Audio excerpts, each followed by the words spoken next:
So, Hello, you guys. Thank you, Kane Life, for gifting 5 Real Talk with Tamara memberships. Oh my God, that is so awesome. Thank you so much. I appreciate that so much. That means a lot to me. Um, Let me look at my Facebook messages. I know Steven has sent me something. I'm sure he has.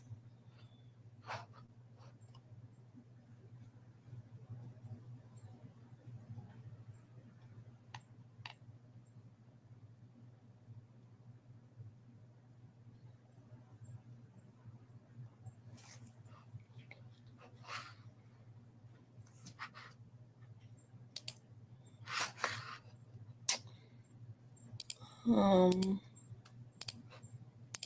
let's see.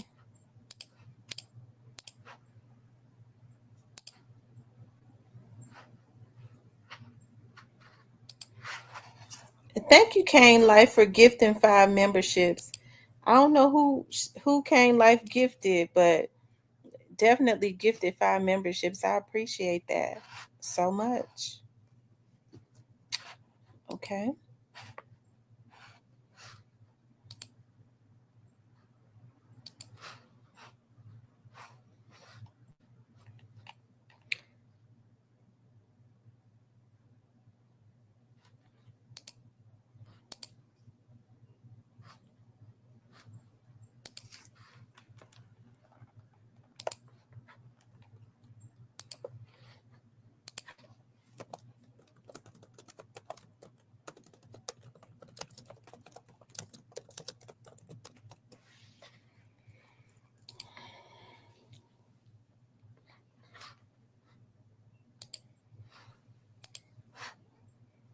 Yeah, I guess I'm gonna have to just go find Diane, like go down to her house and find her. I've been thinking about both of the Dianes lately. I haven't talked to Diane Bowens, which I talk to all the time, and I haven't. It's been almost a year since I talked to Dima. And I was thinking about her yesterday and today. Let's see. Keita says, hello and blessings, Miss Tamra. I said, let me see who I see. I see Shan, Dub JJ, Mr. Parker, Keita, Angel the Real Boss, Jacqueline.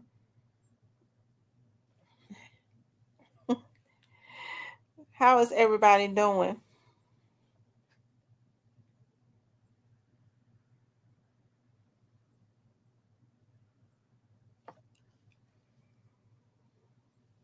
We're gonna wait for more people to start coming. I know I was supposed to come on at 6. I ain't at the casino. What, you're not at the casino yet? Hey, Kane Life, thank you so much for gifting 5 memberships. I appreciate the support of the channel so much. Thank you. The real little T. I'm waiting for more people to start coming in. Y'all, I was tired yesterday. And and so I wasn't on here that long. My head was hurting me. Because I had been out for like 12 hours. Um and I didn't get a chance to talk about FINESSE2TYMES. I didn't get a chance to talk about we talked about Go Van, but we, I was kind of all over the place because my head was hurting me.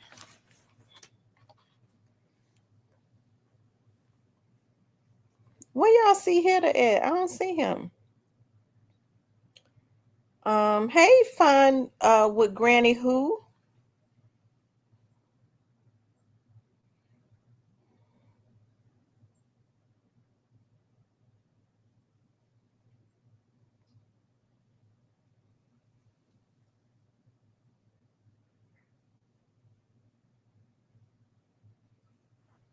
We're waiting and letting more people start coming in. Okay, coming to the room.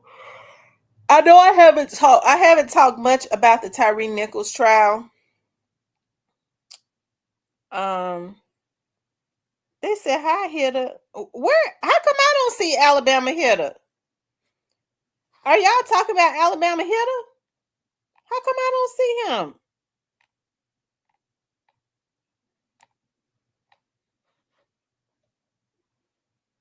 They saying hello hitter. I can't see Alabama hitter. Have they blocked him? Does anybody else see Alabama hitter? Say yes, because I can't see him. Oh, he was gifted a membership. Okay, I don't, because I can't see who has who was gifted a membership.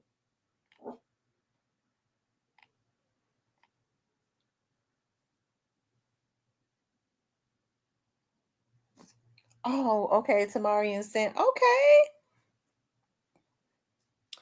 Oh, okay. So the Alabama hitter, Mimi, Tamari and Sanders, Paula Hall, they receive memberships. Okay.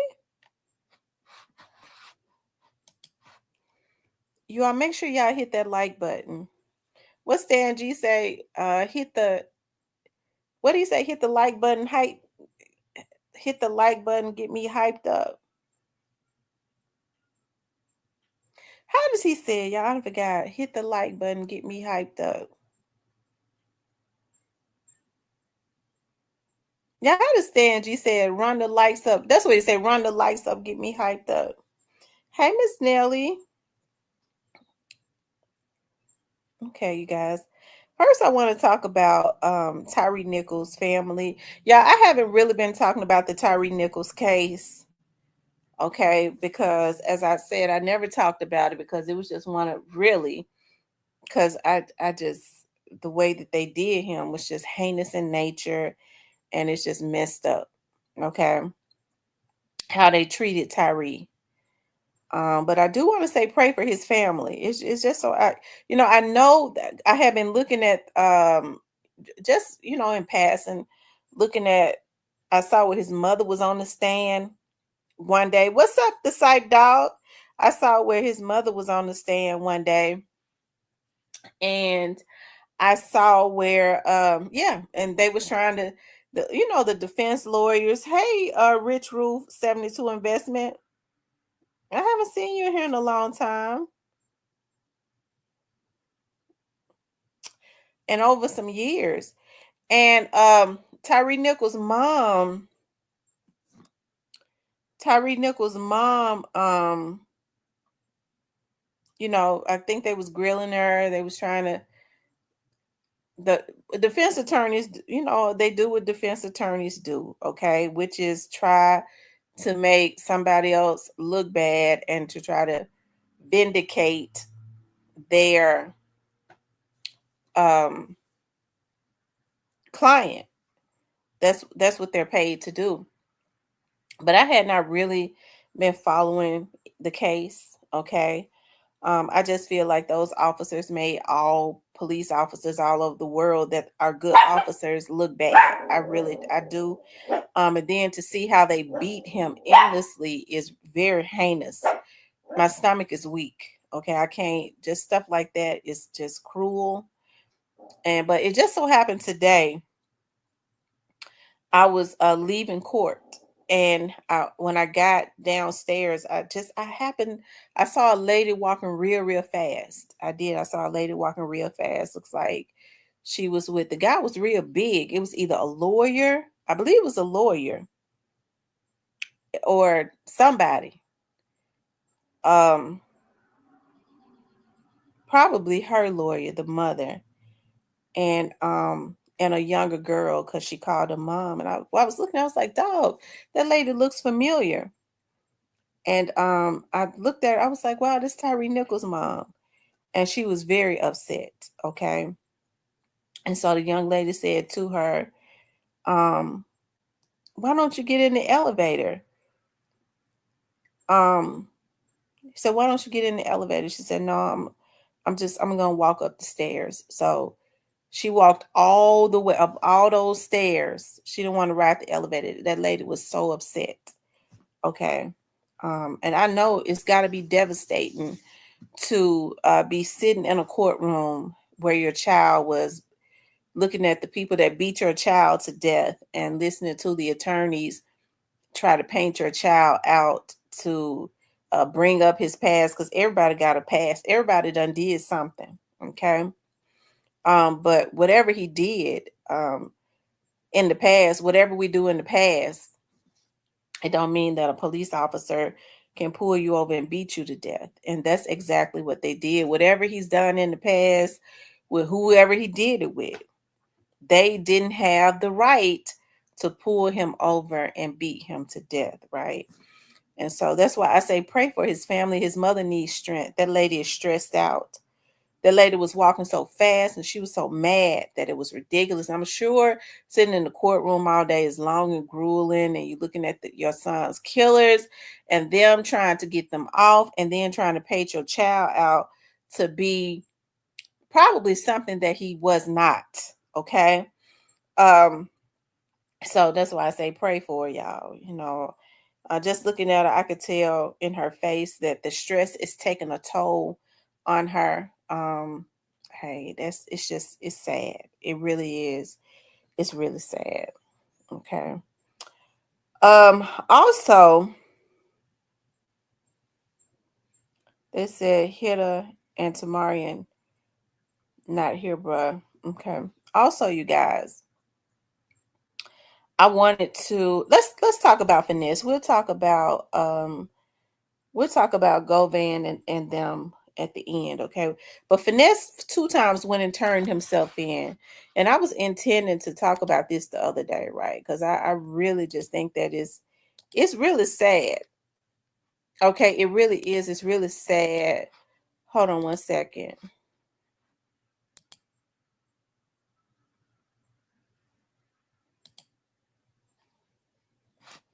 Hold on.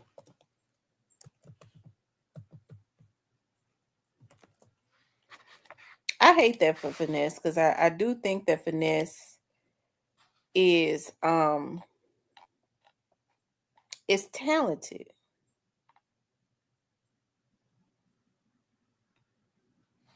Okay. He's talented. I think that Finesse.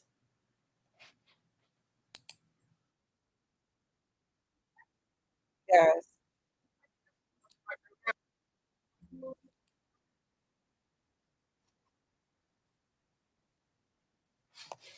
Okay, so Finesse 2 times, he been on one for the lately, okay?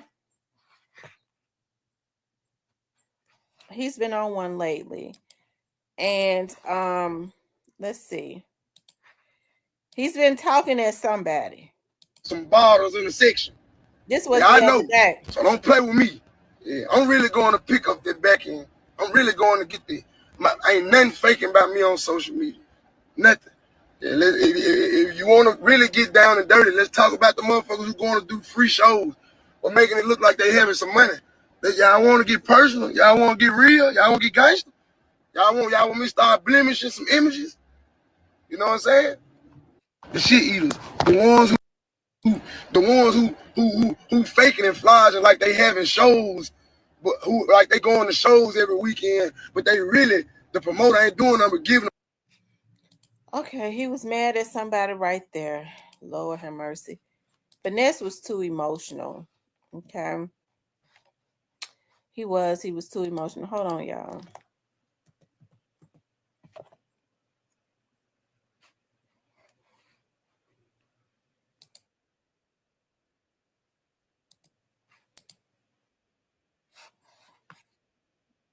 Okay, he's talking about Sugar's mom got him messed over. Okay, that's what he's saying. Okay, so he went and turned himself in. Of course, he was violated. He went on Twitter and talking about how he had been violated. Okay, this is where he's turning himself in. Okay, he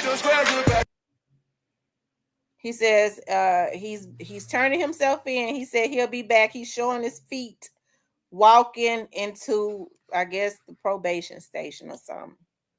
I hate that for Finesse. It looked like the folks out there waiting on him, okay? The folks was out there waiting on him. I don't mean no harm. Okay, look. Let me look, I know y'all get ready to get mad, but I'm getting ready to be with all of the shit tonight because I got some energy tonight. Look, the police out there, the folks out there, the boys out there waiting on them. Okay, the boys was out there waiting on them. I'm gonna tell y'all something. Finesse brought a lot of stuff on himself. He did, but Finesse is institutionalized. Finesse is talented, very talented. Okay, I do believe that Finesse just he wanted to do well, but he allowed a fame to go to his head. I think the prince is trying to control him too. Basically did something to him. Let me tell y'all something. Finesse needs to take this opportunity to tell on everybody. If I was Finesse, I would tell, they standing out there waiting on him. I'd tell on everybody. From the princess, okay, on down. Yes, I would. I would tell on everybody. Because, I mean, they done messed him over. This would be the perfect opportunity. The boys out there waiting on him.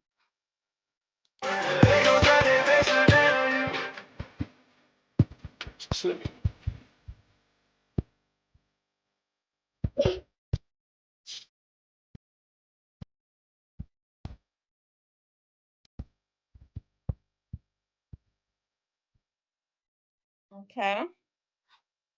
That's the perfect opportunity to tell on everybody. Okay. Hold on one second.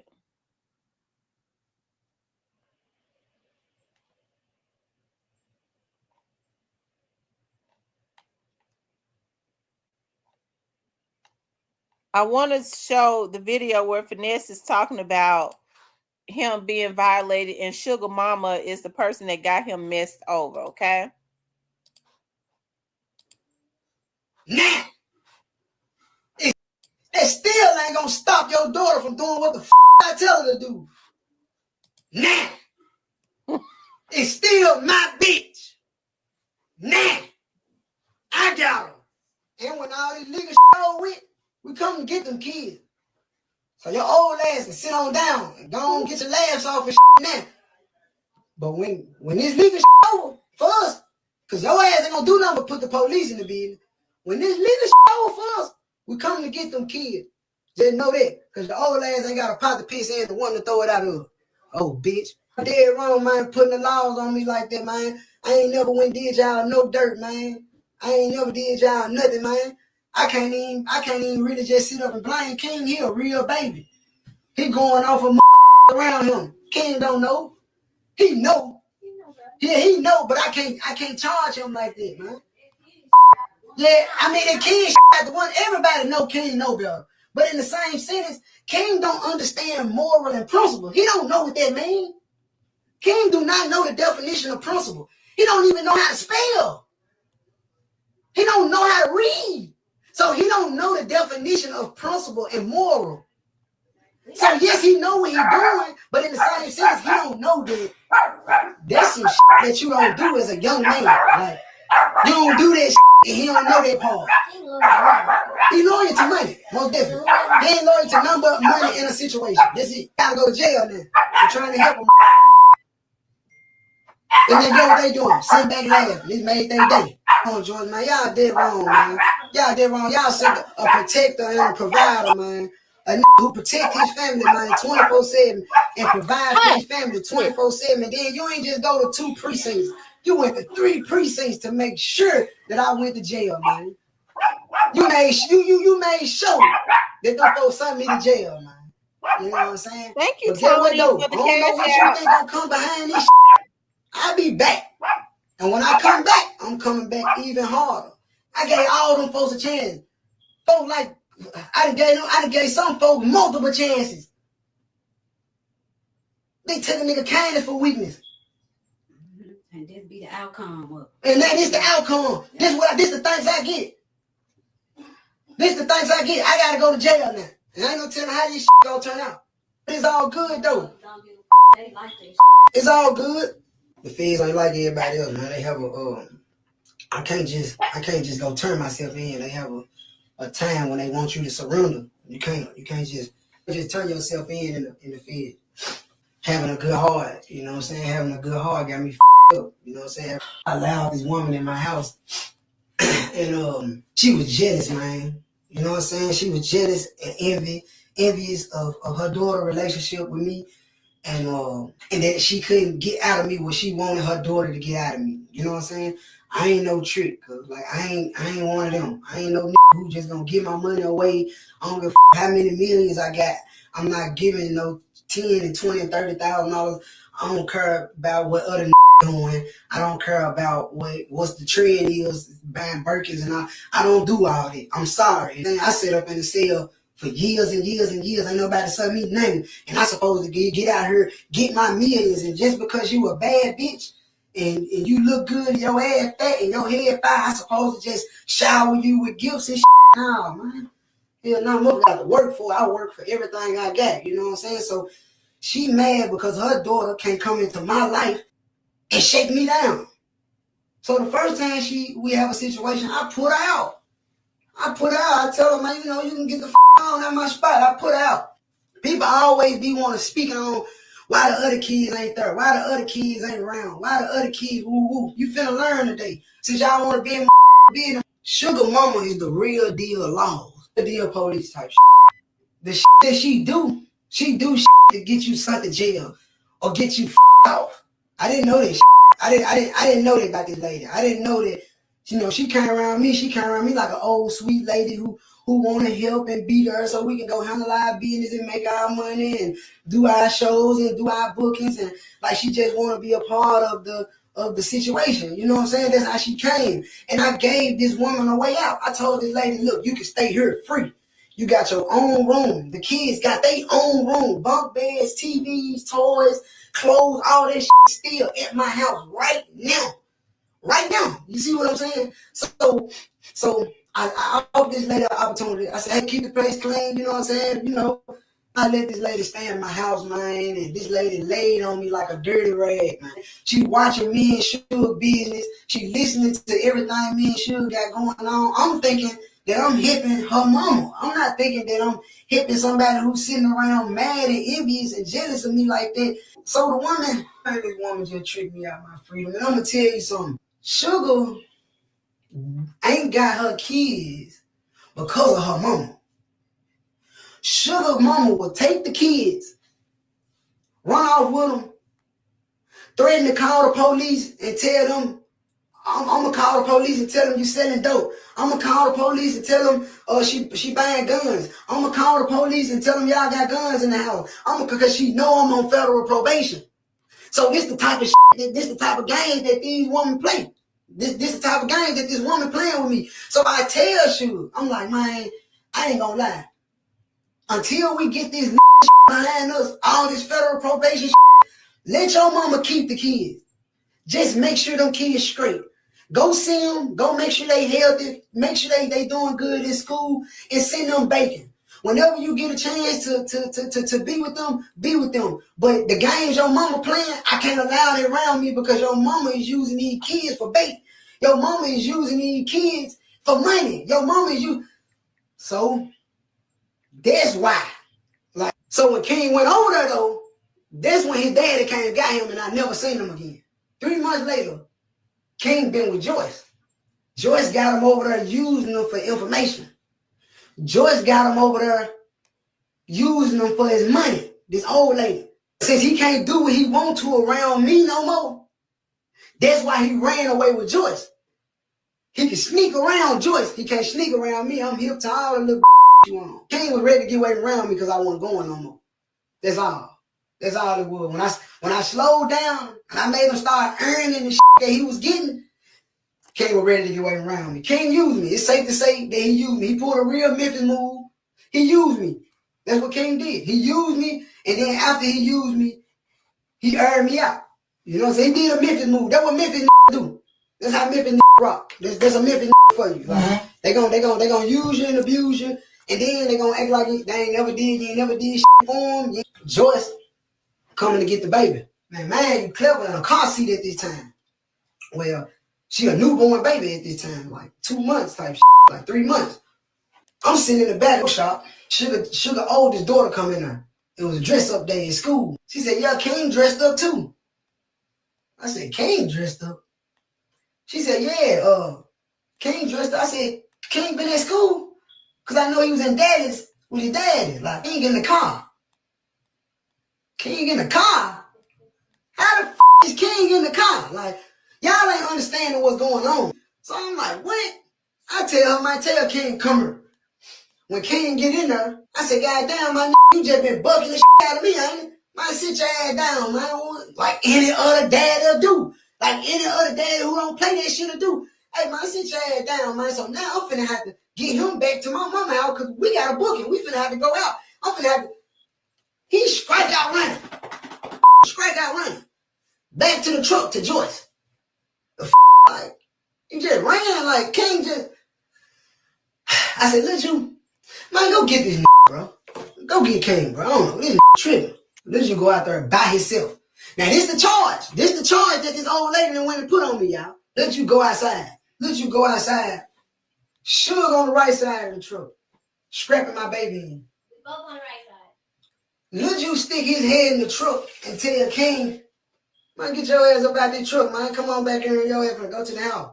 Joyce tell Lil Ju, now this, Joyce ain't got nothing to do with my family.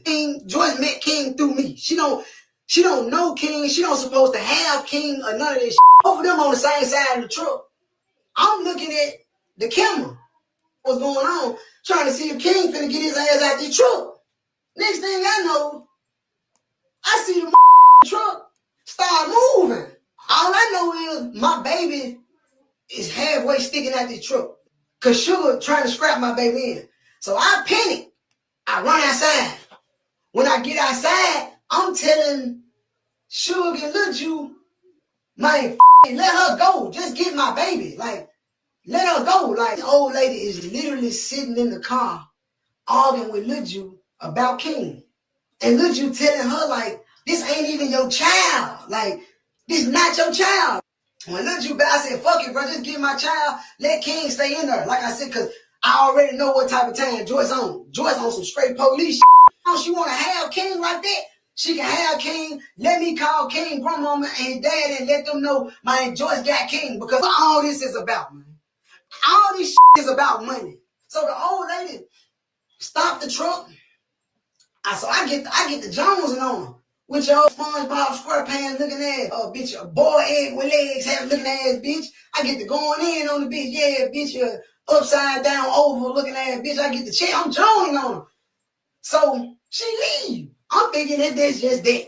You know what I'm saying? She took King, I called King grandmama, I said, hey, they acted like it was cool. I took my hands off of it. I never worried about King again until my PO called me and told me the on the internet about King. Y'all gotta understand, bro. I done dealt with CPS twice dealing with King.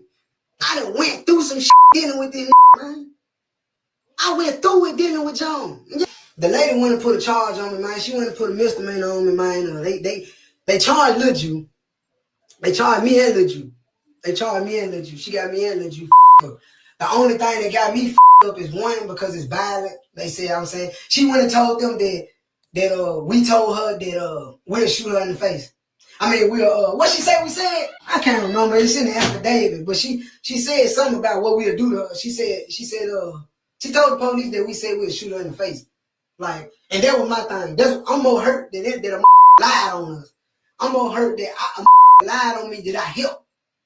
That's what I'm about. I'm about. I can see if I actually did something to you. I can see if I actually did something to you, and then I'd be like, I brought it on myself. But ain't nobody did shit to you. And then you done went to 2-3 different, this how you know that you jealous and you bitter. King Daddy told me, you went to 2-3 different precincts. The first 2 precincts did not want to do it because they felt like it was a family issue going on. You went to another precinct and told them that I was a rapper and this, that, and the third, mob ties, and I can get you hurt and all that old shit. And that's what made them folks put that charge on me. That's what did that. That's what did. My lawyer already told me the whole play. And then on top of that, to make matters worse, King told them too. King told them the same thing. Everything that you told them, King sat up there and told the police question King. It's in the report. The police questioned King about what happened. King told them everything, man. King told them everything that can happen and everything that been going on in my house. I ain't gonna put all that on social media, but y'all know what y'all did. Y'all told them folk, but y'all don't understand it. I'm having this pay. Them lawyers gonna let me know what's going on, man. Y'all dead wrong for putting the police on me like that, bro. I ain't did shit but help y'all, bro. I ain't did shit. I'm talking about when it come to everybody that I cut off, bro. Everybody that y'all don't see around me no more, I did nothing but help them folks. They just wanted more. I ain't have more to give. Y'all want me to give everything, then what I'm gonna do?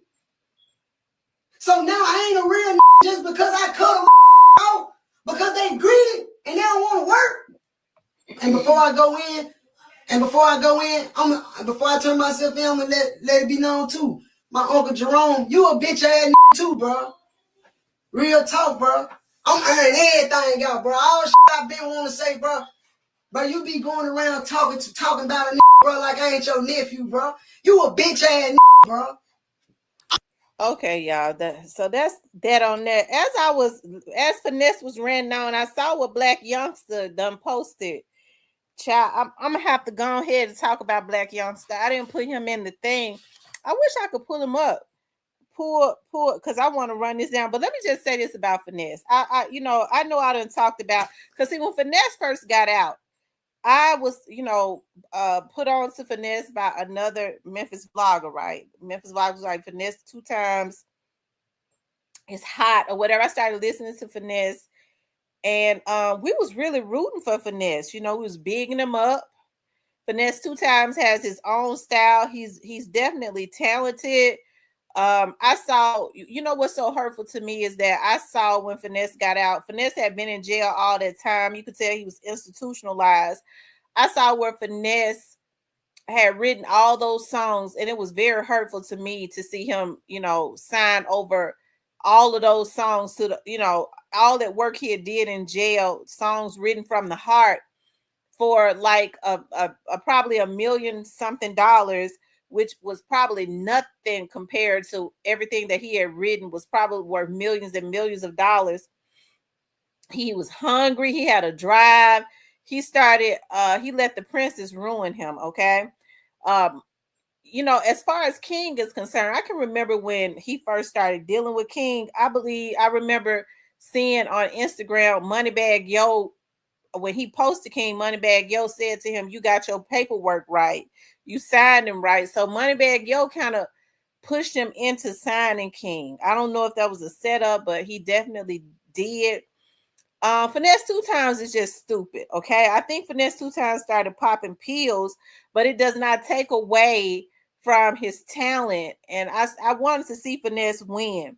I stopped messing with Finesse, and I really stopped really vlogging on him and vlogging on him and giving him positive publicity when he jumped on his Instagram. I don't know if he was on pills.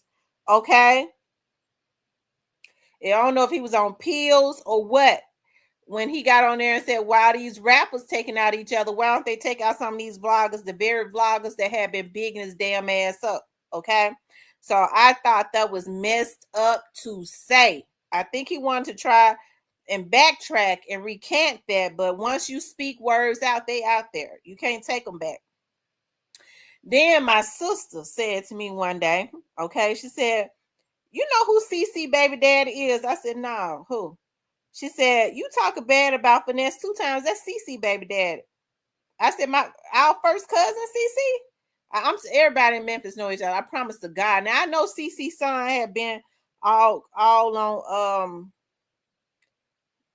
I think CC's son had been, I know he'd been on the Steve Harvey show and all of that, but she claimed that Finesse 2 times is CC's baby dad. I don't know. CC my sister in them age, so I don't know. CC them way. CC and them still in their 30s. Okay, that's my daddy's sister child. It says the point Niners. But then I heard this baby mama say something about a CC. I was like, that probably is my cousin. Wait a minute, y'all. So I want to talk about Black Youngsta. I wish But anyway, back to Finesse. Y'all see my mind all over the place because I'm so ready to talk about Black Youngsta, black ass. Finesse 2 times. I really want to see Finesse do well. I hope Finesse starts to make better decisions. I don't think Finesse has anybody. He's probably bullheaded. And let me just say this as far as like Sugar's mama. He have to understand. Everybody sees how Finesse has talked to Sugar. Everybody sees how, you know, he wants to show off on how he's able to, how you know, Sugar and them got low self-esteem, how he's able to make them do whatever they want. You heard what it said. She's still my beat. She's still gonna be doing whatever I want her to do. Okay. Well, Finesse has to understand this. I don't care. See, this is where I say Finesse is mentally ill. I think there's some mental illness going on. I don't care how much money a Negro got. If he ain't treating my child right, I'm gonna do the same thing Finesse Sugar's mama did. Okay. He talking about Sugar mama is the reason she ain't got her kids. If everything was the way that it was supposed to be, a grandparent can't just take no kids just because they want them. There has to be a reason for the state to give those kids to Sugar's mama. So Finesse, that's why I say Finesse 2 times. I think he's got some mental illness going on. I think he cared about King. I think King was brought into his life for the wrong reason. He liked King as much as he knew to like him. I don't think Finesse 2 times trusts grown people. That's why he wanted all them babies, because he liked babies, because babies are innocent, and once they get older, he don't care about them no more either. Because I don't think he has the ability to truly care about people, because he is institutionalized. Okay? That's the reason why he do Sugar like he do it. And her mama, you can't mistreat nobody's damn child. I don't give a damn how much money you got and think they mama is going to like you, because I'm not going to sit and watch nobody mistreat my damn child. Okay? Sugar mama, a good one, because I would have been took a skillet to his damn head. Okay? And then giving my child an ultimatum. Because Finesse 2 times at this point, even though he's got some money, he's toxic. If you ain't treating that lady right, they say he beating on her. We see how he talked to her, so that's not hard to believe. Those kids don't need to be up in that house watching their mother be mistreated. It's obviously Sugar needs to go get herself some damn help, because her self-esteem is scraping the bottom of the pond. And that's messed up, because she got daughters and stuff watching her. Okay? Sugar ain't no ugly girl. That ass is whopped. But Sugar ain't no ugly girl. She's a pretty girl. She got a whopped ass, but it's big. She can go and get somebody that's got some real money and that's going to treat her right and love every one of her kids. Okay? Because okay. No. Finesse 2 times and put out there, because he's so mentally ill of how she is in bed. We know a lot of these damn men with money are simps. All you got to do is suck a little dick and they'll walk away from their whole family, okay? So Sugar can be able to get her any man that's going to treat her right with some money. Finesse 2 times ain't got no damn long money, which is why everything he got is rented. And I'm not trying to talk about Finesse, because I kind of like him. Okay? I kind of like him. But Finesse 2 times need to take this opportunity to get himself some help. Okay? Now, Sugar ain't that bright. Okay? But she ain't that bright. The other girl, Judy had an agenda. I don't know what Sugar's agenda is. It ain't the right agenda when she started having babies. And she ain't getting nothing for herself. That's how I know something wrong with her. Okay? Because see, if her mind was right, Finesse 2 times, at one point he was on top, and he still has the capacity to be on top again. All he got to do is get his mind right. Sugar need to be taking this opportunity to build herself and her children an empire. He using her every which way he can use her. Okay. He done they go have a brothel. He make her bring in other women. She doing everything to hold on to that little bit of money, and she ain't building a damn thing. This man using and abusing you. Okay. For herself and her children. So I'm gonna have to go with. I'm not saying I like what she did about sending Finesse back to jail. What I'm saying is, any parent ain't gonna. I don't give a damn how much money a Negro got. Ain't no parent, especially a mama, gonna like no man that's mistreating a damn child, especially in their face. I told y'all what happened with my oldest daughter when she went to college. She met an African. And I ain't got no issues with Africans, but let me just say this. They have different traditions. They are raised differently. And I knew when I saw that damn African that his ass was old, because they lies about their age. My baby was 18, 19 years old. She didn't really know nothing about having no damn boyfriend. I could tell he was a nice looking African. He was tall and handsome. And I told her then, I said, how old is that damn African? Mom, he 22. I said, he ain't no damn 22. I'm looking at him. I knew he was 32. Okay? And he knew she didn't have no experience. Okay? And it was a whole lot of stuff going on that I found out about it. See, I kept snooping and going. And I would tell my mom, I would say, Noodles, it's something going on with Noodles. No, my mama be in denial. Poor thing. She be in denial about everything. Okay, yeah, I'm true. That's what I'm doing, exposing the truth. Okay. I'm trauma bonding with Sugar's mama. Okay. So, anyways, mom, I said, yeah, it's something going on. It is something, and I'm not gonna stop until I find out. So I started snooping and I started finding out some stuff. And like I told y'all before,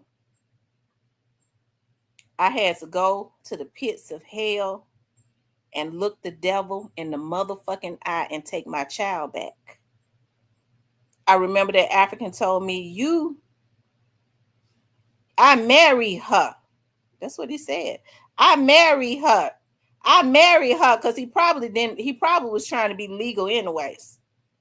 I marry her. You won't have no control over her. That's what he said to me. I said, I tell you what. I know your grandmammy illegal, your brother is illegal, and your mama over there illegal. I said, I tell you what I'm going to do is I'm going to contact my friends over there at ICE. You go ahead and you plan a wedding. That's what you do. You go ahead and you plan a wedding. And I'll be planning the deportation of your family. I said, so what's going to happen is I ain't going to be at the wedding. Ain't none of my family going to be at the wedding. And your mammy and them ain't going to be at the damn wedding because they all going to be back on their way on a boat back to Africa. Okay? They're going to be on however they take them back to Africa. And I said, that's how we're going to do that. Okay? He sent on back to the house. He told her, your mama crazy. She was really hollering, oh, you're going to ruin my life. I said, nah, he was going to ruin your life. I just helped you. Shut up. Exposing the truth says Sugar not trying to let that lifestyle go. Instead of praying and taking some money to build a business, she rather just lay up and take whatever. Yeah, she laying up taking whatever comes. And he's sitting up on there now. They say Sugar does everything for him. Okay? And he's sitting up talking about just because she got fat head and a fat ass, I ain't finna be giving her my money. What he's doing is he's advertising her. But see, he done did her so dirty. You know, other men probably wouldn't even want to touch it. Finesse has not even put her up on a pedestal like a queen. Sometimes a man can lift, she could be the scum of the earth, but a man can lift his woman up so high and she ain't nothing but a gutter rat. He can lift her up so high, okay? It make other people want her because he can make her look pretty and a reputation look pristine. But he done dirtied her up and he talked dirty to it and he make her look dirty. No other man really want her, but now she can go get her old man or something with some money. And Sugar is a pretty girl. She can go clean herself up. She can go and change her own reputation and do something for herself. He done already put out there about her sexual skills. She'll have them coming from the north, south, east, and west. Because I done told y'all a lot of these men don't be nothing but simping. Because they fall in love with the wrong thing. It ain't nothing wrong with them taking care of their women because they supposed to, but they be loving them for the wrong thing. Oh, yeah, I fell in love with her because she gave me some good head. I left my wife for 35 years and my kids too. That's the type of simping I'm talking about. And trust me, she'll be able to get her one of them. Okay? Y'all hit the like button. Y'all, where Mr. Parker at? He ain't even... Mr. Parker don't be in the chat no more. Okay. Thank you too, pretty Miss Kitty, for being a honeybee for 24 months. I appreciate that.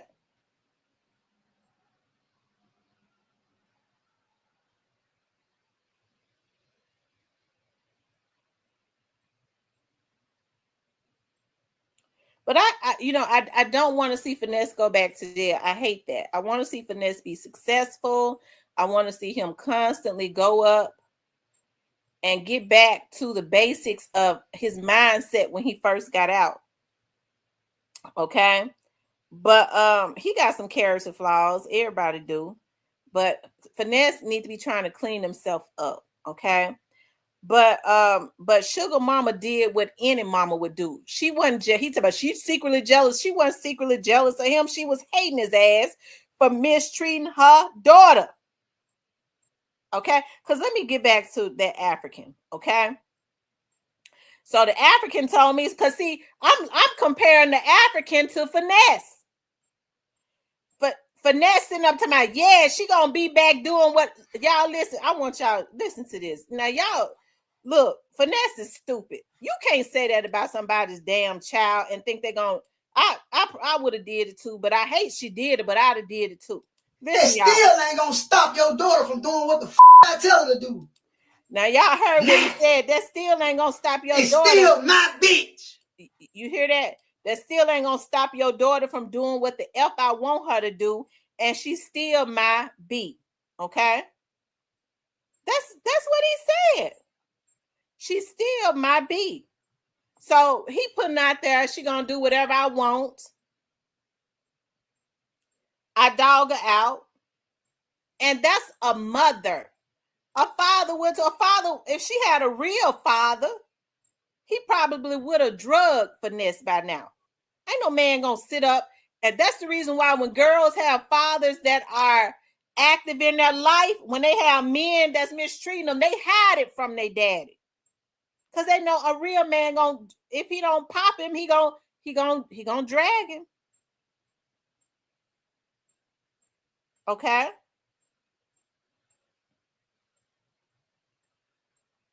He gonna drag him.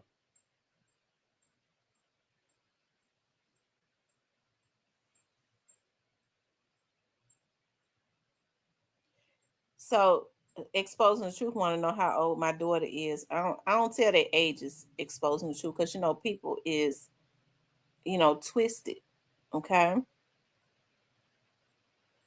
But they grown, okay? And she was grown when it happened. She was just the new type of grown. And I don't care if she had been 40.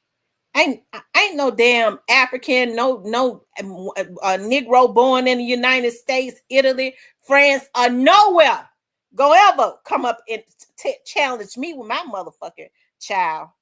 Okay, let me just say this, okay, as it relates to that African, I'm gonna move on. Now, Finesse sitting up talking about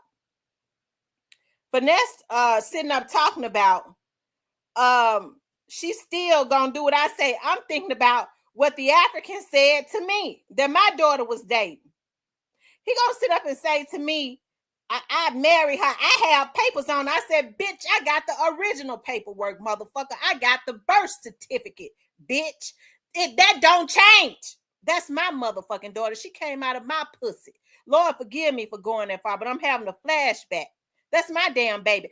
I gave birth to her. I carried her for 9 months, and she came out of my coochie.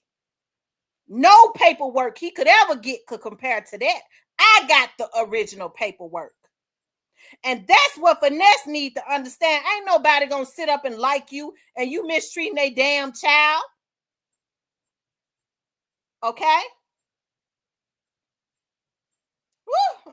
I had a flashback. Y'all excuse me. You can't mistreat somebody damn child in their face. I don't care if they've been married to him for 50 years. Okay?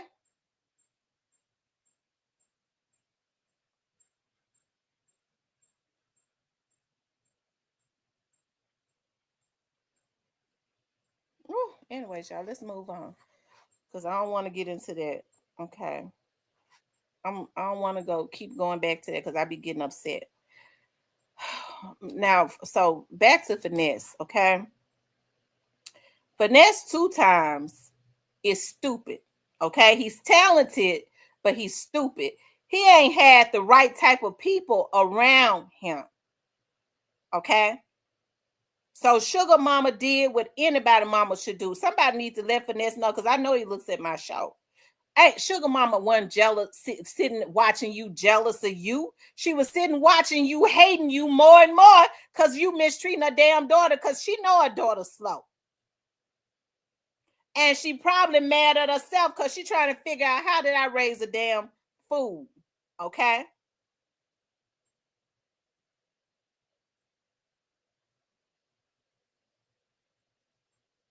So that's what Finesse needs to understand. And I'm going to tell you something. Finesse needs to understand with the way that he treated those women, that helped his career to take a dive. Because other women was sitting up watching that. That helped his career to take a dive because other women was sitting up watching that, okay? Anyways, free Finesse, okay? Because I do kind of like him. Free Finesse. Y'all, we're going to be praying for Finesse to get out.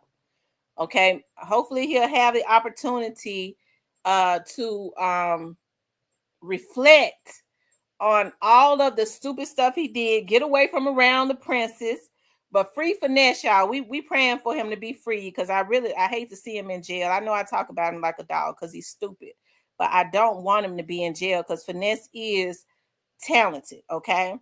He set up and said, you know, they need to kill the vloggers. That pissed me off. I stopped vlogging positively on him. But you know, we don't want him in jail, okay? Because Finesse needs to go get himself some help. So free Finesse 2 times, okay?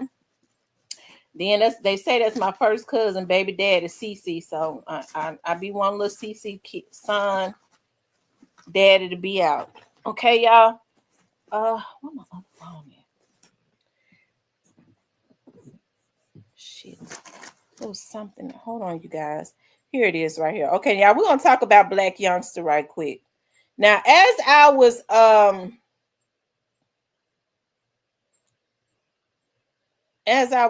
looking at Finesse was talking, I was looking at Black Youngsta posted, y'all. Now, y'all know Black Youngsta don't post.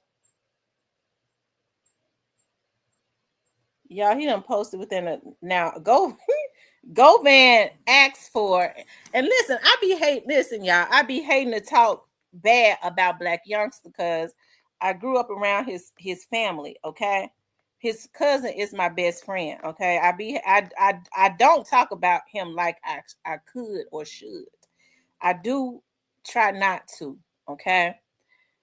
Because Black Youngsta's family, they hate that he involved, you know, they don't like this, you know. Oh, he started posting 3 days ago. Big 30 said, he back. I miss you, brother. Big 30 just need to lay low because they gonna come and get him next, okay? And I like Big 30, but they gonna come and get him too. Hold on, y'all. She the type of bitch that'll fight that bitch sister. I'm the type that'll let that bitch whoop her, y'all. I'm still that same nigga. I never been no pussy hoe. I'm still that same nigga. I come through with that footage, cha-cha. Whore, look at that bitch. Gang gang. Never been no. Okay, so now what's going on is Black Youngsta's stupid too. Got it, and them told him, okay, they done took the muzzle off of him. They've told him to go ahead and step back out, okay, so that the focus now and start acting the damn fool. So when the shit hit the fan, whatever this investigator gonna find, the stuff start hitting the fan. A Black Youngsta back doing his crazy stuff. All of the attention will be on Black Youngsta. All of the negative energy. If he can get a damn fool to act up, that takes the attention off of him. Okay, Black Youngsta too stupid to know that. Okay. Hold on 1 second. Big 30, I don't know if they're going to come and get you or not. I was just messing with you, okay? Mama said, I can't come outside today. Or get out my doorstep. Mama. And y'all know, I think they be putting them on some pills, too. Okay, I think they be putting them on some pills. Or you ugly anyway, whore.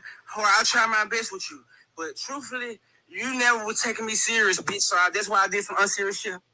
Y'all, his eyes is red. And I think Black Youngsta, they put him on pills and stuff. I'm trying to think who it was that was acting like that, but that was, delirious and they was acting like that. It was a celebrity, but they was on something real bad. I come from where they gangbang those.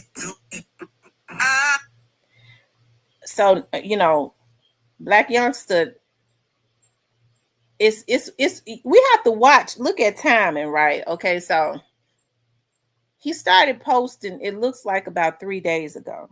When did Quit go to court? Well, Quit went to court yesterday.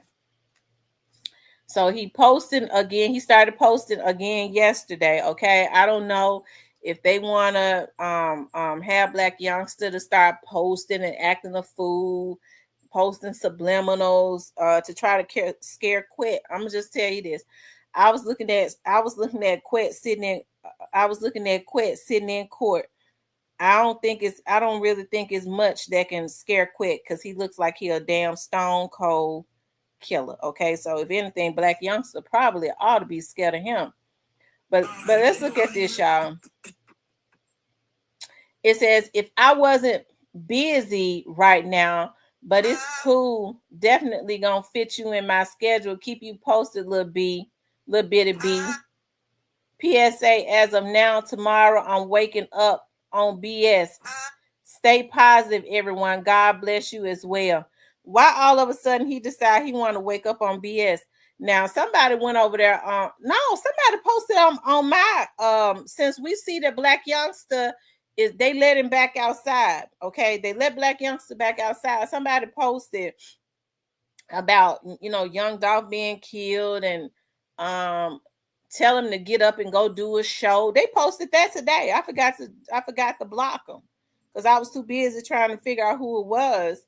And they were saying all that. Now that it's funny because I haven't had anybody to post that type of stuff on my wall for a long time. We see Black Youngsta is back posting. Okay, so I mean it's probably him. Let's see, y'all. Yes, sir. I don't know what these is, but I got them on. I don't know which bitch I fucked, but I fucked her and I took her home. Rich shit. Nice shit. Next shit. Her shit.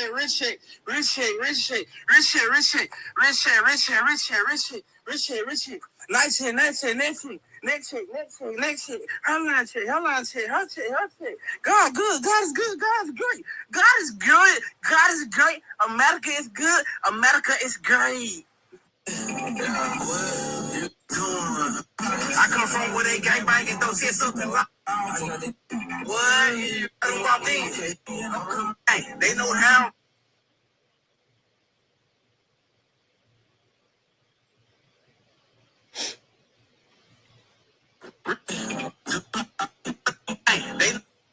Hold on. He says one of the locations I'm at now getting my rocks off. Talks off. What?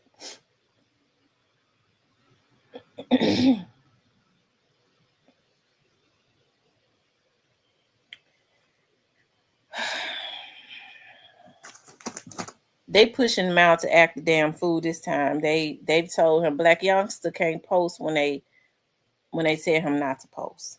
Okay. They puts a gag order on him, his record label. Okay.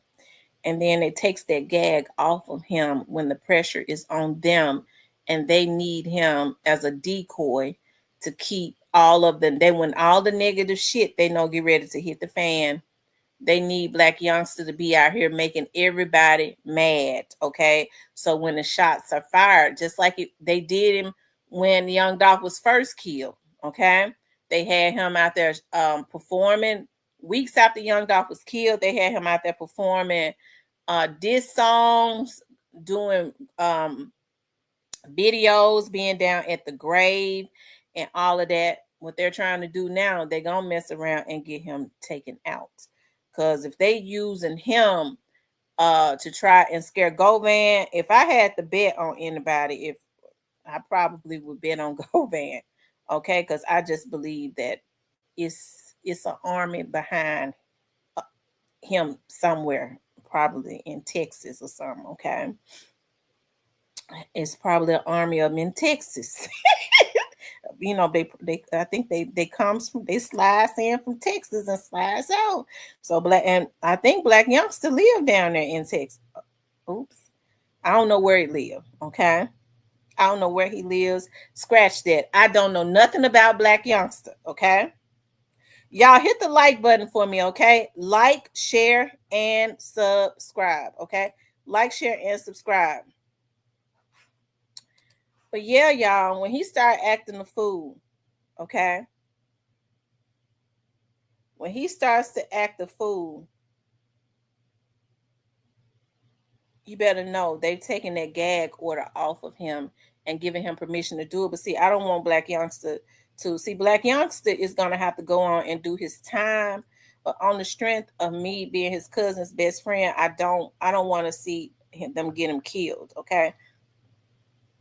Because my friend talks, she talk, you know, she get mad, she'll talk her shit about her cousin, but I understand that is her cousin. But when she finished talking shit about him, she already let it be known we gonna ride for him, okay? And we gonna ride on Gotti when they think that they are going to throw him up under the bus, because that's coming too, okay?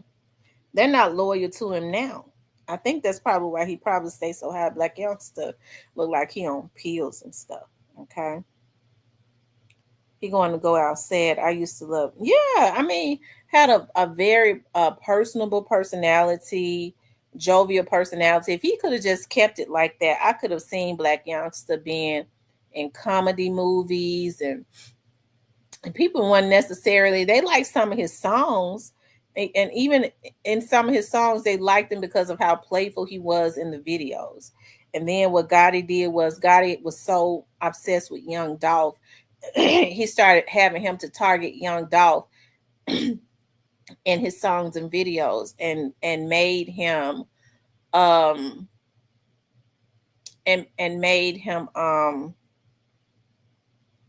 dark. Okay, made his videos and stuff dark. You know, I hate that. I really hate what Black Youngster has done to himself, being loyal and having Gotti in a place that he should only have God. Because I know that Black Youngster knows about God. Let me tell you something. I grew up around like his great aunts and you know, his grandmother and them. I remember being as a little girl, them women cussed like sailors. They were fun to be around. As a little girl, I used to love the shenanigans of Venice's family, right? They was funny because they was from the Foots home, Claiborne homes, all the homes in the South Memphis down, almost downtown area, right? They've torn every all those apartments down, right? But on Sundays, we went to church. I'm gonna tell you that right now. And Venice's mother was the only place that my mother would let me spend the night because her mother was so strict and she watched us. Venice liked being in my house more because even though I wasn't into nothing, my mother was not as strict, you know, because my mama had me spoiled, so I could whine a little bit and get my mother to bend. Venice's mother was hard. Okay. Too Pretty Miss Kitty says people don't think I grew up in church. I believe you grew up in church, Too Pretty. Y'all get the likes that we only got 84 likes. Y'all run the likes all the way up. So Black Youngsta has popped back out, and he said he's popping back out more. So the private investigator, okay, ain't no telling what the private investigator gonna come up with, but I can assume that Quet don't want to go to jail, and you know I don't think Quet scared nobody out in the street. Quet was begging to go somewhere and work.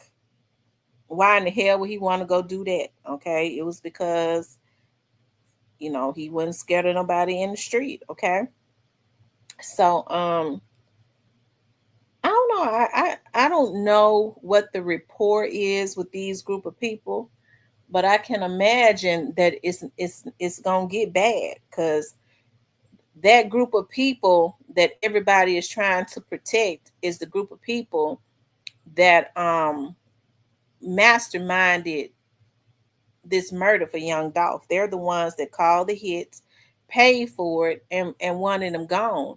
So I think with the quits and the straight jobs and whoever else that we'll start seeing, they're doing themselves a disservice trying to protect them because that's who they want. That's who they want, and they're going to get them. And if you know and you don't want to give it up, they're gonna get you too, okay? And they still going to get them. Black Youngsta and them put a damn target on their back by playing in the face of the federal government when they'd had a damn history of trying to of doing this right in the government's face, of constantly trying to kill this boy, and they didn't stop until they killed him. That's and so you know what kills me about black people, especially these black boys that's out in the street. They'll say, "Do you know the police don't want to see a black man make no money?" Y'all set up and kept going until y'all killed this boy. It was very unnecessary. And now the federal government and the law enforcement has the same type of energy and time that they was on, except for they got more resources. They was on some type of time and energy when they had a history of trying to take out Youngdolph, and they didn't stop until they killed him. Now they got the federal government who's got more resources that's on the same time and energy to get them. And the first thing they say is they trying to take down a black man. They want to make a damn fool out of majority of the people and make people think that they got the government in their pocket. Okay? That's how people are able to spread fear. Well, you know, I ain't gonna say none. People that might know somewhere, I ain't gonna say none because, you know, God in them got the government in their pocket. God is sit up and tell you in every interview that the police ran me out of my hood. They never liked me. So people say, when he had a police on protecting him when he come into town. Well, of course. What happens is his security staff get in touch with the Memphis Police Department and tell them, because I'm sure this is what all of them do when they fear for their life. You got people that are actively trying to kill our client. We want to know because we don't want people getting killed. Their job is to protect and serve the public, regardless of how we feel about them. Okay? So, it's going to bring out a big crowd. We got people that's been making threats to our client, and, he this, and that, and we got all this big security detail, and we don't want anybody that's out in the public to get killed either. So they have an obligation to ensure if this man, you got all these damn folks after this man, and he's getting ready to be around the public, then yes, they're going to surround him. Okay? As a deterrence to protect the public and to protect his waterhead ass too, okay? So they have an obligation. So they would do it with anybody, okay? They would do it with anybody. He ain't calling. His detail is calling, and they know how to word it. Okay? That's what's going on. Because if you listen to him, when he put out that album that flip-flopped on Youngdolph's birthday.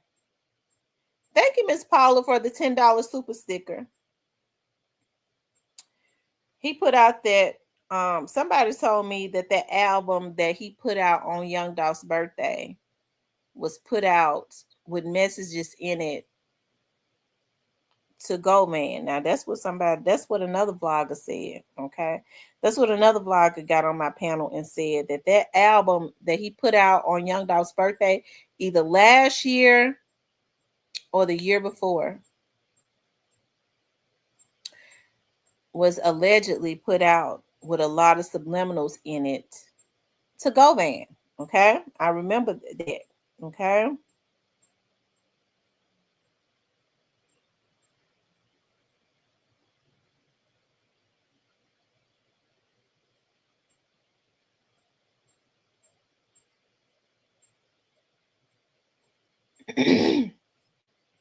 Y'all hit the like button for me, okay?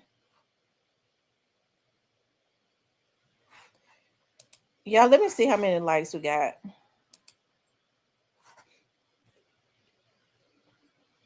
Y'all, we still don't have 100 likes. We still don't have 100 likes, y'all. Y'all, what Sanji said, run the likes up and get me hyped up. Run the likes up and get me hyped up.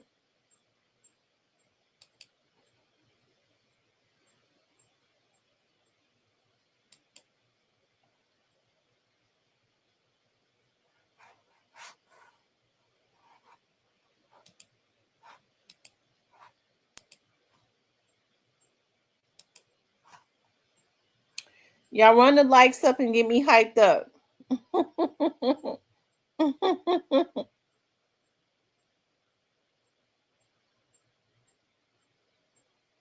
Yes, Paula. Thank you for the super sticker. Okay, y'all, I'm getting ready to open up the line. And y'all can call in. Listen, look, y'all. A copyright strike for what?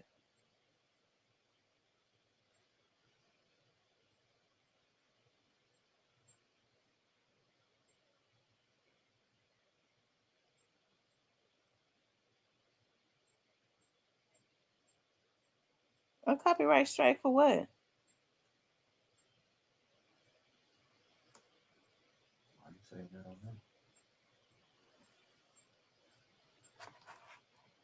Just quit saying that man catchphrase. Oh, that's not a copyright strike. Stan, you don't mind me saying that. Oh Lord. Hello?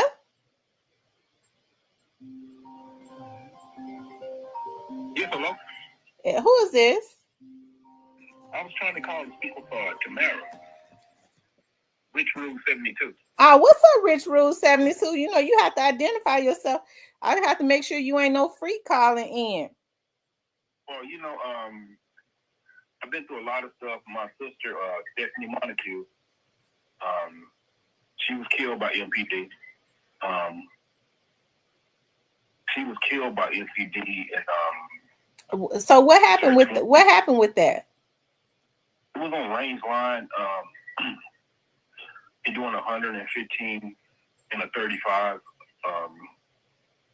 and it was a hung jury. And I know you talked about. Hopefully, I don't even know if I'm online, but it might be a hung jury for Garvey. We're looking at things on Fox 13. I think that Stevie Wonder and Ray Charles need to be on the jury team. It's like people can't see anything. And hopefully I'm not live. You are. Dang, that's not good. Yeah. So I left Memphis right. I left Memphis right for 2022. I sold my home in Cordova. Mm-hmm. I've been down some of the achy break. I went down more achy break and quick. So where are you living at now? Kind of like you know what I'm saying. I'm just doing good. The only thing that hurts me, you know what I'm saying, when it comes to people, when it comes to finance, we worried about everybody else's business. And the first time I talked to you, we talked about you was giving Lorenzo Wright mother an interview. Right. It's about I want to be on your show. If I have to pay you, not like Shannon Sharp can pay $50 million for a white woman, but I want to be on your show because I don't think that the police department. I know, Mr. Mayor, I'm sorry, but the knowledge I got is valuable. It has to be passed down. It's not passed down for. So what is it that you would like to say? So what kind of information you want to put out there about the Memphis Police Department? They killed my sister. What can I say?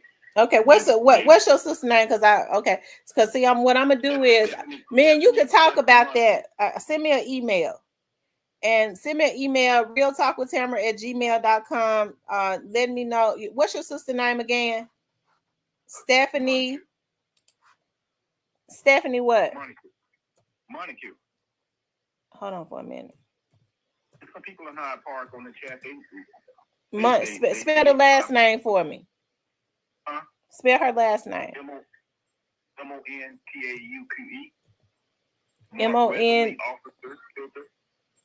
Montagene. Montaque. Montaque. Okay, let me see something. So were they on a high-speed chase? With my sister? Yeah, it says family demands answer about investigation into fatal crash. A police officer was doing 115 and 35. Oh. It was a 17-year-old girl that went to Tresvant High School that can't even remember. And she worked for Shelby County Jail. Her name is Tiffany. And she works for jail right now. And I know a lot of people, and I think she probably works. I know a lot of people that work there. Mm-hmm. And a couple of girls on that side. Let me get off the phone because I know I can be live. Yeah, you live. Okay, well, send me the email and we'll chat it up. I got it pulled up. Man, hopefully I'm not on there with all your people and stuff. And they seeing, you know, I just got to help the people out for it. My financial knowledge is way above and beyond. Well, we're gonna talk about that. We'll talk about that too when you reach out to me. Okay. Okay. Thank you, love. Talk to you later. Bye bye. Shout out to Rich Rule. Okay, y'all. Make sure y'all like, share, and subscribe. Listen, call in. We talking about pray for Tyre Nichols' family. Another. We're talking about. I don't know why I put another young. Well, I guess Orange Mountain Quet's trial would be another Youngdolph's trial. And we're talking about FINESSE2TYMES turning himself in. Okay. When y'all call in, 2 minutes. Okay. And y'all don't call in with no foolishness because I'm not in the mood for no foolishness. I'm not in the mood for no foolishness. What's gonna happen is if you call in acting a fool, I'm gonna cuss you out and I'm gonna hang up in your face. Okay. I'm gonna hang up on you, so you're not gonna get no 5 minutes on this show. You're not gonna be a star on here. I'm the star. And then I'm gonna cuss you out. Okay. Y'all hit the like button. Okay, y'all. Please like, share, and subscribe. Like, share, and subscribe. You guys, please like, share, and subscribe.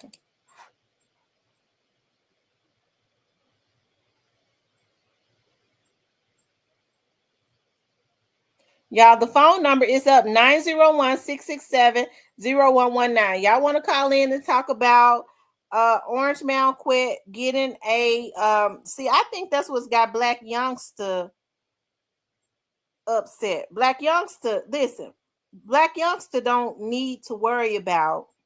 Let me go ahead and just say this, okay? Black Youngsta ain't got to worry about whether Orange Mound quits. Private investigator is going to tell on him or not, and make him, and he gonna go to jail. I'm gonna tell him right now, whatever Orange Mound Quest investigators say or don't say, he's still going to jail. Okay, he's still gonna go.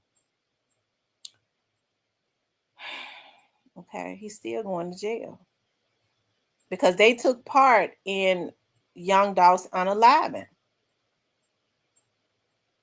Okay, I hate that I hate that he got involved in a situation with a young man, because I know Black Youngsta came from the damn trenches. His whole family.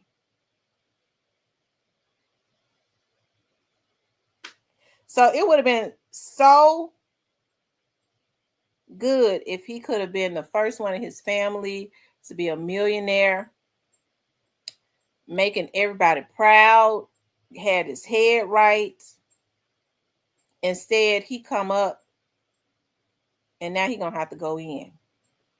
Okay, he gonna have to go in and do his. He gonna have to go in and do his time, because at some point they're gonna arrest him.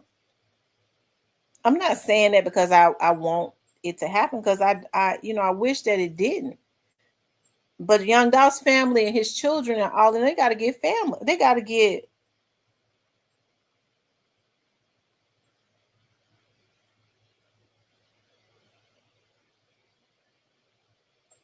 Oh, Case and Allison of Belton, Texas. I don't know how I forget to talk about that case. I be having so much going on, I forgot. He was found not guilty. Oh, wow. I'm going to go look at that fine with Granny Who. Y'all, where's Cypress at? Cypress normally calls in, okay? I guess he got on off. He don't want to hear me talk about Gotti.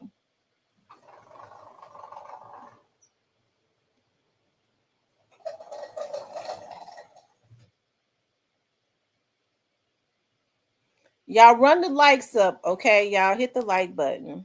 I'm waiting for y'all to call in.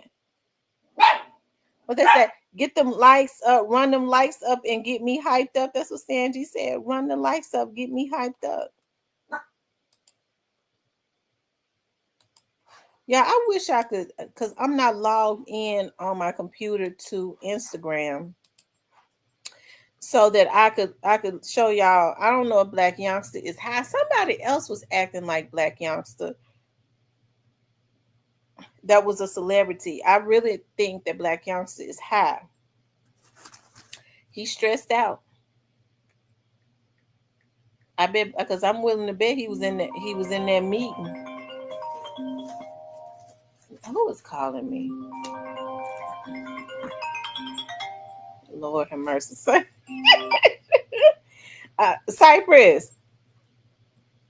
What's going on? What's up? What's up? So what's going on, everybody? Why Black Youngsta out here back on Instagram acting a fool? That's just Youngsta being Youngsta. Ain't nobody really gonna pay him no attention, not at this point. Yeah, I think people are paying them some attention.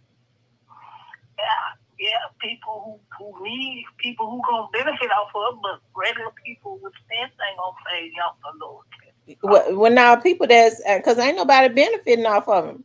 People that knows that Black Youngsta has not been posting.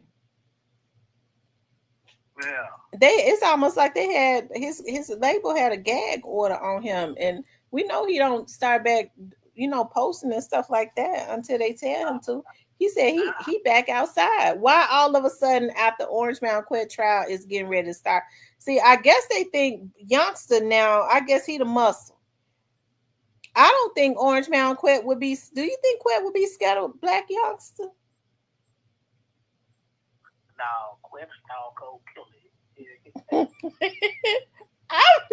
I'm scared of Quet. Did you see how he was sitting looking in that courtroom? Yeah, he looking like he ready to knock something down.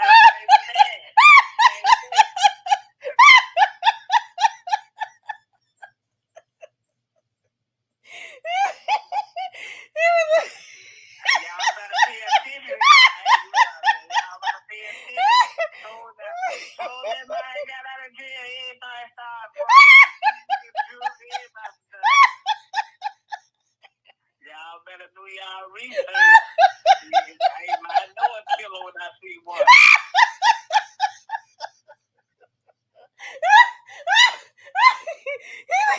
You see how he was looking in that courtroom? He was sitting there looking. He's sitting there looking like, F that. I ain't going to jail for nobody. Well, he shows it when he got out. Shit, nigga started disappearing. Look, Stan G got on his live one day. Stan G was talking. You know, when Stan G talk, it be just random. He'll be talking about one thing, and then he'll just randomly just start talking about something totally different. He said, and Govan put a hit on Mr. N. I hollered. I promise to God, I hollered. And the crazy part about it is, you can't pay no. You can't say he didn't do it. You can't say he did. I don't know if he did or not. You can't pay nobody to say that nigga did nothing either. Look. No, you know what? Cornelia said he did. Cornelia said it. Whatever, because Cornelia behind bars, Cornelia protected. I guarantee you, Cornelia got no speedy was say that shit. What's up, Justice for Dolph? Justice for Dolph just came in here. Justice for Dolph said, hey, all CMG is terrified of Quet and his partners. Well, they should be. Free Big Ricky, man. Free Big Ricky. Yeah, free finesse. I hate they did that to finesse. I hate they did that to finesse. Justice for Dolph, why is all the CMG terrified of Quet?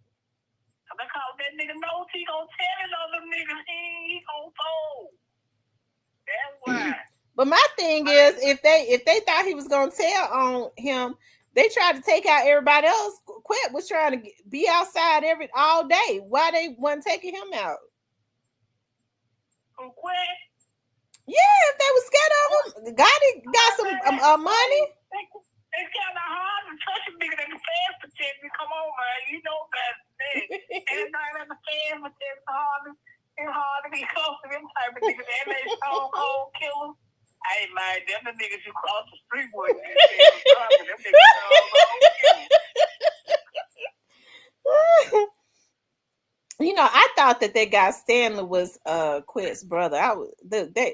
Cause see, I welcome him in my chat and everything. They said they weren't even under his brother. Hell, cause it's him.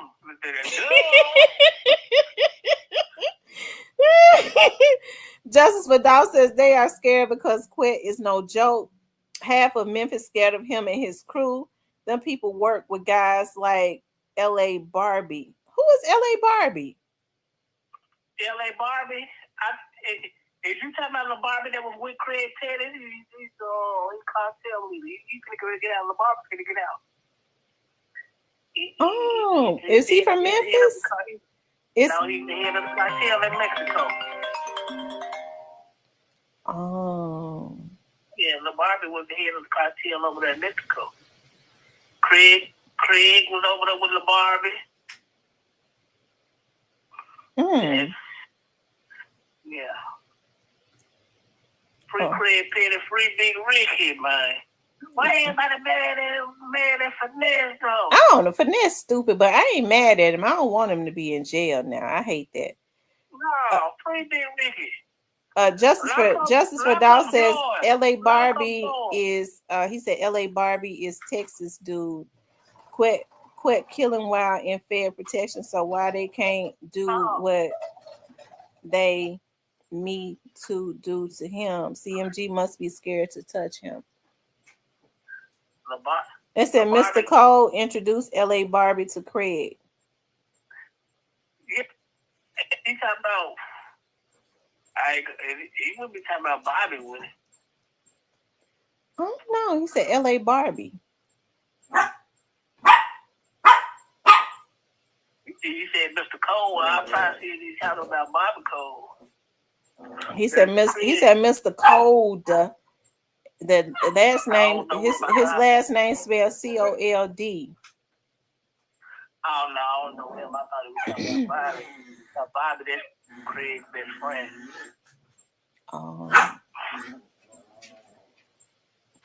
Justice for Dolph says you also got to understand half of the crew and those gangsters are actually informants who cut major deals. They all working. Of course they are. Now I don't think Finesse was wrong though.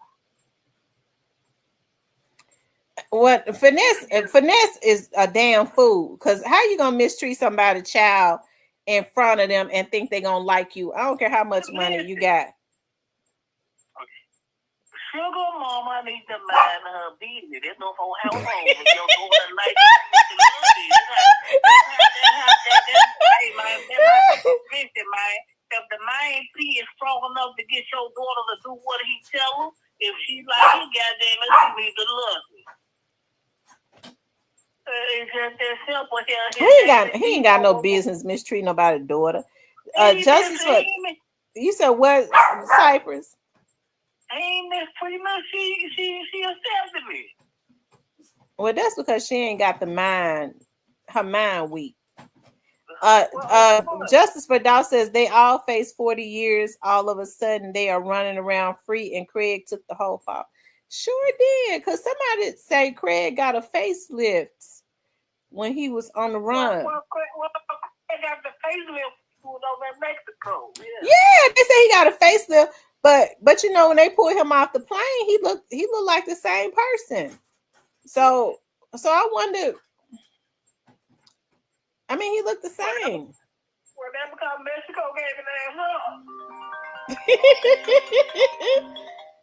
up. Somebody, listen, I'm gonna let somebody. Cypress, I'm gonna call you right back because you call they calling the other phone.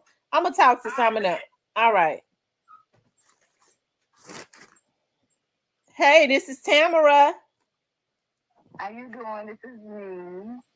Who is this, Miss Kitty? Miss Kitty. No, I feel bad for Black Youngsta. Miss Kitty, we can't hear you. So if I'm supposed to call you straight up, or because I can't do it through the phone. Yeah, they can hear you. They can hear you. Just keep talking. Sorry for Black Youngsta because I used to be a Black Youngsta.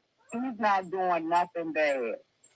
He's trying to represent Scotty because Scotty, he took care of him. And I feel like now they current him and they put him in a situation where now nobody likes him. Mm-hmm. Yeah.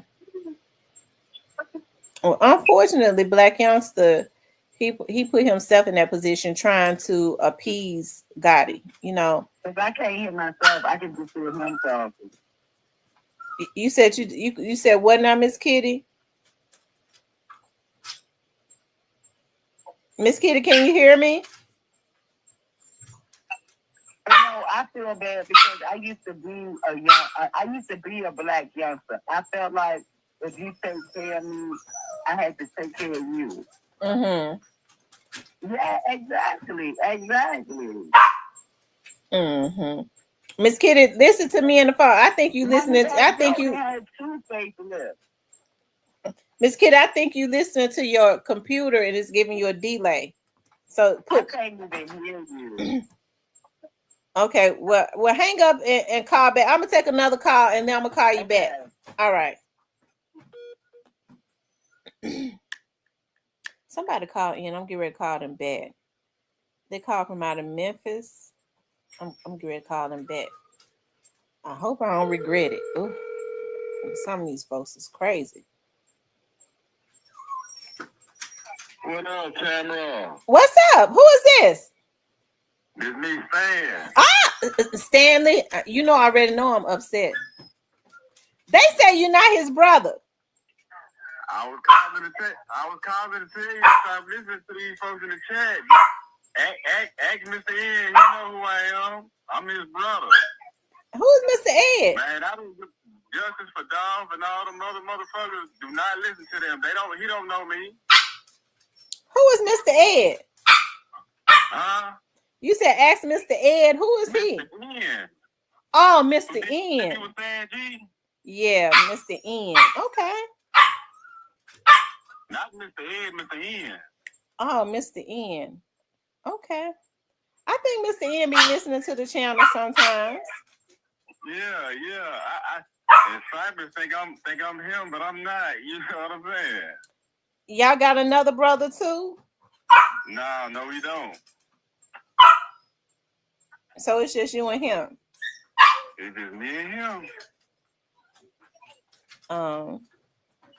But how you doing? I'm doing good. So how you feel about what's going on? I was just calling to check in on you. You know what I'm saying? So how you feel about? I know you probably don't want to talk about it, but before you get off, because you're trying to get off, and I'm trying to ask you some questions. So you better let me go there to you. So what you think about what's going on? You trying to get off? Well, I mean, you know, all I gotta say is this. He didn't put the money on the man's head.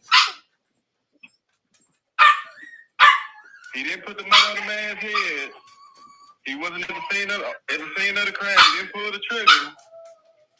The only thing he probably did was introduce some guys to judge. That's it. Mm-hmm. I mean, so does that make him guilty? Does that make him the mastermind?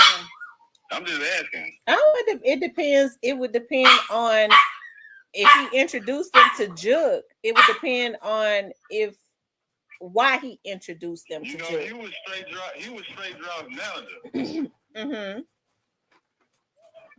And trying to secure a record deal. You know what I'm saying? Okay, so what you're saying is he only introduced them. You're saying he only introduced them for y'all get y'all. Look, go on now. Go on.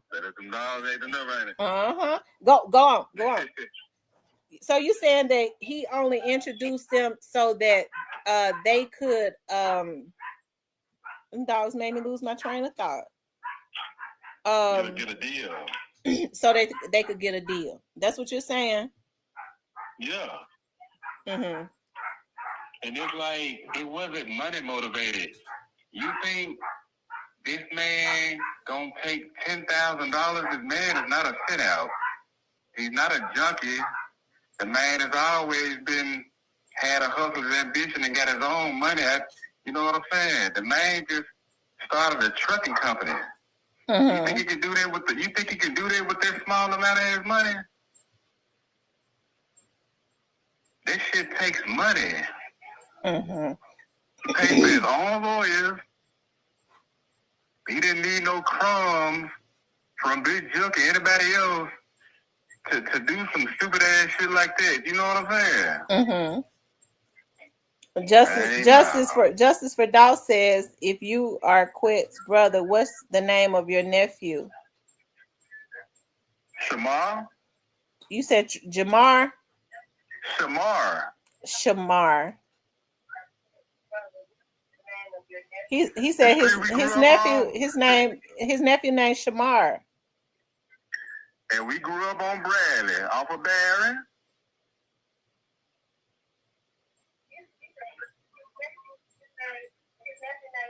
He said, well, he got Shamar name right. Where?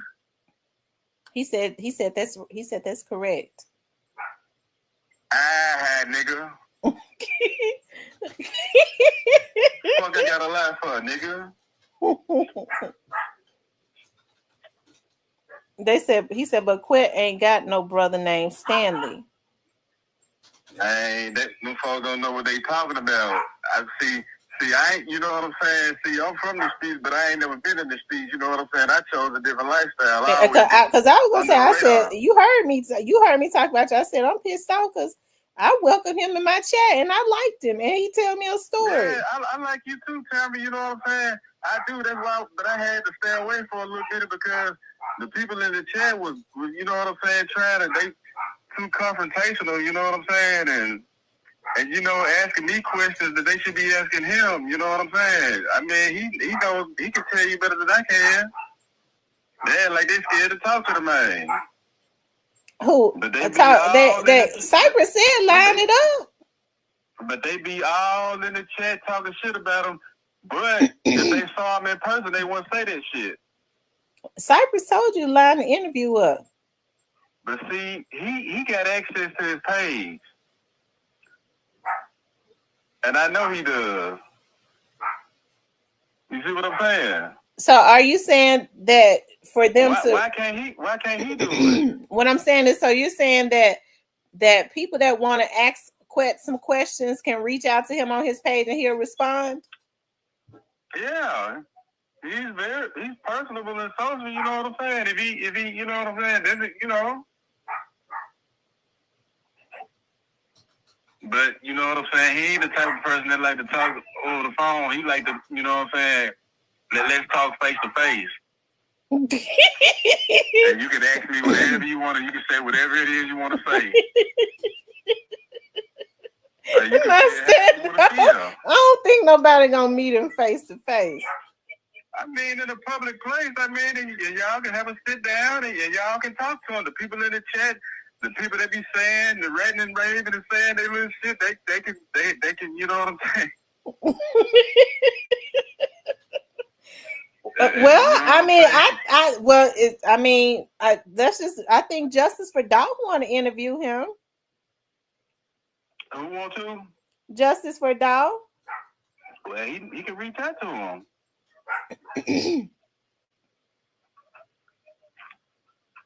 But I mean, my brother is not guilty in my opinion just because you introduce a group of people to another group of people and something transpires after the fact doesn't mean that you were the mastermind and had anything to do with his unaliving.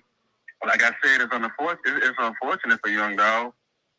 You know what I'm saying? And I think about that all the time. You know what I'm saying? I think about Youngdolph and the way that he lost his life all the time. You know what I'm saying? Like, and as I said before, when you're a rich public figure like him, you can't be wandering around in the city of Memphis in these streets like that.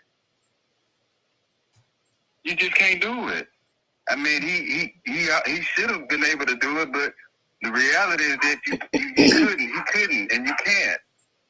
So let me ask you this: so do you think that they basically killed him for nothing?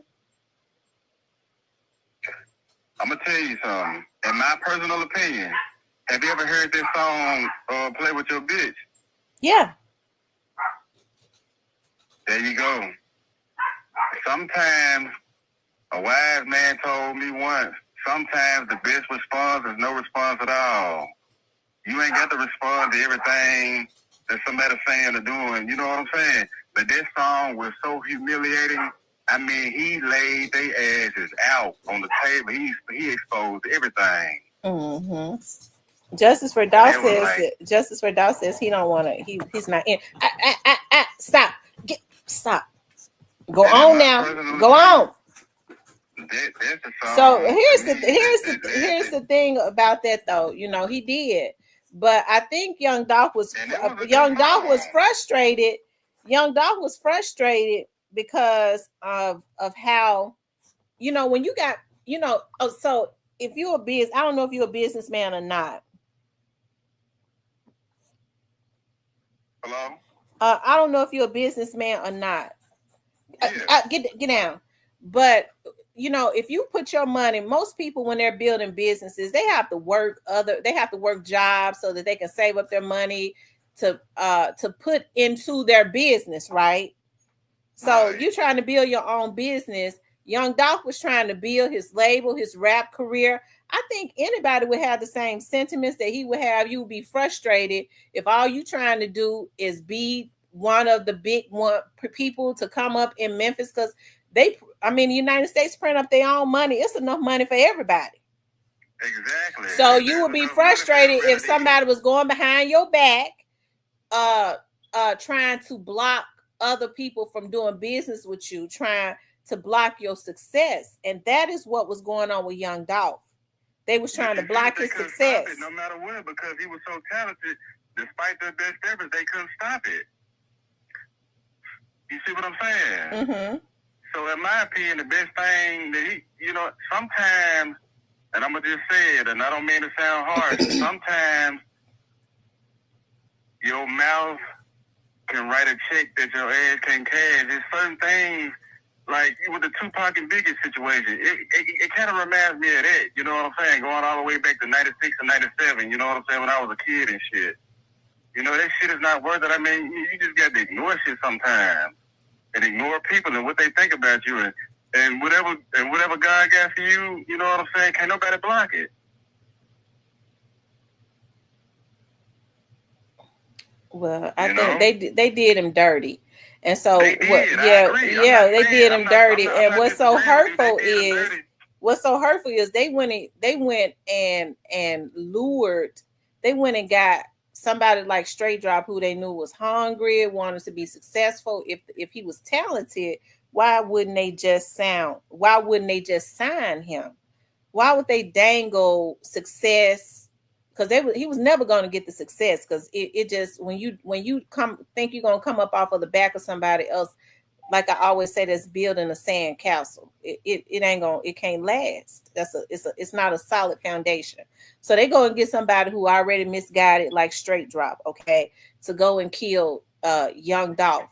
That if Straight Drop was talented, so they helped. Not only did they mess up Youngdolph's life, they helped to mess up, even though Straight Drop was grown and he made his own decisions. Straight Drop is about 20 years younger than Gotti and them. Straight Drop can be Gotti's son. So they also helped to mess up a young man's life. They helped him to mess up his life. Okay. So they got to pay for that. They was wrong for that. And there's no justice, you know what I'm saying? Like, Straight Drop lost his freedom, and Youngdolph lost his life. Cornelia, he lost his freedom. I mean, you know what I'm saying? It just, I don't know. It just, but as it relates to my brother, you know what I'm saying? He's not guilty. You know what I'm saying? He didn't put money on that man's head. He didn't pull the trigger. You know what I'm saying? He didn't do any of that.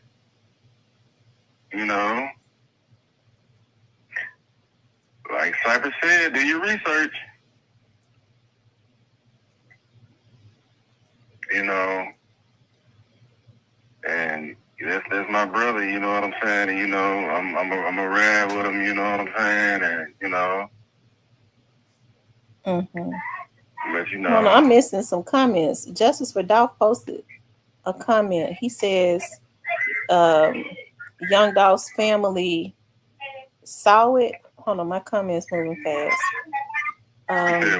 He says Youngdolph's family, Dolph fam heard it. That's enough. What y'all? What comments? I'm missing comments.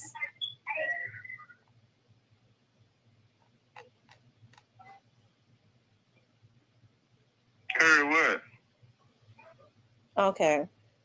Hold on. I'm trying to go back and read some of the comments that I missed. Justice for Dolph said, yeah, Justice for Dolph says, he said Quet would slap the F out of his brother if he doing something this goofy on Dolph channel. Hell no. Hell no. That's false.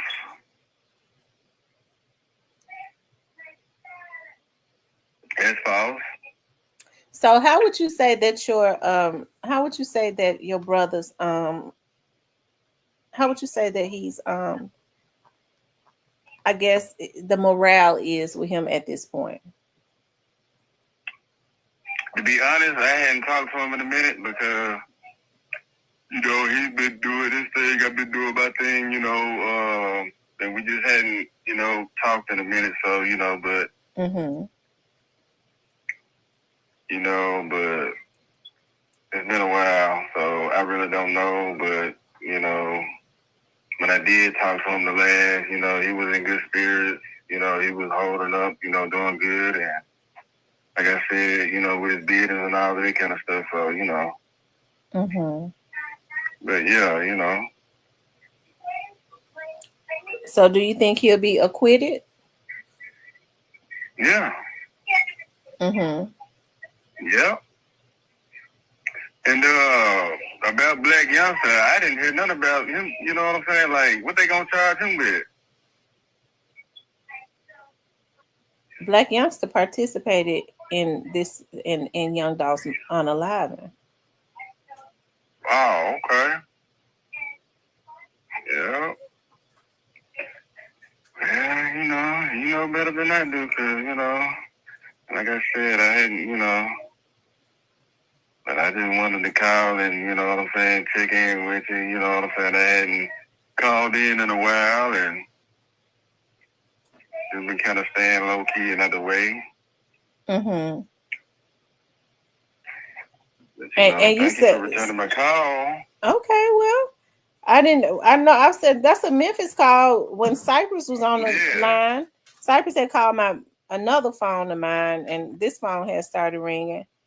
Okay. Yeah, so he says, I'm gonna ask Mr. Cole who voice this is. Mr. Cold. Do you know a Mr. Cold? No, I do not.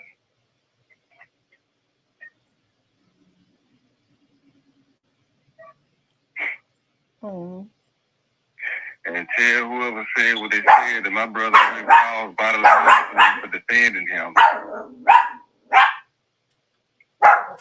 Hold on, sir. You said what, Santa? I didn't hear you. I said, tell whoever said what they said about slapping the shit out of me that my brother wouldn't lay a finger on me for defending him. We already talked about this, okay? Okay.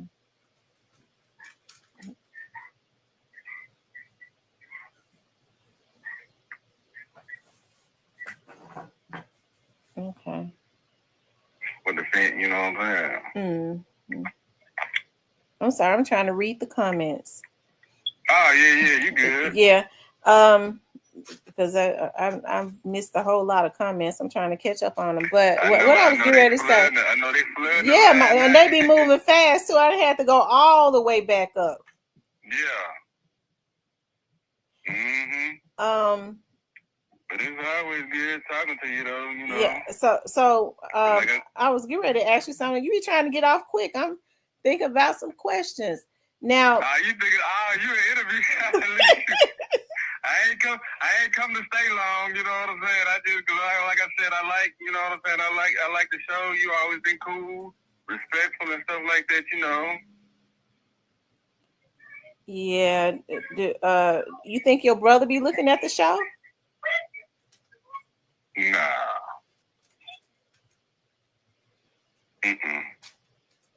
Nah. Nope.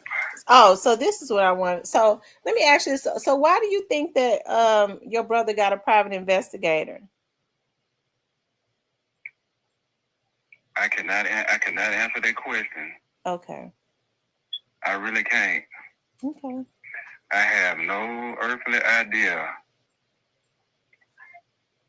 Why do you think? This late in the game, I don't know. Not unless he's looking for some people. He's trying to get the private investigator to locate some people for him. Some people. Yeah. That's the only thing I could see, because this late in the game, I don't really know, because most private investigators are brought on early in the investigation, and this investigation is 4 years long. So to get a PI this late in the game, it would have to be to locate, just in my opinion, to maybe to locate somebody, some people that that could vouch for him, okay, that may have been in those meetings, that they said that was had, according to the prosecutors, right, at Straight Drop's trial. So, Oh, okay. I have no idea why. Mm-hmm. I really don't. Okay. But I ain't nothing to get back to sipping what I'm sipping on.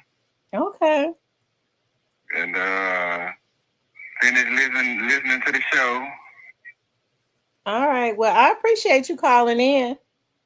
Oh yeah, I'll be chatting with the phone. Good talking to you. Okay. All right. Bye-bye. All right. Bye-bye. Cheated on me with her. Oh yeah.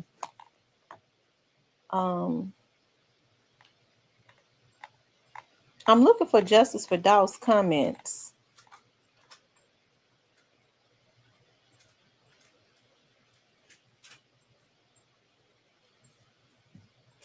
Oh, he said, don't make me release the phone calls. Oh, that's why he said Dolph's family heard him. Okay.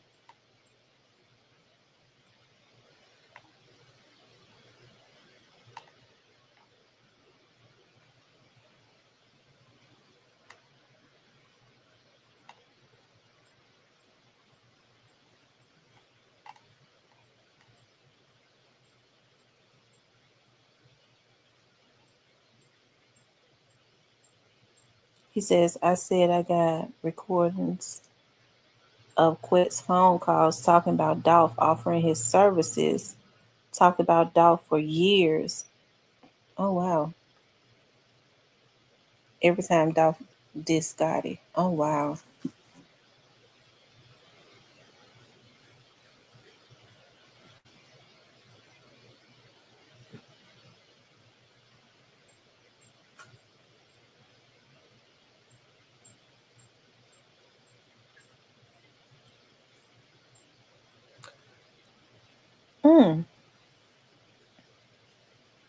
Great Face says, ask if his brother got that PPPPP package. PPPPP package. I wonder what's the PPPPP package. Great Face, you're going to have to tell me what a PPPPP package is.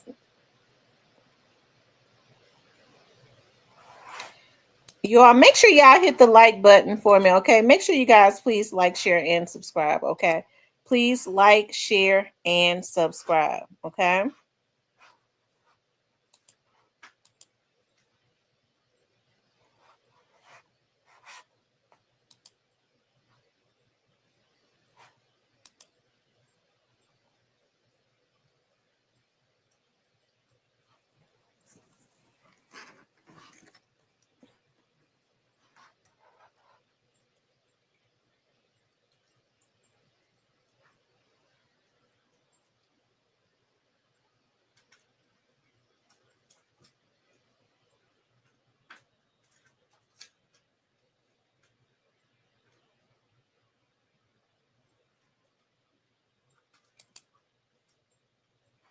Y'all hit the like button for me, okay?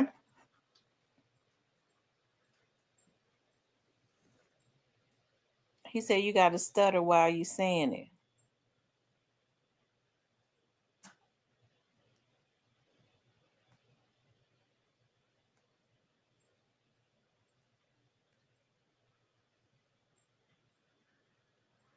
He said he didn't know Youngsta, but was tight with King Fish, who they say Youngsta uncle. Oh, wow.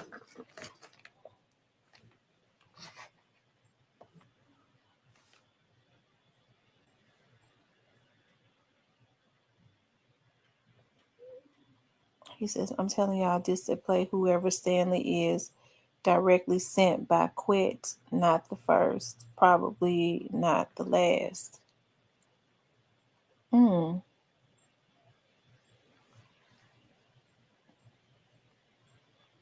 Holiday Tracks.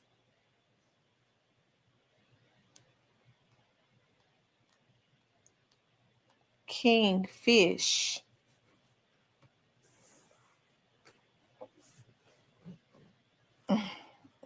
Kingfish. Hold on, let me see something. Kingfish. Y'all hit the like button for me.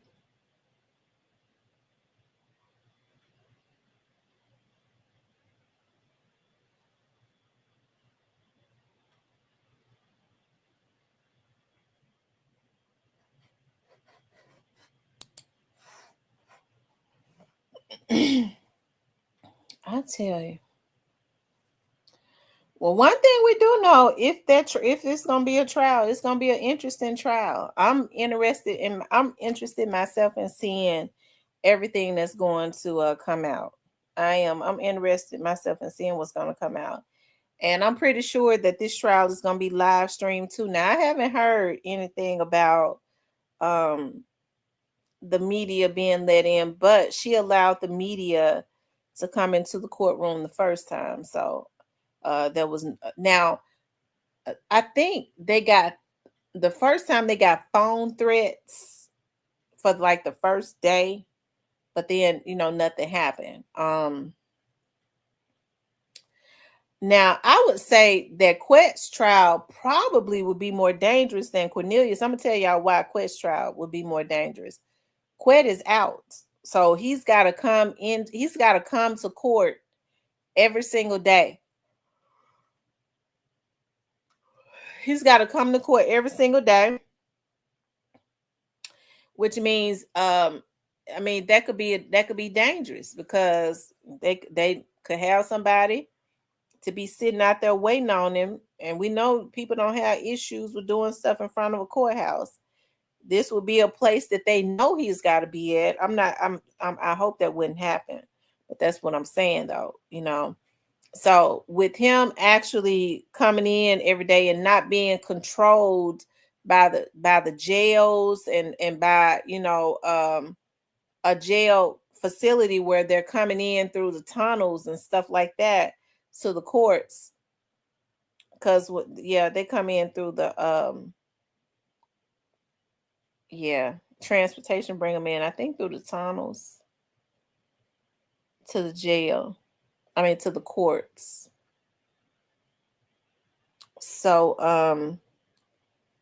he's out, and it's gonna be interesting to see what all comes out in his trial.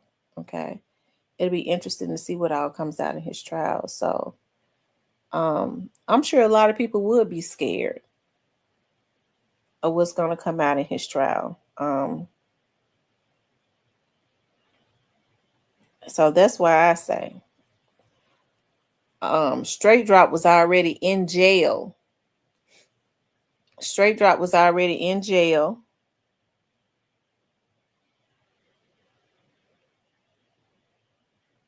So they couldn't get to Straight Drop.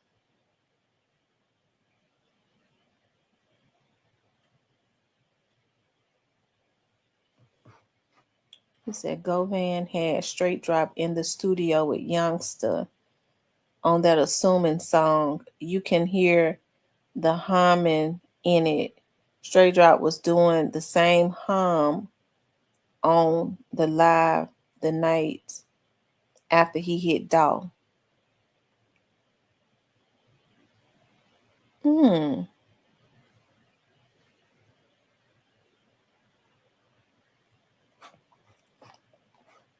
Y'all know when I get quiet, I be thinking.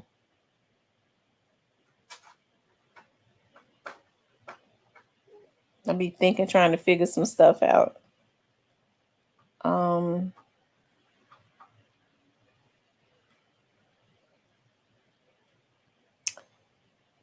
They may have been entering through the tunnels, especially if they get a threat or an escort. The music part of the plot has one more individual to be unlocked that ties Quit Juke Youngster real close. So let me ask you some, Justice for Dolph. Do you think that Gotti was involved? Do you think that Gotti was involved in this, Justice for Dolph?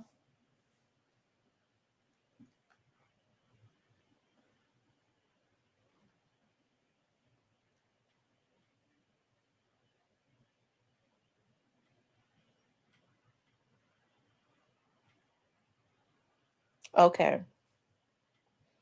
I mean, he is the man. He's definitely the mastermind. But I just wanted to see if you thought he was also. Right. He is the root. Absolutely.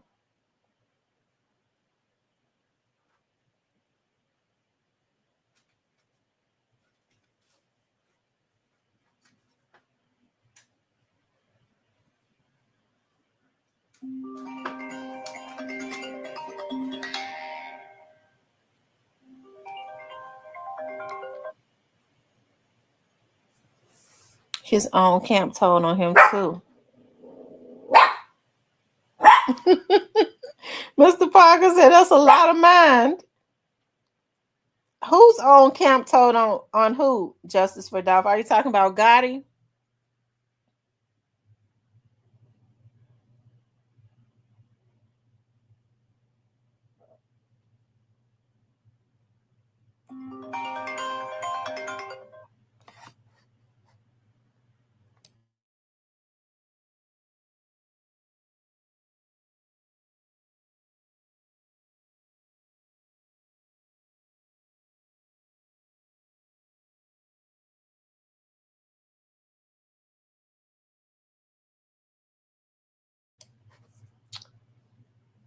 Hello?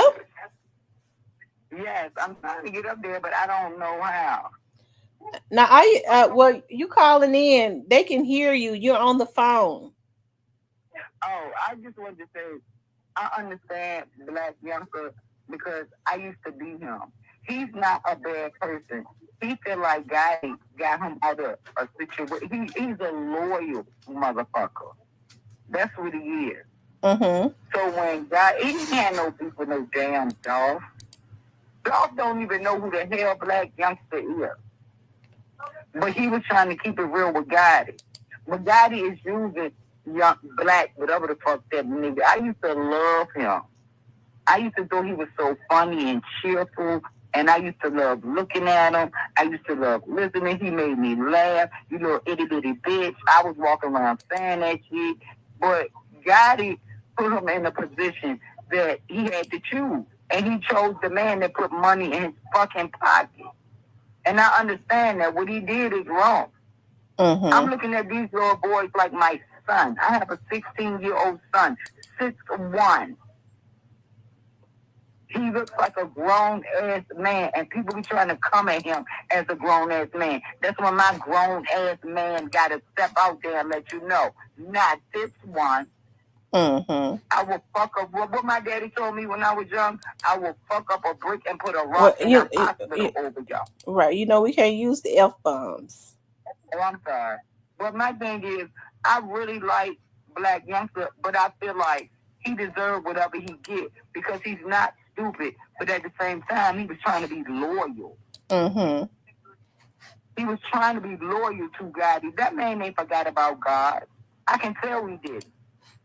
But when you out in them streets, it's not that you forget about God. It's just you in them streets. You ain't got time to think about God. Mm-hmm. Well, when he was saying all that stuff, and Dolph, where you at? He knew Dolph wasn't out there. Yeah, he knew he wasn't out there. That was an intent. It was an image. And trying to intimidation. And he wanted Gotti to know, I do this for right, you. He did. That's exactly you. That's the right answer. And that's messed up because that boy is young, and I used to do that because people off the street helped me, and I did the same thing, and they crossed me. I used to be ready to get killed over these hoes. Just to find out now, these hoes are fake. They use you for what they use you for. Now, why he popping back out now? Where he been? Mm-hmm. Now they need him now to keep him off of Gotti. Gotti got his brother killed. And I don't give a hell what nobody say. He did. Because now he got somebody to blame it on. Then your mama in the car. First of all, my mama going where I go. Mm-hmm. My mama ain't sitting up there chilling. Hey, baby. Hey, son. I know you're here. I went on like straight wood. Mm-hmm. See, I feel like a forest. But anyway, I feel sorry for him because I know what he was doing. But Gotti is older than him. Gotti could have been said, stop. Don't do that. Gotti didn't have the heart to do that, but he knew that Black Youngsta did because he thought he had Gotti backing him up. But now I bet you he see now, Gotti ain't backing him up. Mm-hmm. That man ain't shut up for nothing. He ain't the type of person that'll shut up for nothing. Right. They had to close his mouth. But now they calling him back out to take all the attention off of Yo Gotti. And I know how Black Youngsta feel because I had to do the same thing. I was like, oh, they let me sleep on their floor. They let me sleep on their couch. Oh, I owe them everything. So every time somebody got into something, I was out there. Mm-hmm. I'm hitting first. I'm stabbing first. I'm doing everything first because I felt like I owed them. Mm-hmm. But you don't take a bad day. He's still a child. Right. I mean, not a kid, but you know what I'm saying. Gotti knows the game. And then he got Jay-Z backing him up. He'll give up Black Youngsta for Jay-Z any damn day. Mm-hmm. Any damn day. And that's messed up. And like Straight Drop, I look at him. He needs to be locked up. But that's still a little boy. He's going to be locked up for the rest of his damn life. Oh, and it's wow. sad as hell. And I don't mean to cry, but I was like that. I just felt like I owed everybody that gave me some food or gave me somewhere to stay or let me chill at their house when I know I ain't got nowhere to go. I've been taking care of myself since I've been grown. Well, since I've been 15. I started working at 15. I started doing hair at 12. I started doing nails at 13 because I realized my family won't going to take care of me. Won't nobody going to take care of me. I got to go out and get, but his intentions weren't wrong. They misguided. Gotti could have stopped that man from doing anything at any damn time. Yeah. But now they calling him back out. Where he been this long? They shut him up, but they need him again now because the repo about to come up. And then you sitting up there where you know Dolph ain't at talking about something. Where you at, Dolph? With all these niggas with guns. You think you think Dolph really gonna be at that house? You think his family gonna be at that house? Dolph ain't dumb. Jealousy is so powerful, it don't make no damn sense. All my socks over there, but y'all gonna start wearing my south socks. All right, Miss Kitty, it's some more people calling in, so I'm gonna let them talk too. So you could call back in, okay? Okay. All right, I love you. I love you more, and I love all y'all. Blessings. Okay. All right, the person that was calling, that was beeping in, you could call back in. Shout out to Miss Kitty for always supporting the channel, for being one of my day ones. Okay. A1 from day one. Okay. I told y'all this. I gave Miss Kitty my personal telephone number. Then Miss Kitty started calling in the mornings. My eyes, I couldn't even get my eyes open. It would be like 4 o'clock, 5 o'clock, 6 o'clock in the morning. Hi, this is Zykeria. Kitty, are you asleep? I couldn't even open my eyes. I'm like, nah, Miss Kitty, you don't woke me up now. Holiday Track says, some walk in the light of their God, steps guided by faith and purpose. Others corrupted by pride believe they lead themselves blind to the chaos their own hands create. Yeah, I agree.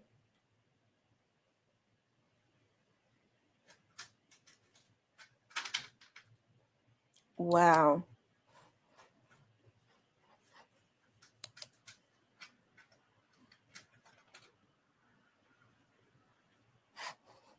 Mm.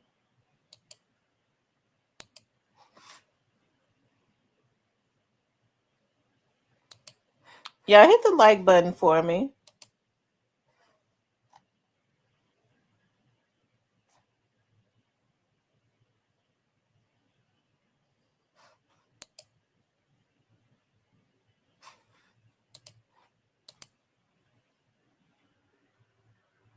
Hold on, you all.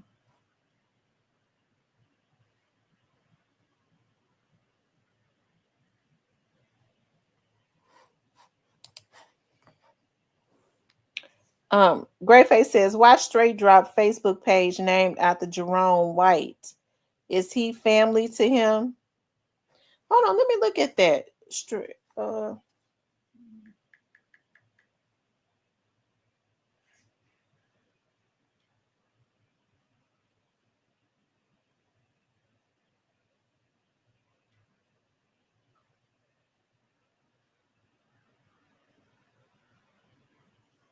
Is a day where you will Yeah, hold on. never had a lot. This is all I need. Lost in the bit.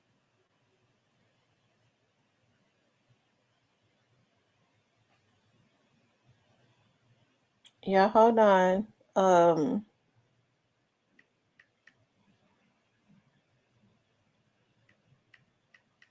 Straight Drop.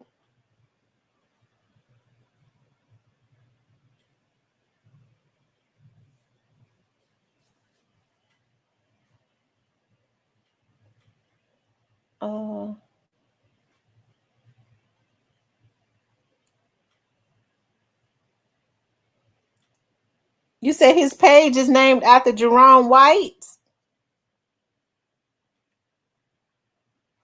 Why Straight Drop? Oh, his Facebook page. Oh, okay.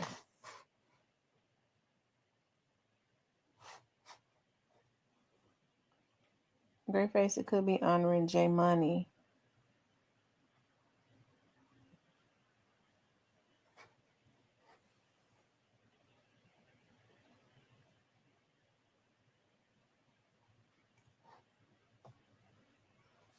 His Facebook page named after Jerome White. Is he family to him?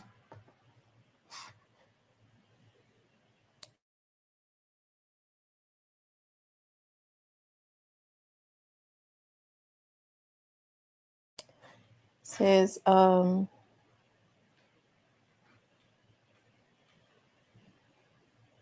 yep, J Money named Jerome White.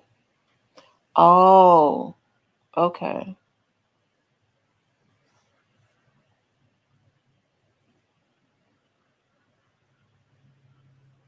So is that how they tricked him into killing Youngdolph? But making him feel like he was doing something for J Money? I never understood that. Why did they blame Youngdolph? Had nothing to do with what happened to J Money. Why did they try to blame him for that? Why was those young men's mother so mad at Youngdolph?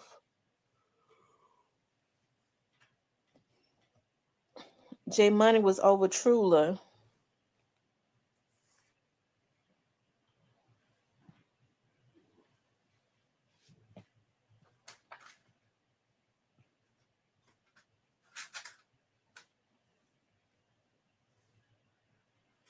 I really think Big Unc didn't.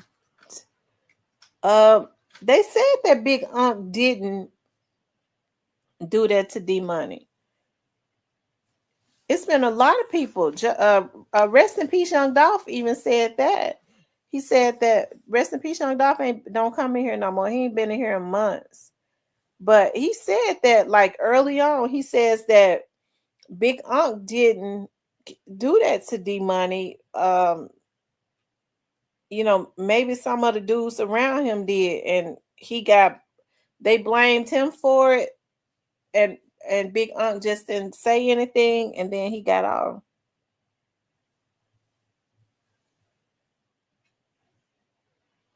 Straight Drop follows Big Unc.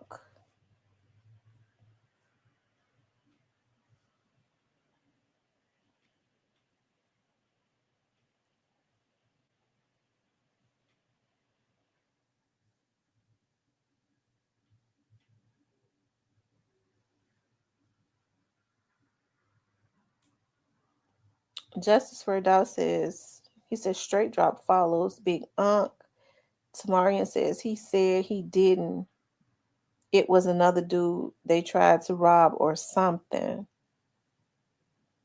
Justice for Dow says, I honestly think Quet used that to gas up Lil Trulas and Kamisha to sell his own hate for Dow. Miss Muffin says, well, Miss T, your son got his song, laugh out loud, that kind of, I'm going to leave it there. Lord, my son done put a gray face.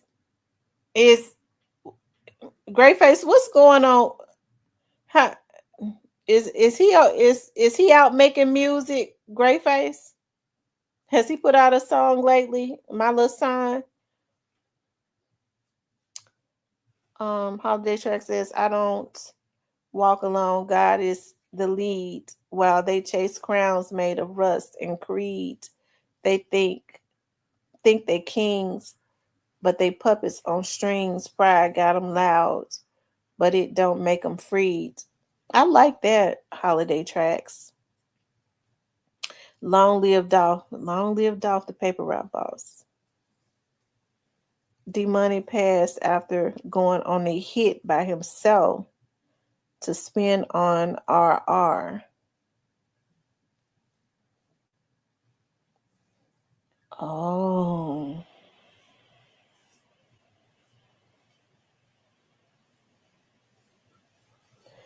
So what happened, Gray Face?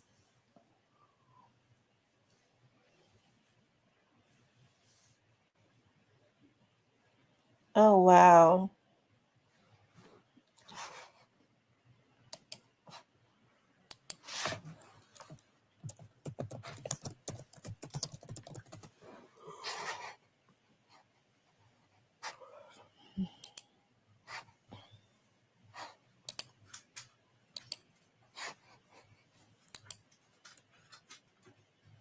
Let's see.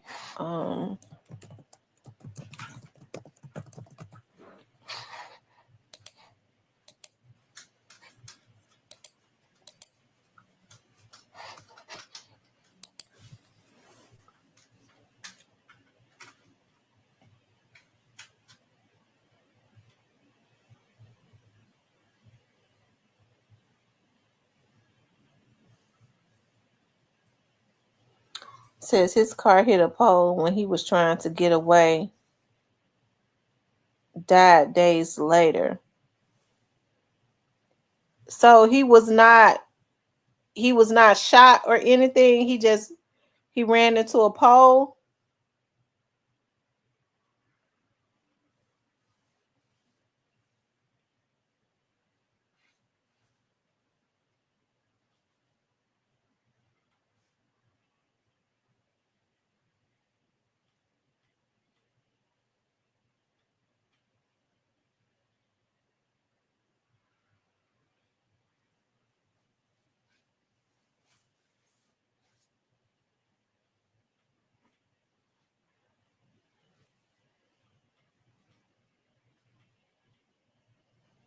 Oh wow. So he died from a car wreck.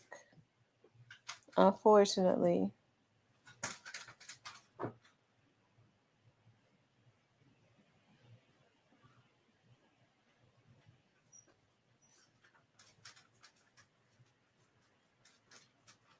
Oh wow.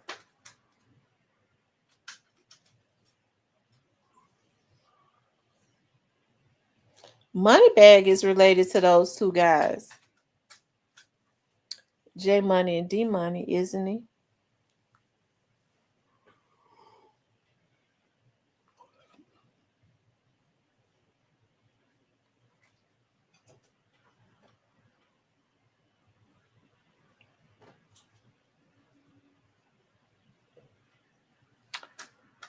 Justice for Dolph said somebody sold the story to Kamisha and the rest of them.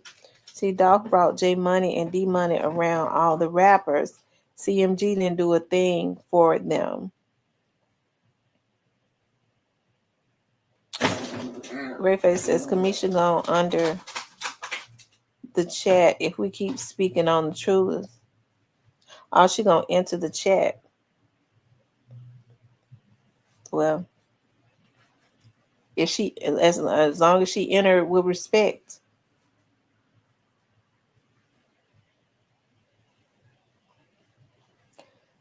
Paula says, so why blame Dolph?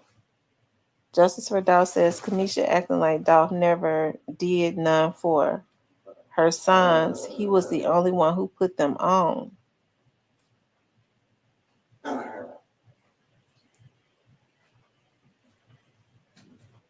All of them was fond of them because I went about a year or so ago. I went on J Money's Instagram.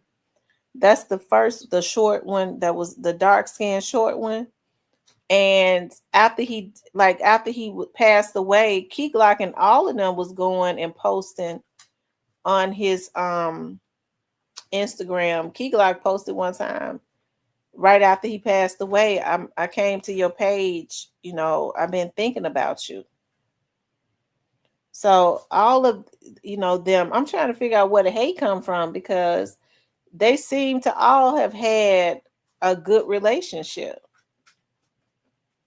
I'm trying to understand what part are they saying that Youngdolph played in what happened to why is she mad at him? Because she was mad at him about J Money, right?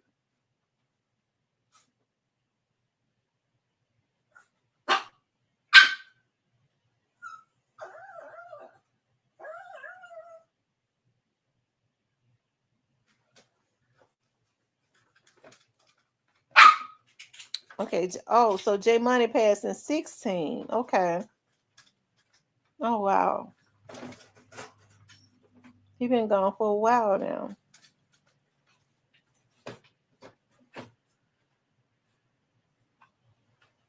It seems to me that they were all closer to J Money. From what I could see, it seems like the guys were closer to J Money.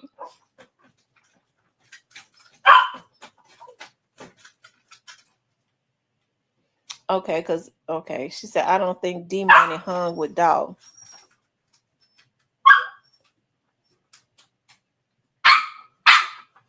Okay, she mad at him about D Money and a fake rumor. Okay.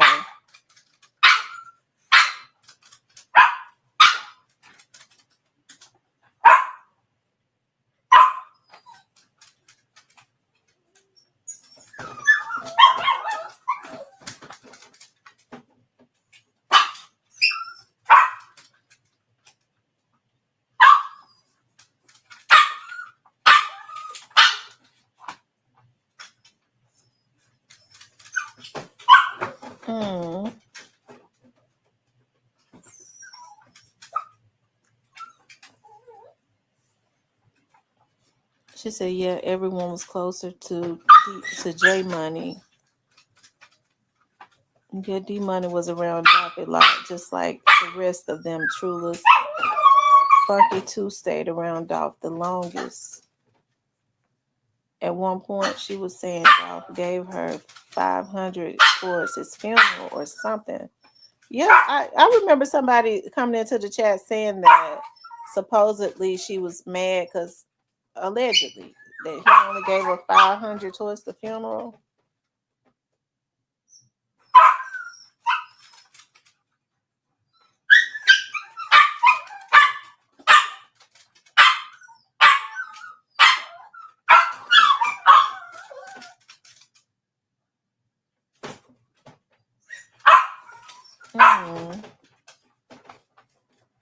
Oh wow.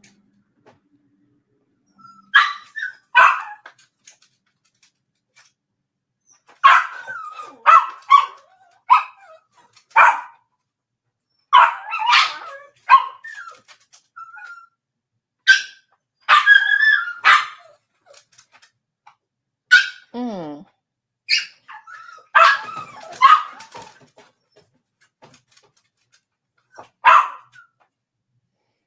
Be quiet, puppies. So let me ask y'all something. So who was the original like leader of Trula Mafia? Who's the leader, the person that was originally from over everybody?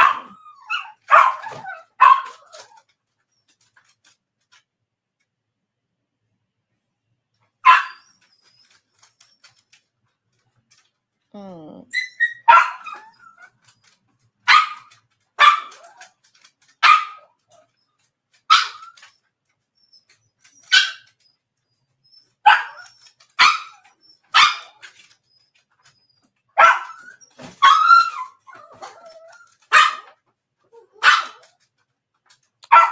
He said they all came up together under J Money leadership. Okay. Okay, so J Money.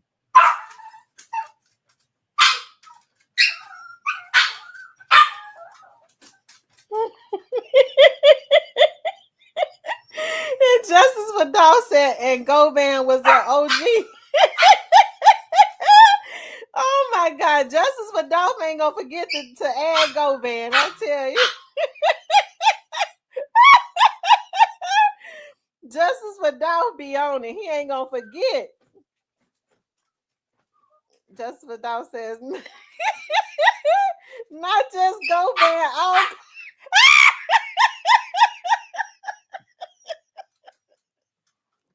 Justice for Dolph.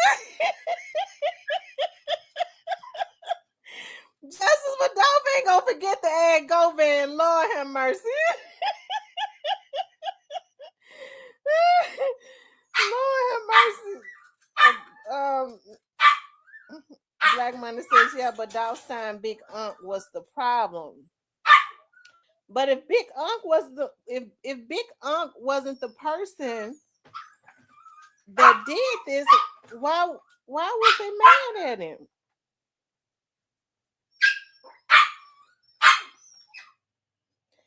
Maybe Dolph knew that Big Unc was not the person.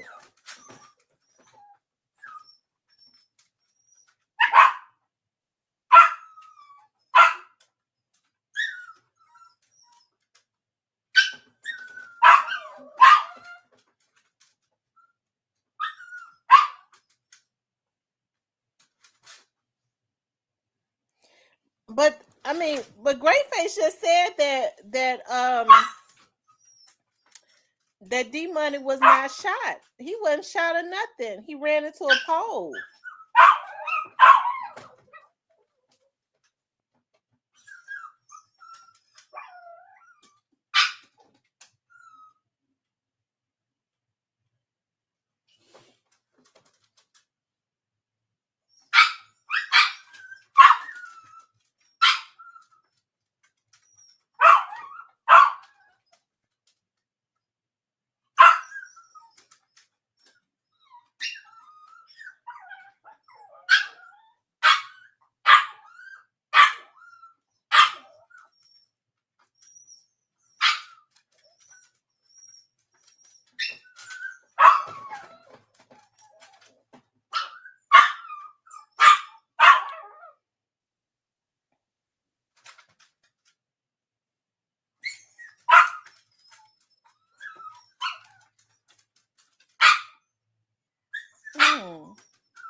It's just interesting though, because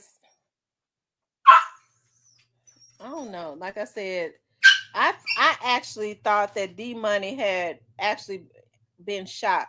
And either way, I mean, it was tragic either way. I hate the young man lost his life either way, but how could they say that Big Art killed him if he didn't, nobody shot him or nothing?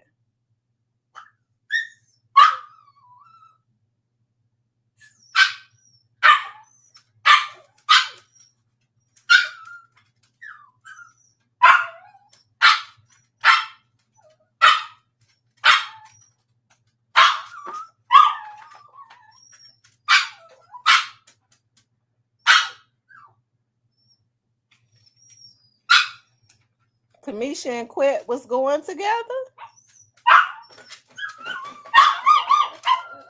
Kamisha and Orange Mound Quet was boyfriend and girlfriend. Hush! Oh my God! Look, these. What am I ain't got. I'm gonna have to. These dogs gonna make me spank them.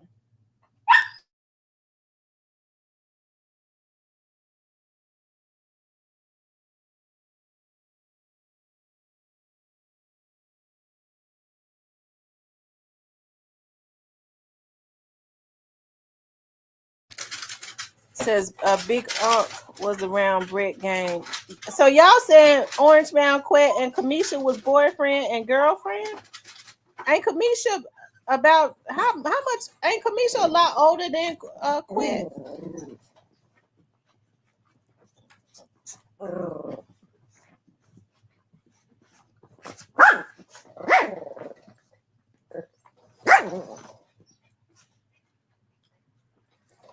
I could have sworn they said he tried to rob someone and he went left. Y'all gonna get a whooping. Y'all is gonna get a whooping. I'm not playing. Calm down. Calm down. Calm your butt down. Sit. Calm down.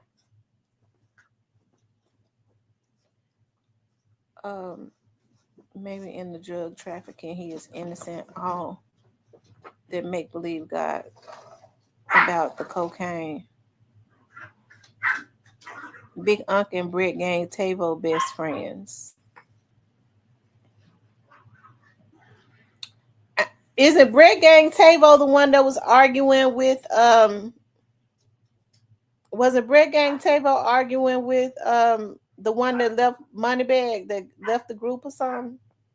Isn't that the one that Moneybag said, bring me my chain back or something?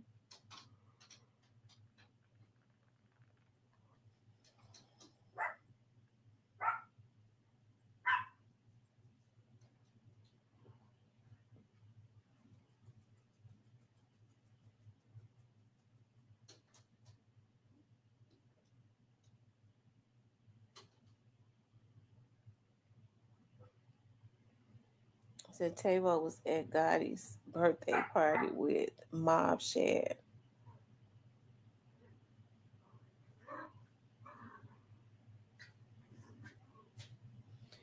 And Tavo the one that Moneybag said, bring me my chain, and then he said, make me come and get it or something.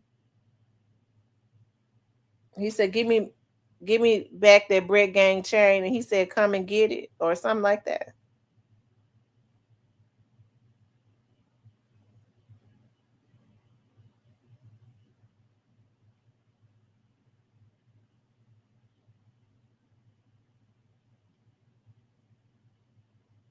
Oh, Brett Gang Drick.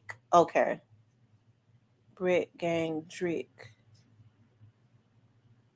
That's who was mad at Moneybag Yo. That's the young man that was mad at Moneybag Yo because he felt like Moneybag.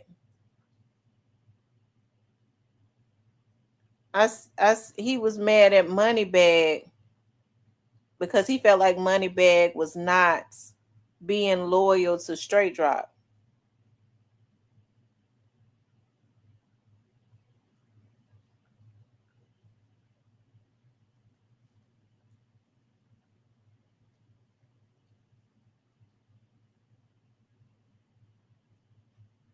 Hello, D'Angelo.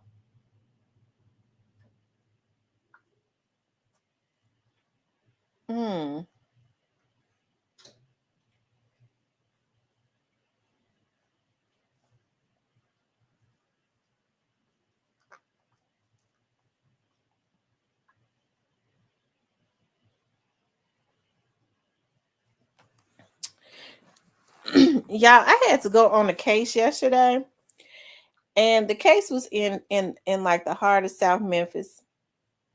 And when I walked up on the porch, it was one of those old houses. That was this, it was this little kitten, and the kitten looked like it was like no more than like a month or 2 months old, and it was just laying there. I've been thinking about that kitten. I don't even like cats, but when I started walking up on the porch, it said meow, meow, meow. And I was like, Lord, and I've been thinking about that kitten ever since, because the house was a rooming house. I was like, Lord, I wonder if that kitten had lost his mother, because it was laying there on that porch, sleep. I wonder if he had somehow got away from his mother. I wonder if the poor little kitten has eaten anything. I've been thinking about that kitten. I don't like cats. I'll never bring it home, but I mean, I would like to go take it some food. Justice for Dow says, I got a question. What is Moneybag's car doing in Miami with all the Trulis outside of Gotti's apartment? I got a question. What is Moneybag's car doing in Miami with all the Trulis outside of Gotti's apartment?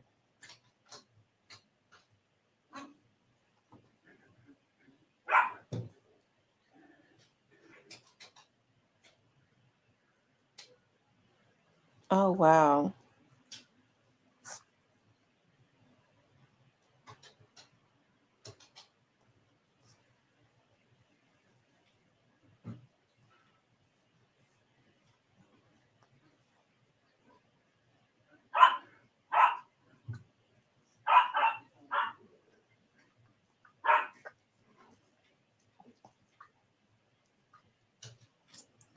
They said Trula must be on security.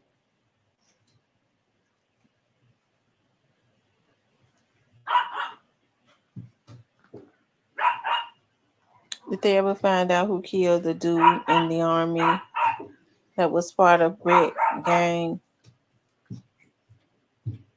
They were saying he was involved in Dolph deaths too. Yeah, I know, but I was Straight Cropper and TZ and Shondell and the rest riding in it, taking pictures outside Gotti's condo.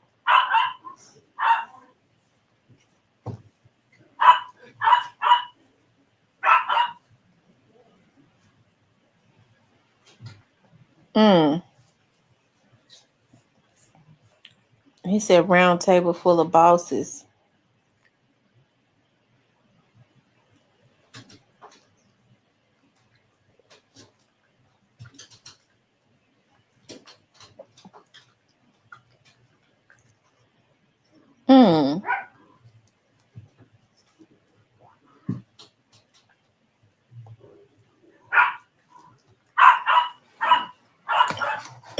What's Cypress at? Is Cypress still up in here?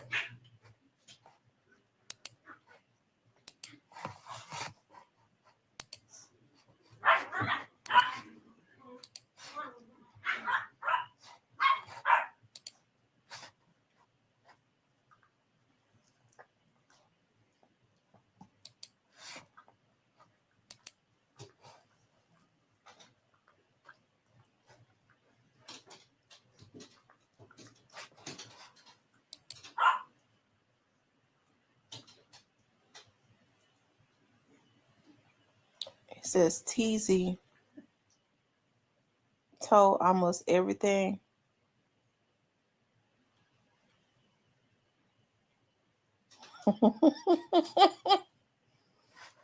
He said he don't believe he got nothing to do with it. He just believe he involved.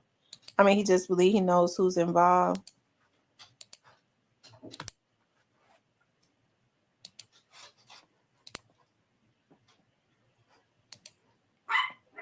And hey, Cypress.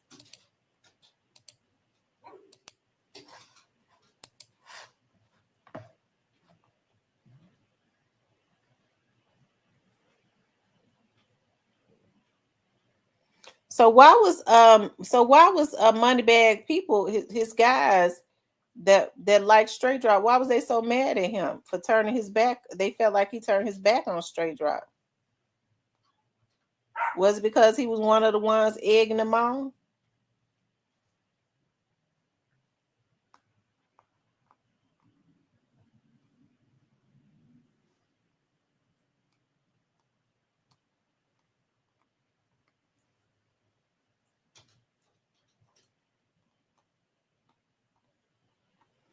Hey, Cypress, check your messages.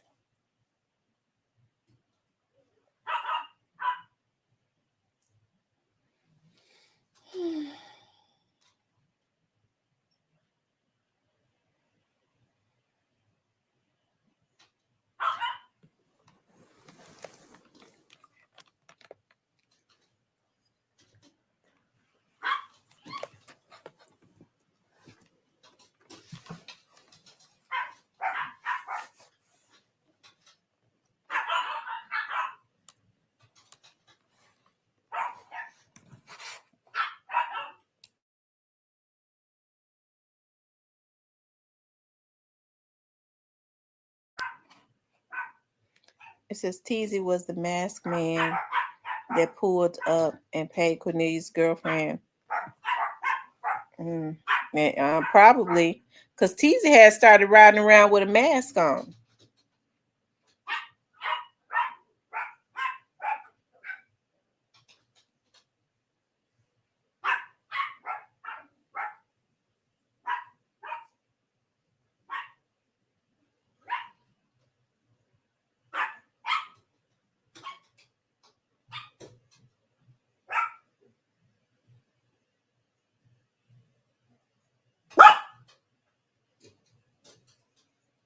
Mm.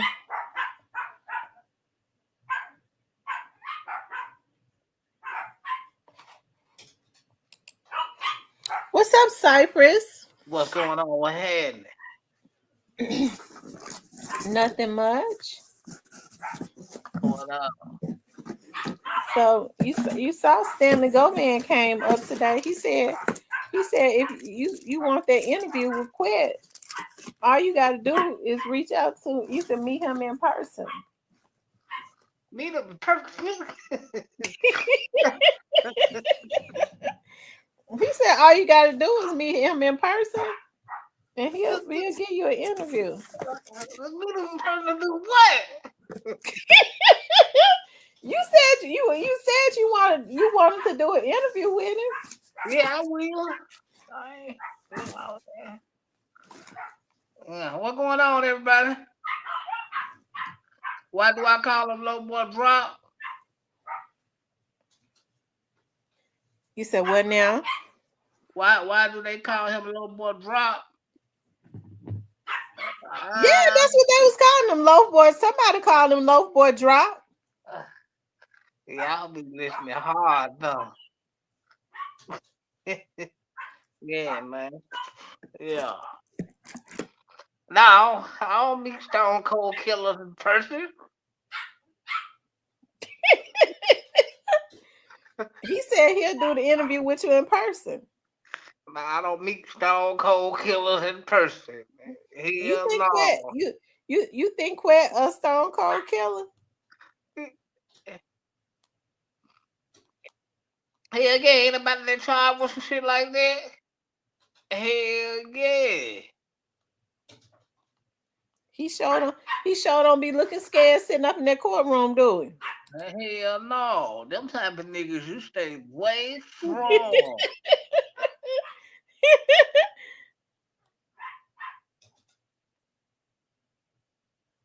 Yeah, you stay away from them type of niggas. Cause they gonna get you out of here. Well, we're gonna see what his private investigator gonna do. So do you think he gonna go through with the trial? Nah, I don't think he gonna go through with the trial. He'll be a fool to do that. I hope he don't do that, but he'll be a fool to do that. You said he'll be a fool to go through with it. Yeah. Yeah, he'll be a fool to do that. But now I don't think Moneybag had none. Hey, I think Moneybag maybe knew, but I don't think Moneybag was like involved.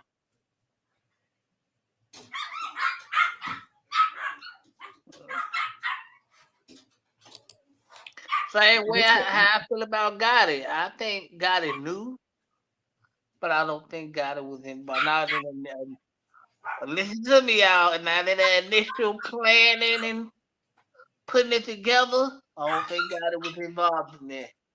You don't never think God was involved. Justice for Dolph says Quet is a real killer. No matter how much I clown him, that man is not slow or scared. Did y'all see him in the courtroom? Let me pull him up in the courtroom.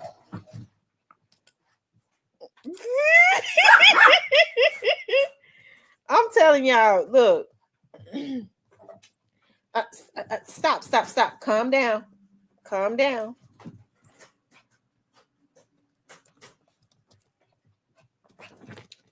You're going to get a whooping. I'm not playing with you. Stop.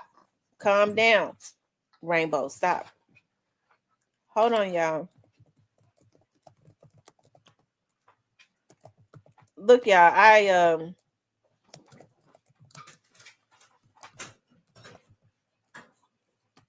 hold on one second.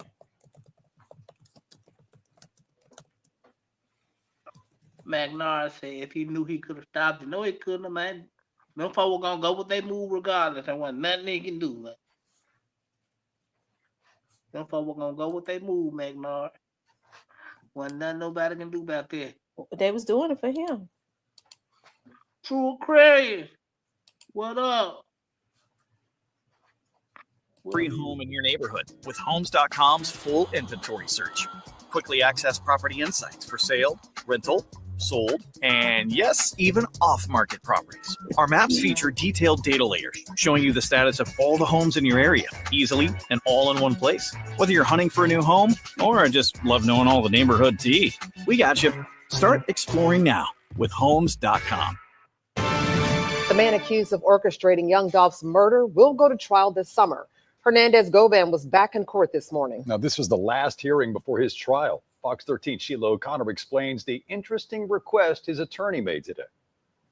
The biggest update out of the courtroom for Hernandez-Govan is his attorney has asked for the judge to appoint a private investigator in this case. Now, the judge said she has no problem doing so as long as the necessary documents are filed and an official motion is filed. Outside of that, they said everything is all set to go for Govan.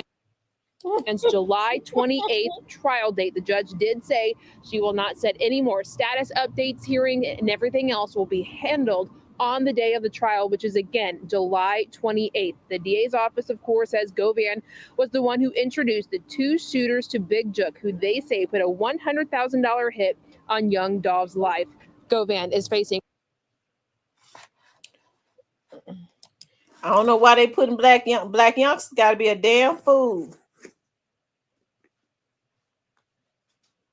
He said, Leonardo says, private investigator, what's that, tool? I can't see. Is that, what is that spell? T, is that TOOL? My tool? It should have been. I don't know why my eyes getting bad. I got to hurry up and get my glasses. He said, private investigator, my tool. Yeah. So that mean they got to go all, because that mean he gonna have to go all the way with the trial now. I mean, he don't have to. Now let me just say this. Black Youngsta, and if they sit in Black Youngsta, he says Hernandez don't need a private.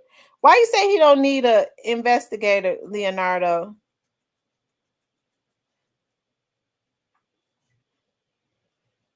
Finesse turned himself in because they violated him. Yeah, them feds ain't playing. They coming to get you. Yeah, they coming to get you. If they call themselves putting Black Youngster, taking that gag off of him, the gag order that his record label had on him to, because they sends Black Youngster out to throw out subliminals to try and intimidate somebody. You see that? You see how Hernandez-Govan looking in court? Yeah, he look like he. I mean, I don't think he'd be scared of Black Youngster. Probably need to be scared of him, don't it? Yeah, he need to bang. You know, that man look like a stone cold. Look like he's about to go knock somebody out. Shoot, Hernandez-Govan look like he would be the type that.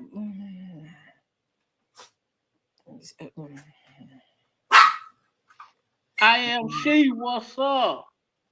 Him and Daddy got to know they don't. Cut it out, Muffin in the chair.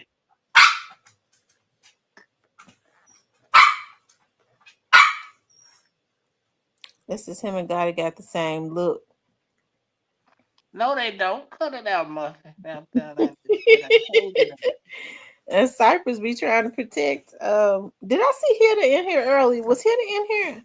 Yeah, the preacher's grandson in here. The preacher's grandson came. I thought I saw him. I don't know if I shouted him out, but I thought I saw him. Yeah. He says he looked like a killer. South Memphis, Deborah. Hey. How you doing, South Memphis, Deborah? And I am North Memphis, Cypress. How you doing? Hey, I am She Johnson.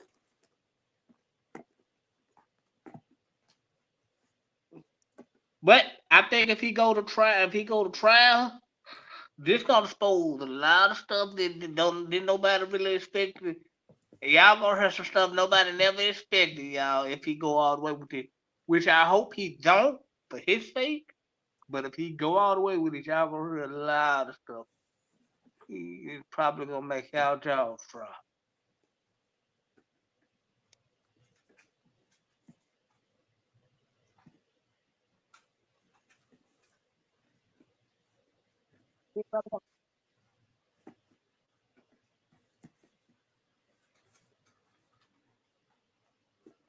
Shantastic said, I can't stand to look at him. He said, Kenneth said, hey, I'm back. I got tempted to go to the casino, but I'm first-degree murder and conspiracy.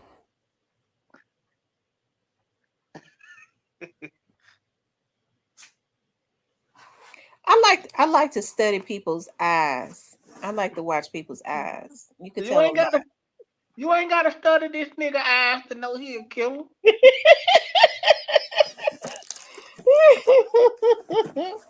Lord have mercy. Shout out to South Memphis, Deborah in the building from North Memphis, Cypress. Yeah.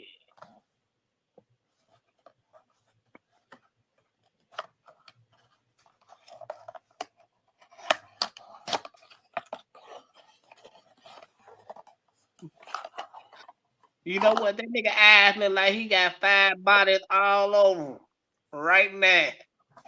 Yeah. He said he looked like he got 5 bodies over him right now. You look at him, he done knocked the nigga down. He been getting real active. Love you too, Miss Kitty.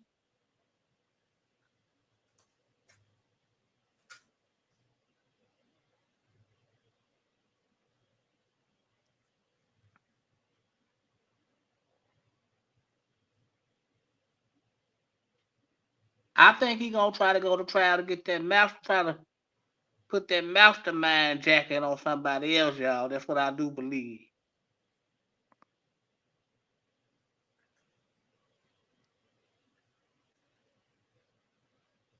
Real talk. What the hell did that?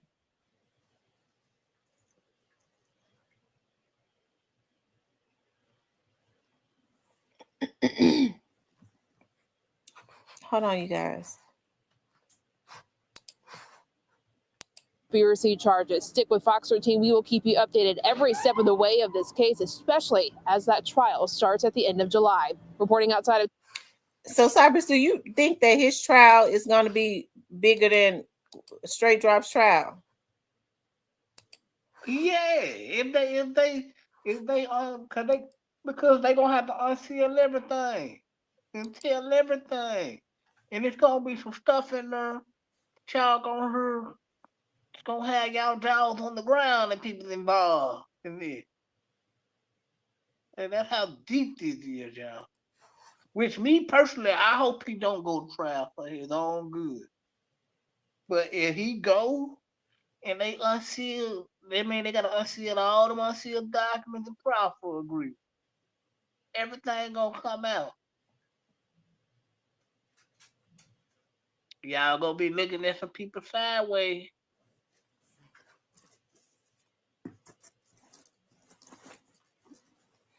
Lord have mercy. He says, yeah, but masterminding is also putting the whole plot together.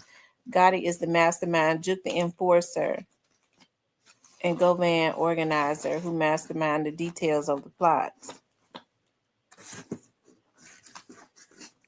Now, I agree with Justice Dolph except for one part about this, Justice Dolph. I agree with you somewhat, Justice Dolph. But Justice Dolph, we can't prove that God. We don't have no proof that God is the mastermind.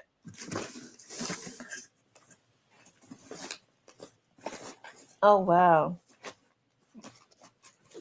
She said, what she say? South Memphis Deborah said, seems like you know something. Now, I don't know nothing. I just know 2 and 2 is 4.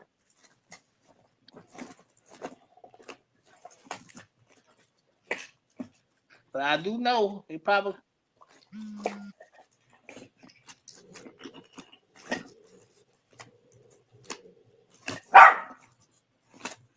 Blue Cypher TV, you the only one CMG who got my passion and respect. You always been respectful of that. Yeah, man, like, let me keep it real, bro. Like, it's a lot of stuff that they don't really want to come out. And Govan holds the key to this. And if it come out, people gonna be looking at a lot of people sideways. Do I agree with what they did to Dolph? No, it messed up my team,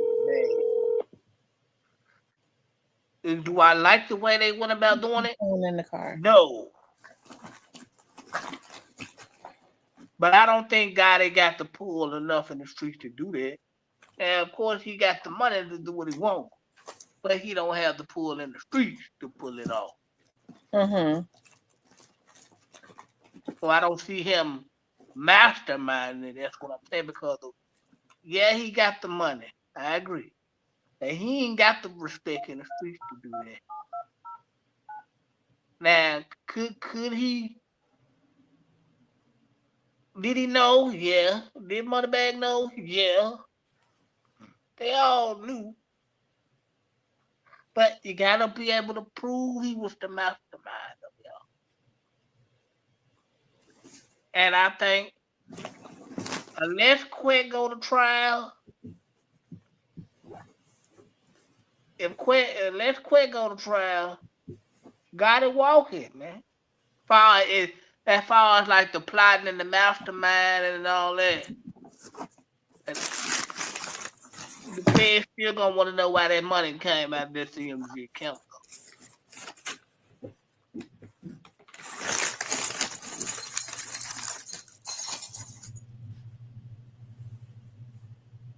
Hey, Paul, how am I crazy, Paula?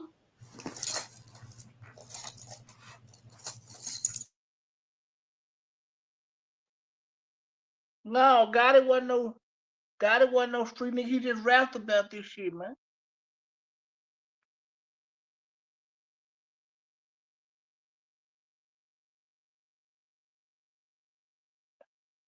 Shaka, we will have to be able to prove that as far as the murder.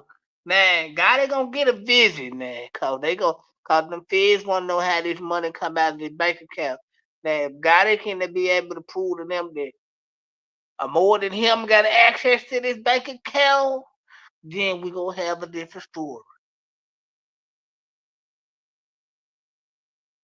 But other than that, unless Govan can prove it, unless Govan go to trial, Gotti going home, yeah.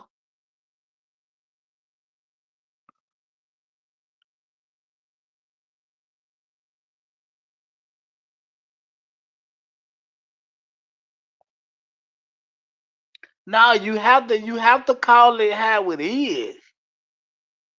You can't be just biased on one side. You gotta call it how it is. Yeah.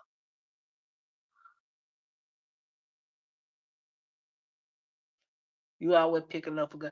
I mean, I'm not saying he innocent, Paula.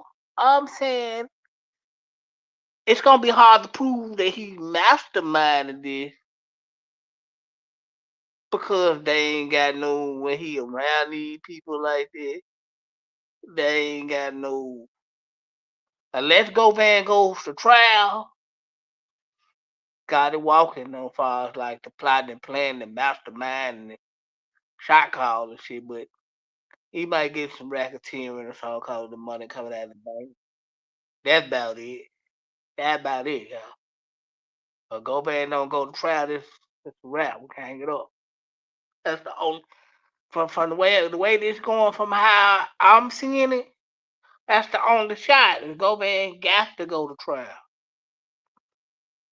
And I think Govan has to go to trial to fight that mastermind because Govan really don't want that mastermind jacket on him. And Cornelius basically wrapped the whole mastermind jacket back on him when he testified at straight drop trial.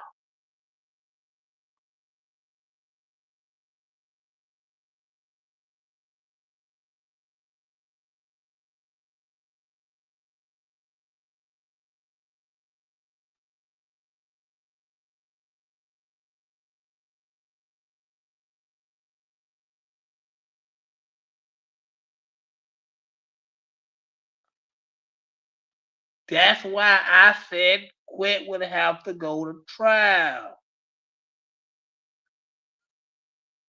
Why he did this? Because he been on her.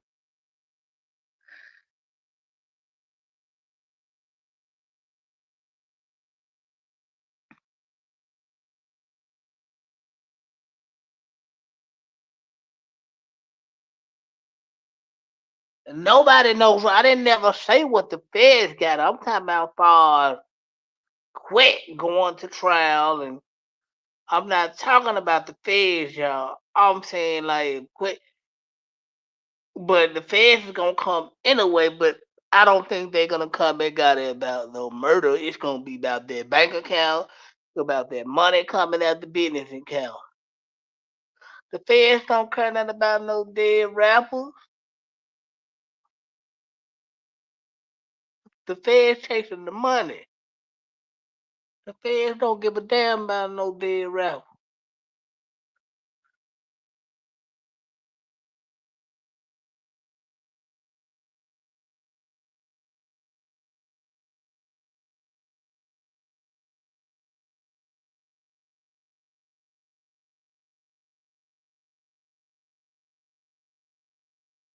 Even if, what they say, even if that,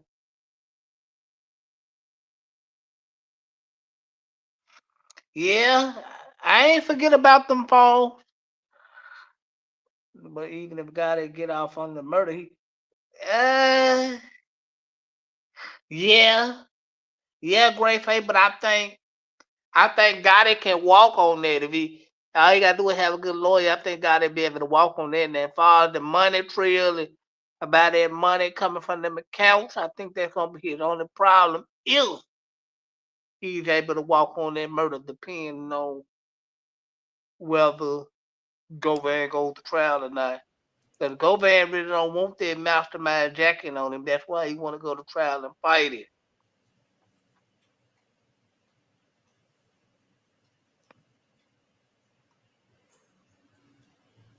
Hmm.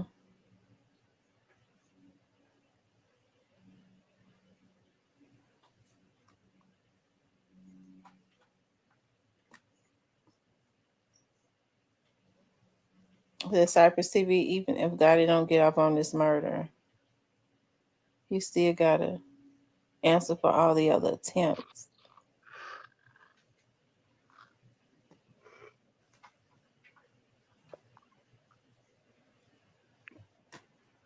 Mm. With a good lawyer, I think he should be able to walk on them attempts if he don't get if they can't pin him for this murder, he should easily be able to walk on that because he can all you gotta do is fight and take he to that with a good lawyer. He could be able to beat that.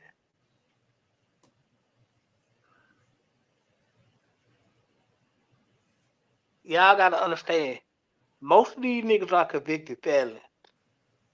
He got it ain't a felon. With a good lawyer, he going home, and them niggas going to jail.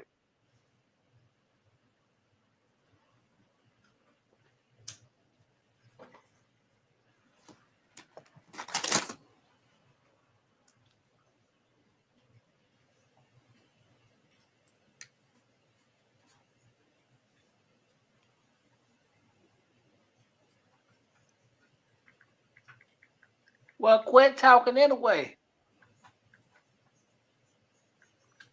Giant Scott says,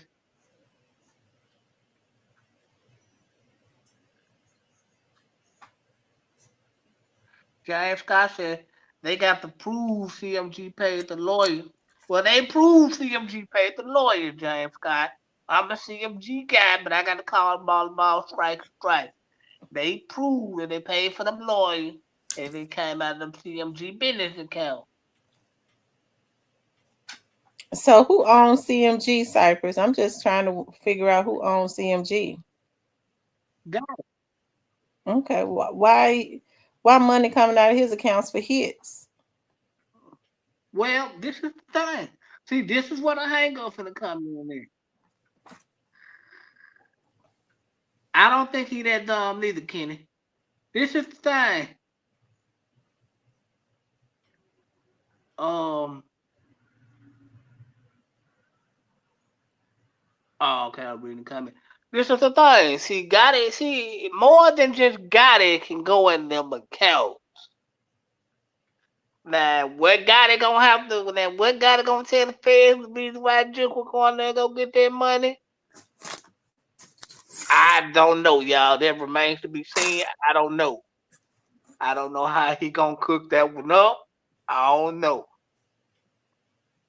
But more than Gotti has access to them CMG bank accounts.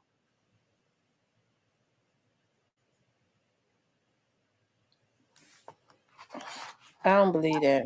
I believe that. Now I don't know if B Mims They got can't access. just go and pay for no hits. Everything has to be accounted for. Well, they don't have to say it here. They can say it's for a business expense.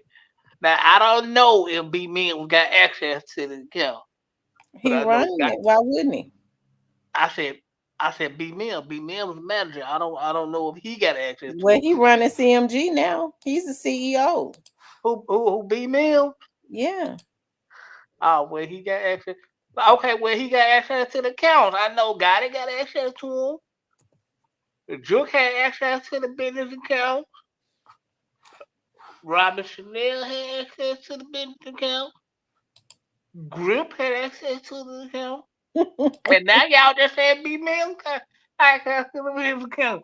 So, hey, there it is. But before I name, I know for sure got access to the business account.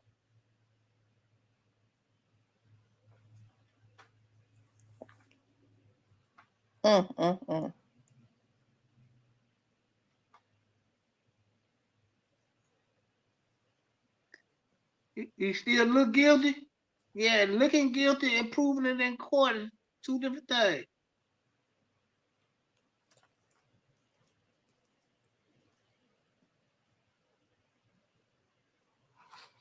Well,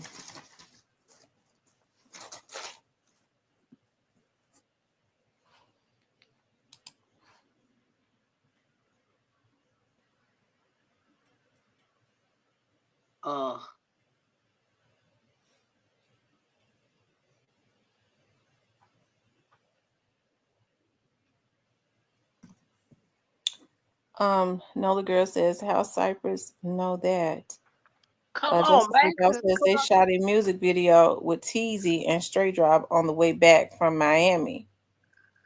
How Cypress know what? That them folks that I named got access to the business account?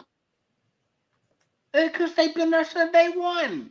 Hell, Juke money started your guy's career. But that was not Juke's label. No, it ain't Juke. Well, Juke had part in it eventually, but his money started your guy's career for any label anyway. Grip been with him. Grip and C Baby was with him since day one. Rest in peace, C Baby. But Now y'all just said be Memphis. Hey, so I'm quite sure he got access to the money now. Okay. Smart move by got it. I hope it worked for him.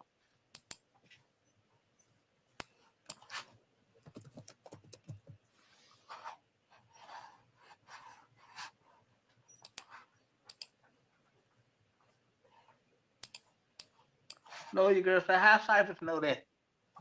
Why Cypress wouldn't know that? No, you girl. Come on, Cypress TV.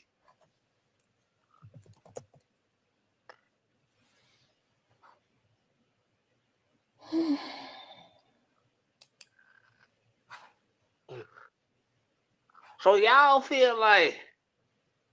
So y'all mean to tell me y'all feel like Gotti is wrong for what another grown man chose to do? Gotti should have stopped it. He can't stop no grown man.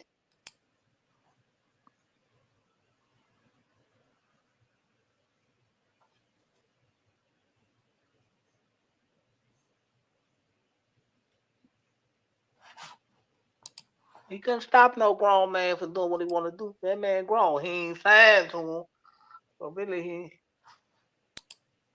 he just loves. Hey man, let me ask y'all a question in the chat. If Gotti really got walked on this and beat all this, would y'all still be mad and thinking the man guilty and he ain't been charged? This is, what about the straight drop partner who was the dentist?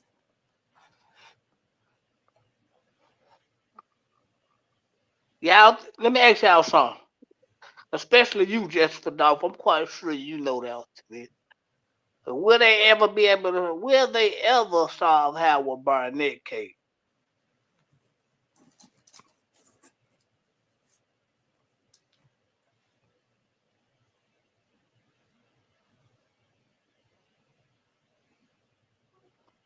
She said, I heard you. Oh, I'm glad you heard me, know you, girl. I'm glad you heard me. But I think Gotti gonna run into some trouble about that money coming out of them accounts. That's me personally. Because they stayed on that in the trial. So have they finished Cornelius yet? No, they haven't sentenced Cornelius yet. They ain't even said nothing about sentencing him. That's what's weird. They haven't said a thing about sentencing him. TS says, I'm still praying for Cypress. I'm still praying for Tyre Nichols right now. Give me a moment. What? Okay, TS. Okay. No, your girl said after 100 million, I can't. No one have access to that.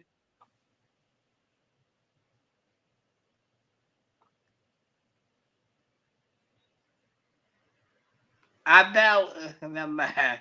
Cause when I say that, I ain't gonna say that. Cause I know if I say that, and that's really gonna. I'm gonna get some phone call. If you say, who would you be talking about? If What you I be say talking? what? No, I ain't gonna do it. Okay, but don't say it. I don't want them to be looking for you, Cypress. Ain't nobody looking for me. Yeah, but if you say the wrong thing, they might come looking for you. He wanted it. He didn't want it. Like who want somebody like? Listen, y'all. Y'all gotta stop saying Gotti wanted it. Gotti didn't want Dolph to die. Number one, I'm gonna tell y'all why Gotti wouldn't want Dolph to die. Because he like money. He said Howard was doing business with the crew and tried to pull a fast one on them. Quet gave green light. Straight Cop was threatening Howard, and Raquela helped set him up. Who is Howard? That was Raquela's Oh, boyfriend. the guy. Yeah. How long has that man been missing for? Oh, I don't know. Check it out. Look it up. Find out for us. It's Friday. It's raining in it. It's raining while I'm at. We ain't got number time. So check it out. Yeah, you know what, Jessica Doll? I believe you because the way she was crying and taking in that interview, I said, man, ain't no tears there. She just shaking and she want to laugh so hard, ain't no tears coming out her eyes. I said, man, somebody need to slap her and wake her up and just slap the tears out of her. God, she was trying so Yeah, hard. how they do him? How they do him? How long that man? How will Burnett? What they do to him? Oh Lord, I was about sleep, but I done perked up again. Not perked up.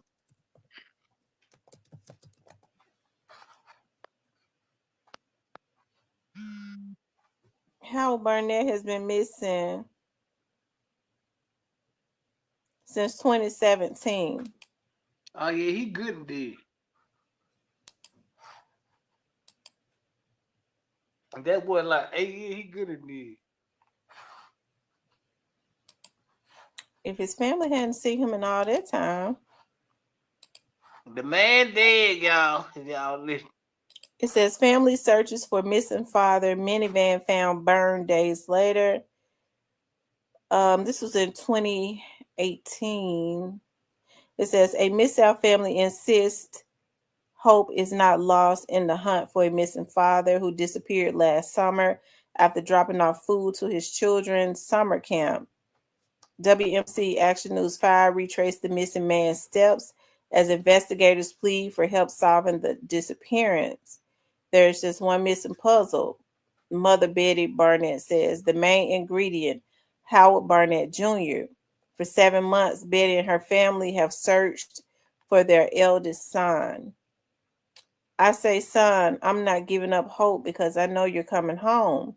They insist hope is not lost despite few clues in the 39-year-old's disappearance. I go to work every day. How you making it? Still haven't heard from your son. I say, no, but by the grace of God, he is keeping me strong. So in 2017, 2018, he was 39. He went missing in 2017.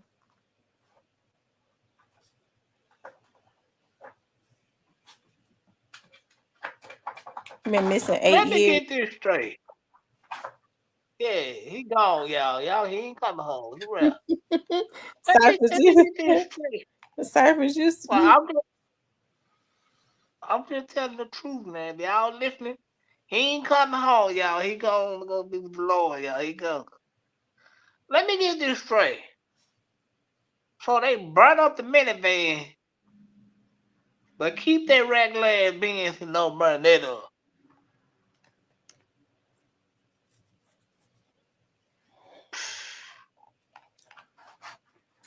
Y'all burn the minivan up, but keep the regular ass Benz around just to go to jail.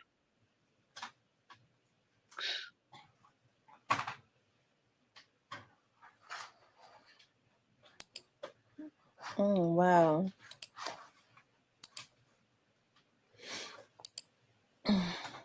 Well, they plan to torch the big. When did they plan to torch? But Desmond told, yeah, that's why they killed his ass, because he told it. On the live, his ass, he told it. Yeah, but they gonna try to make it seem like it was something else. Ain't no folk took, yeah. Yeah, just I'm with you, Jessica Dolph. I know where you're going with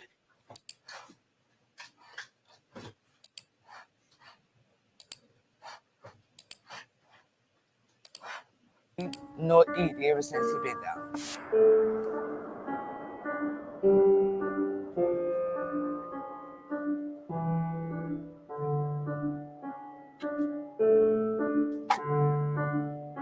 Like I said, this is just not him. Everybody know that. That's the killing part about it. I'm pleading for the whole world Somebody got to know something.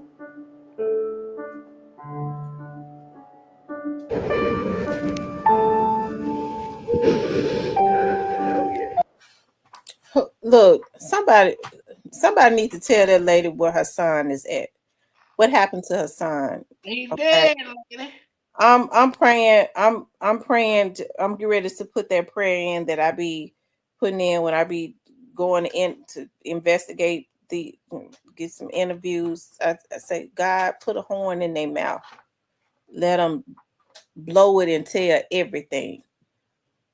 And it always works. That prayer works. God, put a horn in somebody's mouth and let them blow that horn and tell everything that they know. That lady deserves justice and peace. Somebody took that woman's son away. Okay. He ain't, he ain't coming back more than likely. It's been too long, but it needs to be some justice. And I pray that God does not give them peace until they talk. Almost give them a nervous breakdown until they blow their horn. Well, I don't know how many more horns niggas got. This nigga ass give him half that's some lame potato chips. Ain't it? This nigga ass he put What some you mean you cheese on don't that know how many more motherfucker. horns Cornelius got? I'll hit that ass on me talking. He can't wait.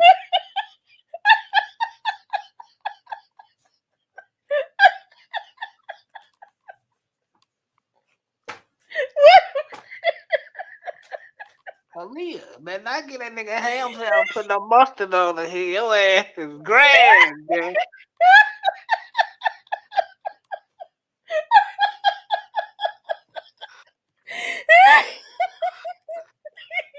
You think he done blew all his horns? Shit, just about get that nigga some lame potato chips and I ain't coming. Shit. Oh my God. Justice for Dolph says, don't worry, Tam. I will snitch on them if they won't snitch themselves. Justice for Dolph said he know what happened. Well, tell us, Justice for Dolph. We want to know what happened right now. Just tell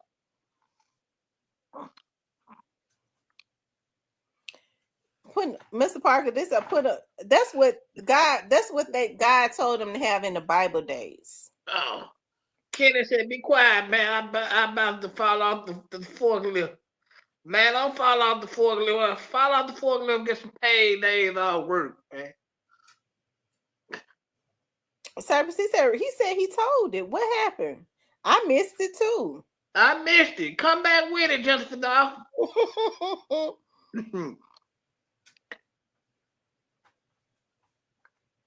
Yeah, Cornelius. I don't know why everybody think Cornelius the one that's telling everything. Man, listen. It's 3 niggas that you don't want to know what you're doing. And these three niggas sound like 2 profities a piece. Keefy D, Big Cornelius, and Quick. And them niggas are telling.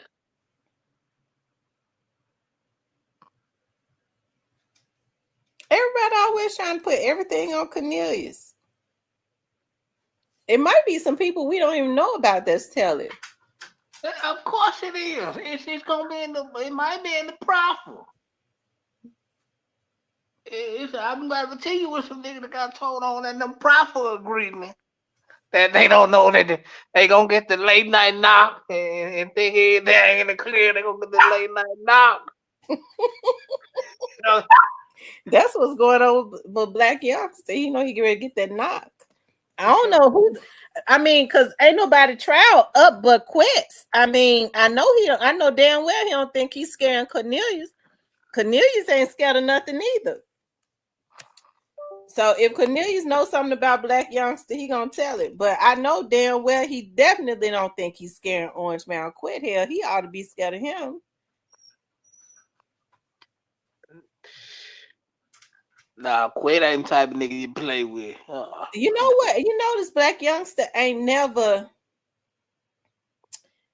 It's certain people he don't try to He ain't no damn fool, is he? Because now when that happened to Juke, how come Black Youngsta wasn't throwing out subliminals at those people? I don't know. I don't think the police. I think the streets gonna have to solve that one. What happened to Juke? Yeah. They probably already know.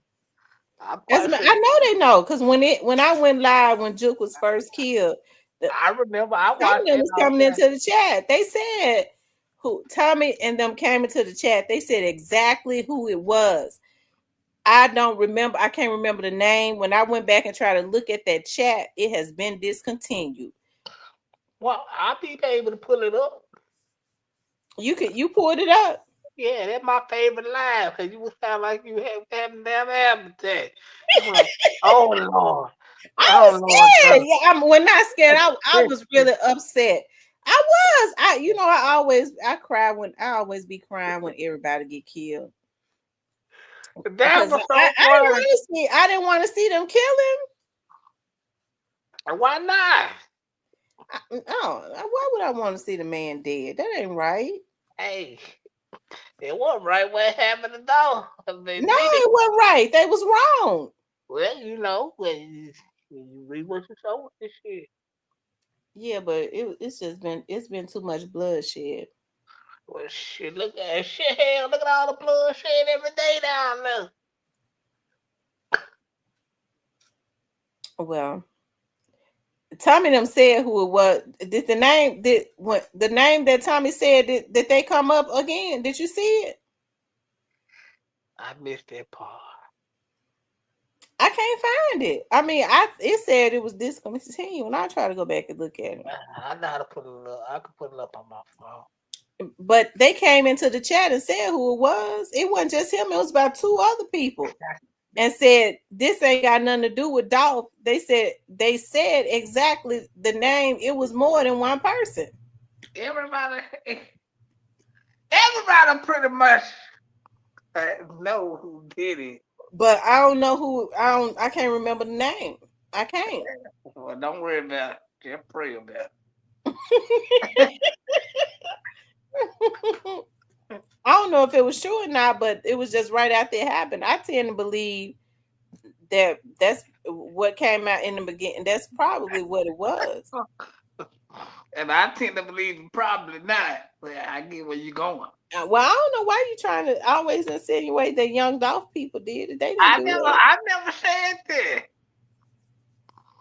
that. You think Gotti did it? And I ain't say that, but it's people out there that believe Gotti did it, and I'm quite sure people that's connected to Dolph know exactly what happened and who did it. That's why they celebrate.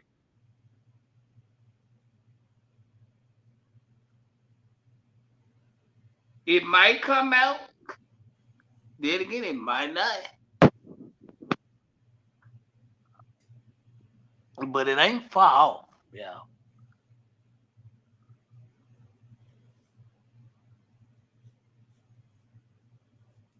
Dolph people, he couldn't wait to say that. Dolph people not part.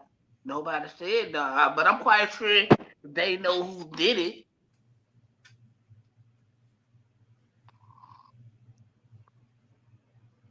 I'm quite sure they know who did it.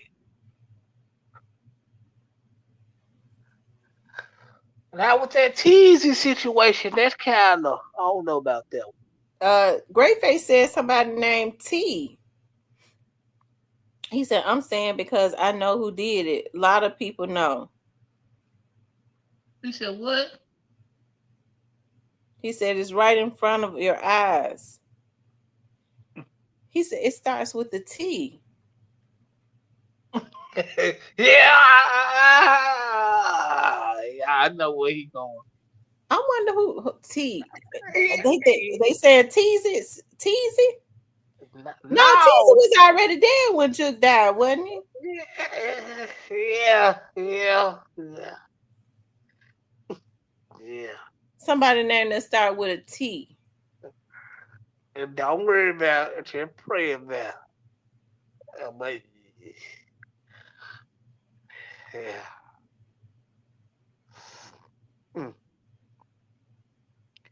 It ain't far off though. I'll tell you that much. I don't know nobody's name that start with the T. And you don't? I can't think of it right now. Give me a hint. What's the second letter in their name? T what? I don't know. Is somebody close to quit? Could it be?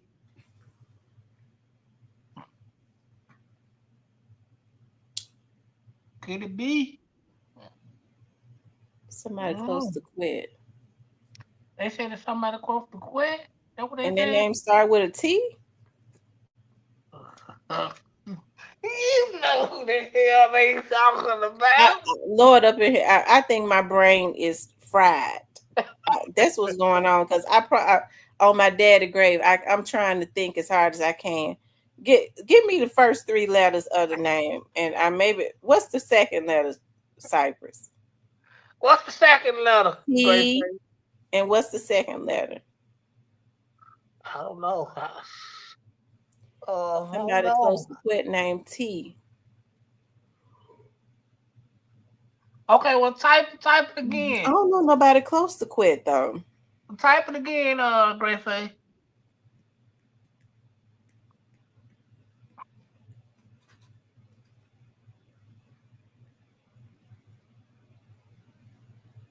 T. Oh, he said he typed it by mistake. So Kenny says my brain is fried because I'm working myself crazy.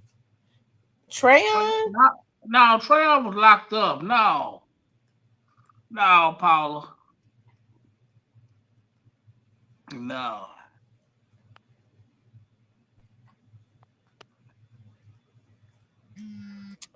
I can't remember.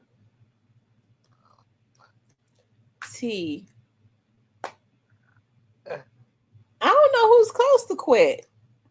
Somebody close to quit named T. I don't know about close to quit named T.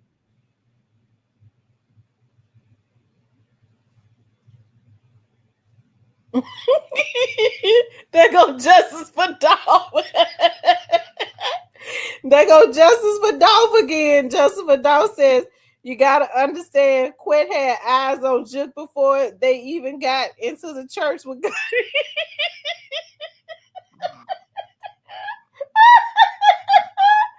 Justice for Dolph back again. He gonna make sure he throw Quet name in there. What do you mean? He said, "God." What do you mean? Quit had eyes on Juke? Okay. What is he talking about? And he talking about that Govan Federal. I mean, not Govan. Oh Lord, this man got me called to go. Oh, isn't that Eric Govan Federal? Are you so you saying that Quet was outside of the funeral?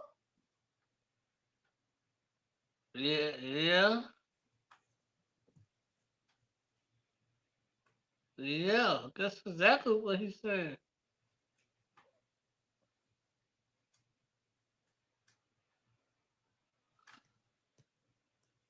Oh, he's saying Quet wasn't there. Okay, go find out. Go find out their common friend who they. Who common friends? You talking about Juke and Quet?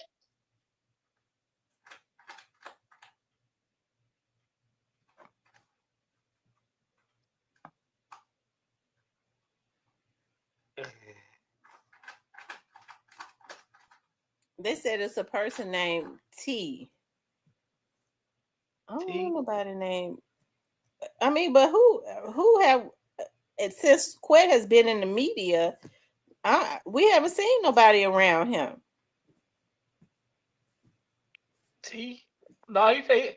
No, Grayface said he typed it by mistake. Oh, okay.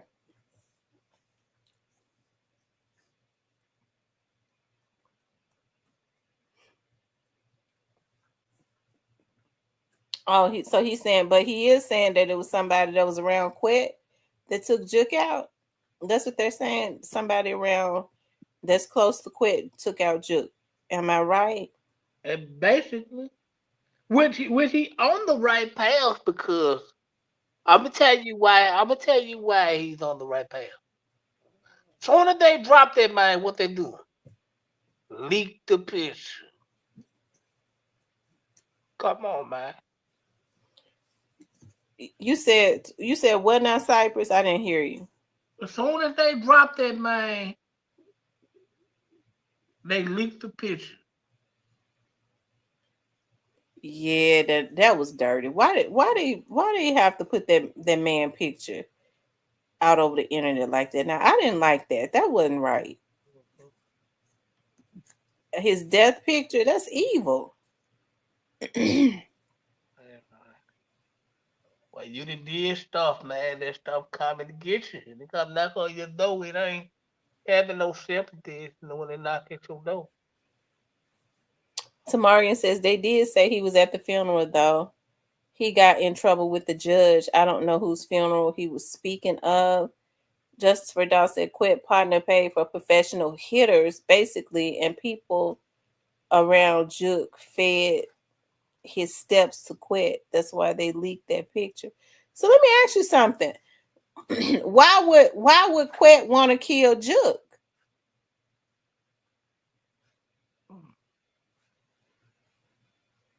Now that I don't know. I can't say that, but yeah, see, Justice for Dolph is on the right track, because you got to understand who they leaked the picture to. It's crazy, and they leaked it to them on IG, and it was like, I forgot what the picture said, but yeah, they leaked it. Yeah, I'll say that. No, not.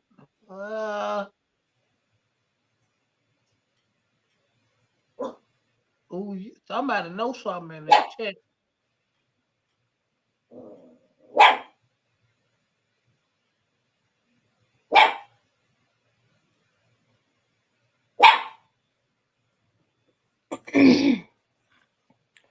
Lucky's Lawn says because he said something when they came to him. Where my glasses at?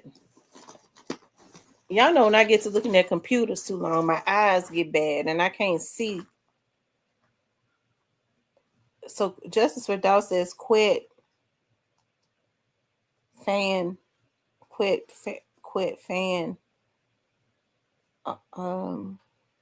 is a big fan of King Von.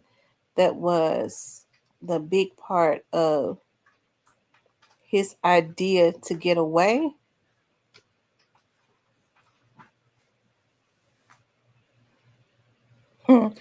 Somebody said Thaddeus Matthews.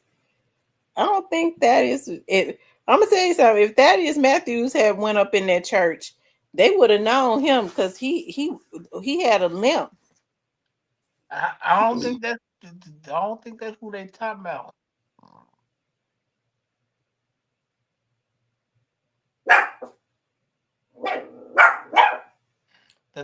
Dirk case blaming on dead inspired Govan.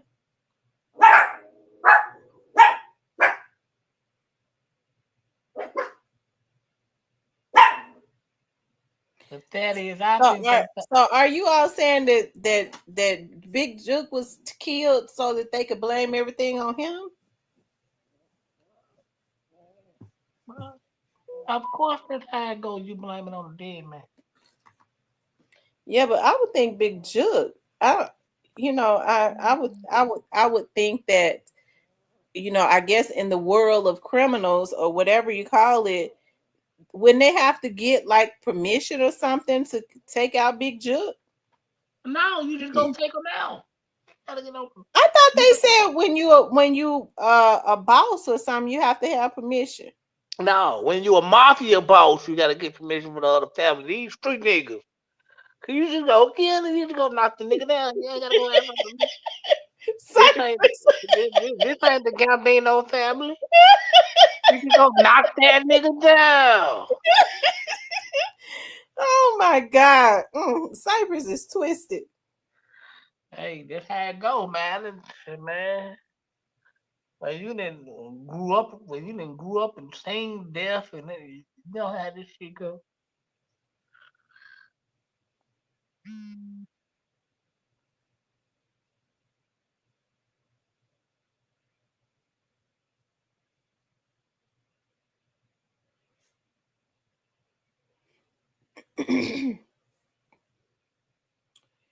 Blaming it on a dead man is the only way to get out of something if it works. He was a solid street dude. I'm missing comments. Who was a solid street dude? I don't know. These niggas was as grimy as they come. I don't know about solid street dude. I think I left my glasses at my desk. The computer wearing my eyes out because I'm missing comments because I can't. It's been getting blurred. His brother already gave him the go ahead. Now, some people feel like God had this done to his brother, Cypress. What you think? See?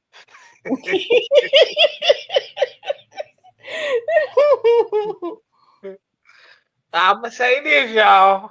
I'ma say this. Do I think God had anything to do with that? Nah, I wouldn't think that God would do that to Juke. Much as we praise him. But I'ma say this though. The way he looked out in that crowd at that funeral, like he knew some shit about to go. And he got the hell on up out the back door.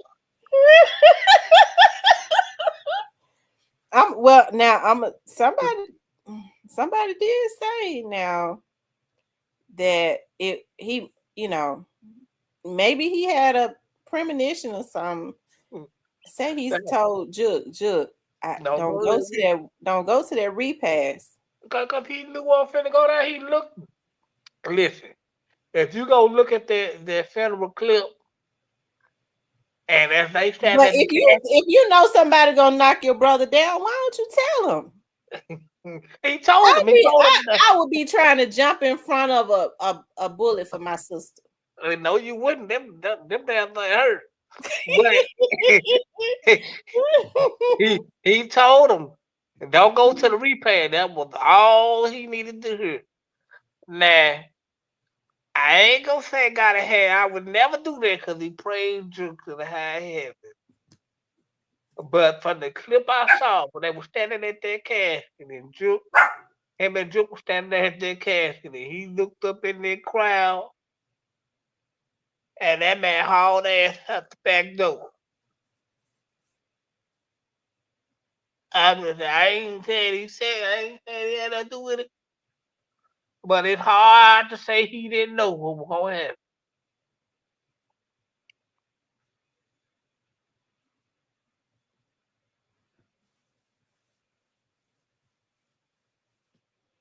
Neo says gotta definitely pull a Rick Ross and definitely got the F up out of there. He not a genius, but he not stupid either. Man, that nigga hightailed it out the back door, went straight to the airport. Like, I ain't got time for this shit. I'm not here. You don't think he stayed around when his mama and them told him his brother had been killed? I think he. Oh Lord, see, here we go again, y'all. I think he was. Listen, I think that nigga was still in the city. I just think he didn't want to be around that shit when it go down.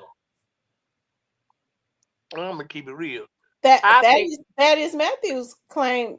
I remember Thaddeus Matthews said that Gotti was at the repass. He just didn't stay. I didn't hear that from nobody else. I heard he didn't go to the repass, but I don't know.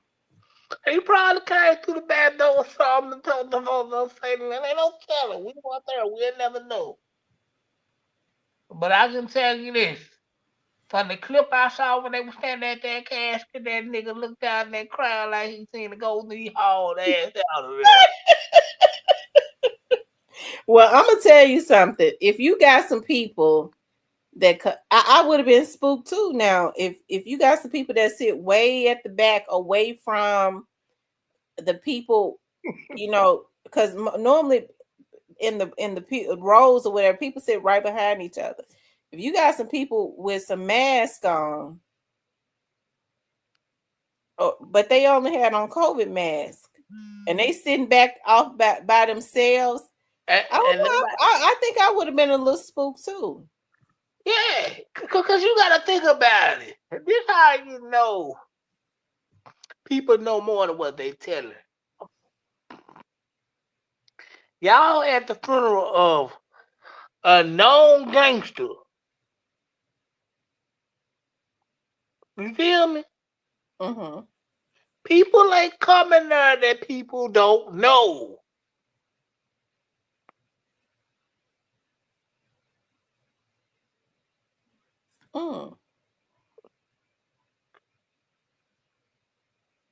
People ain't going to known gangster funerals, and you think you just gonna sit there until the goddamn COVID mask and nobody know who you? Y'all can I believe was that going if to y'all say, want to. because with a COVID mask, you still able to identify who a person is if you familiar with them. Yeah. Fun with Granny, who says he was at the airport and turned around after he got the call saying what had happened. Yeah, get my hard ass out. He looked at this. Ain't y'all go look at y'all. If y'all ever pull that clip up and you see guy that turn around and he look in that crowd and the look he look like Puffy when Puffy when they knock Big down. Puffy was a suspect to me then. Well, of course he's suspect.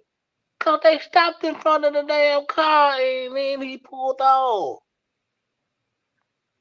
Then you can see dude getting the They car. said Duke was a soft. Now somebody did tell me. Now y'all do know you know it's weird. It's eerie because it was video and stuff out there. It's not like,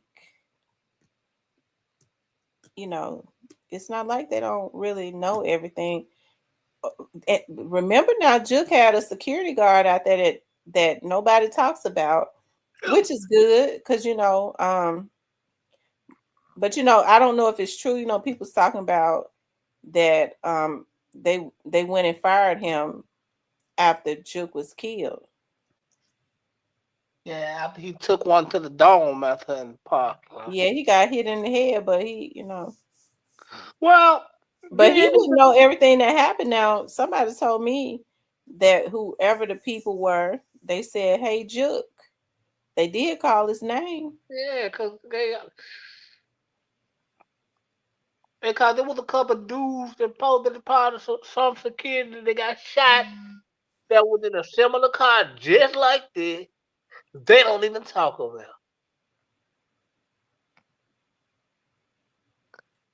All this shit is connected, y'all. You said what now? It was supposed to be some security people or somebody like that. They got shot in a similar car that they don't even talk about right before this shit happened. You talking about a similar white car? Yeah. Like that white SUV? Mm-hmm. They supposed to be part of some security or something. I forgot what security, who security they supposed to be. This happened right before that, but they quit talking about it.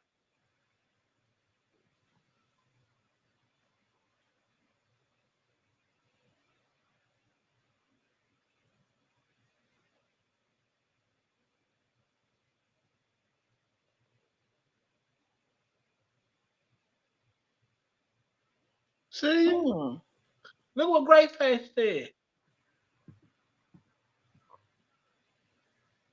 It's a security. I don't know who security. These dudes was some security. They had a white car similar to that. They got shot. I don't know. They just quit talking about it. Out of the blue. I can't remember them cat's name, but they were somebody rapper security. I don't know whether it was Glow Security. I don't know who it was, but they was in the car similar to that gray face. And people just got quiet out of the blue.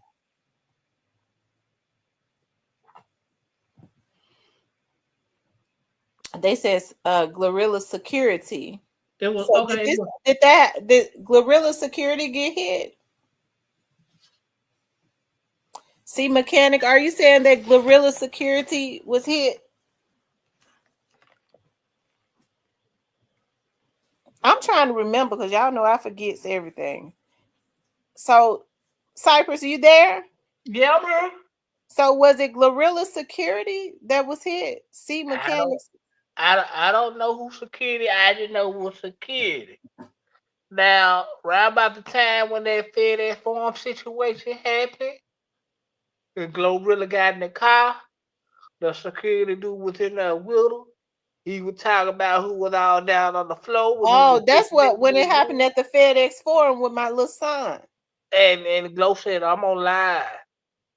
Then a couple days later, I think one of them niggas ended up getting sprayed. It might have been. They was in a similar car, similar to that. But they ended up getting quiet. Nobody never said nothing.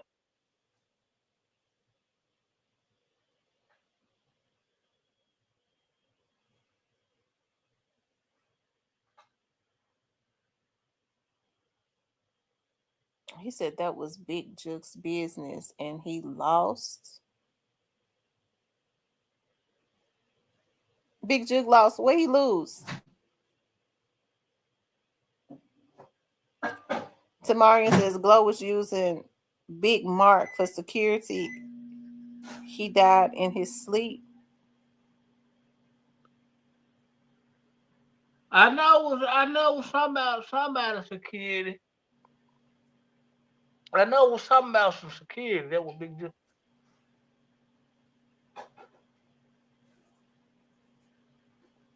What did Big Juke lose? What did he lose? They say he lost something. I don't know what he lost.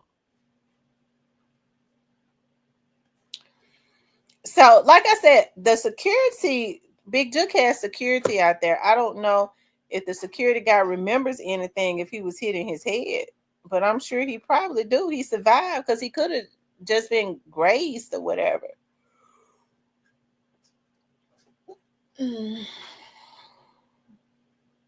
My thing is,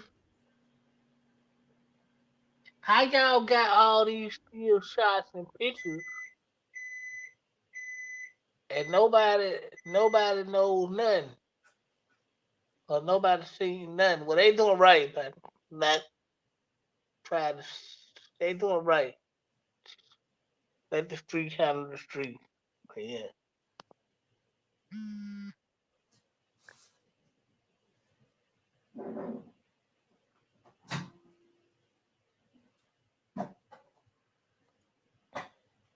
You said what, Cypress? I didn't hear you. You said he did what? They doing right by just letting the streets handle the street. Just for Dolph said, Juke security is not really a security. He was a small guy. Named Petey.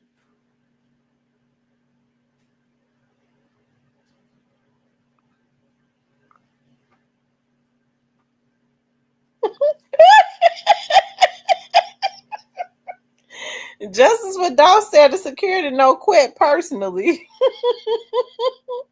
I tell you. What happened to Cypress?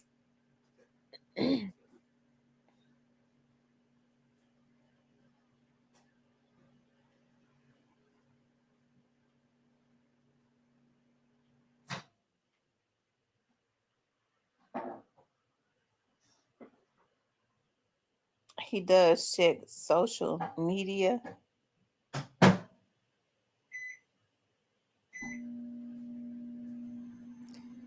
Somebody knock Cypress down. I don't. You know, I would start cussing, but it's too late in the evening for that. I ain't got the energy because I'm tired of these folks knocking down. Cypress wasn't doing nothing to nobody.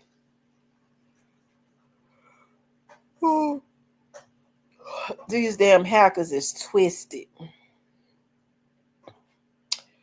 Justice for Dolph says they got plenty of friends in common.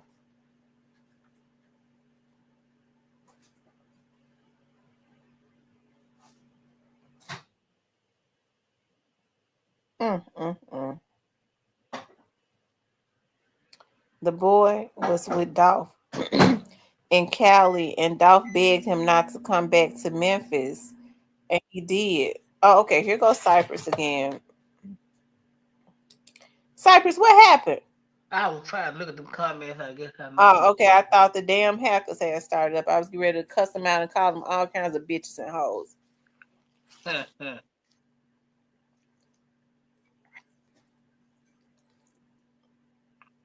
Yeah, you right, Sharon Will. Shout out to Justice for Dolph and the Bill. Great face, where you Yeah, at? shout out to Justice for Dolph and Great Face and everybody else in here. When Justice for Dolph gonna do some more content? Stanley came through too. Stanley cool. Stanley ain't never came in here and disrespected, man. Shout out Well, to Stanley. Now one time me and the girls almost jumped him now. Because Stanley? Yeah, because he made Diane mad. So y'all know we jump the guys now when they come here messing with the women. He apologized to it all. Yeah, won't play about Diane. Shout out to Yeah, Stanley. we don't play about Diane. Shout out to Diane. And the rest of y'all probably put them in the headlock. Won't play about Well, Diane. I don't play about none of them. When people come in my chat and they be cool, I don't let nobody come in here and mess with them. They come here, they showing their asses. Ain't nobody, they ain't got to worry because I'm going to cuss them out and put them up out here. Hey, yeah, man, just do what I do, y'all. Just flirt with the women. Shout out to Stanley, though.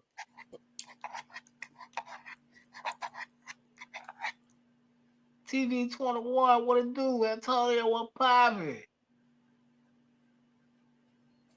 Justice for Dolph, Cypress said, when you gonna put out some new content? We need to see some new Justice for Dolph content. Yeah, I wonder who running. Somebody told me who it was that was running that Youngdolph Unsolved page. And they said the person that was running it is in jail.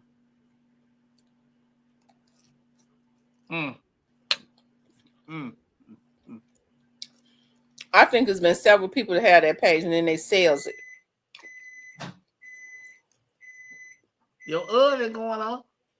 To marry, yeah, really. Yeah, we need some more Justice for Dolph content. Justice for Dolph said he doing a documentary, didn't he? Oh, but he be on Quit Hell, man. He be on Quit Hell every show. He be on Quit Hell. Justice for Dolph, quit mother owe you some money or something. Did he sell you a bad bet? Cause you be on this man hell. What? Well, no, they didn't say he was from North Memphis. They say he was from Atlanta. Maybe they didn't know. Who is it? Who? Maybe the person thought it was the wrong person. Because they said first they was from Dallas. But who is it? Maybe you know some, I don't know. Justice for Dolph says, Cypress, quit see me in his nightmare.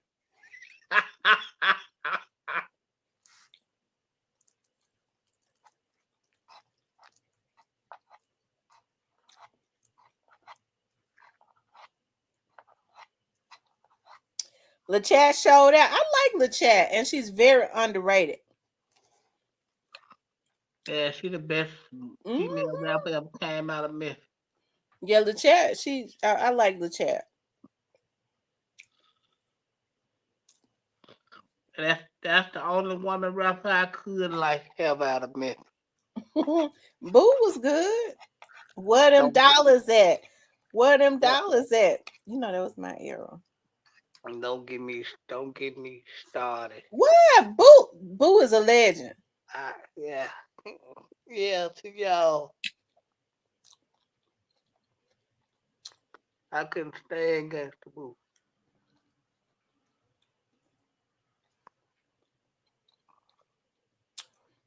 Oh wow. Area code supposed to be 38127. That's in Oh the my Bay. God. That's Frazier.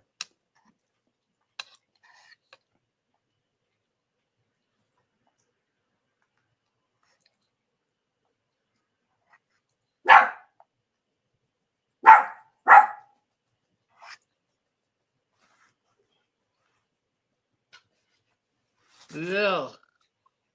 Yeah, 38127. That's the Bay. That's the Bay Area.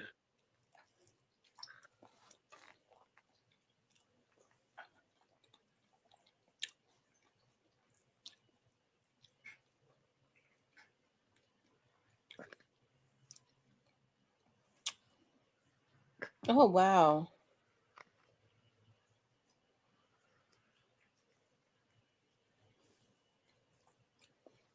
Ken said Gangsta Boo had a better flow. Don't give me. Don't give So me. you saying that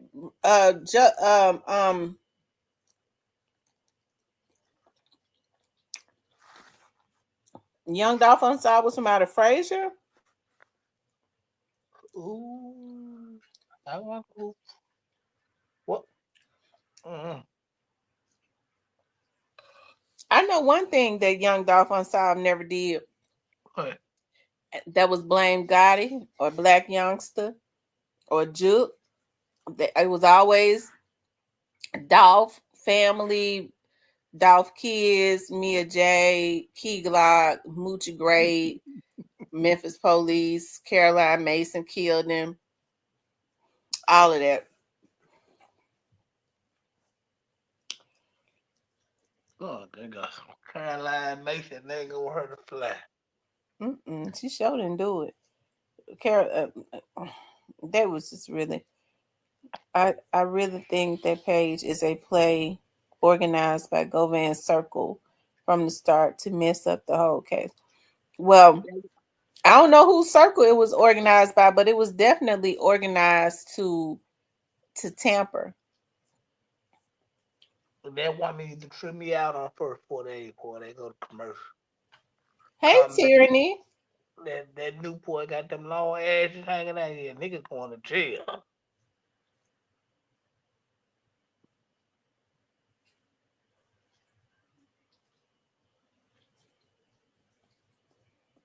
Is it just for Dolph? So old boy in Atlanta down with the play too. Yes, Sam, you got the word I was trying to say, tamper. Yeah. Pretty much, Gray Face. Pretty much.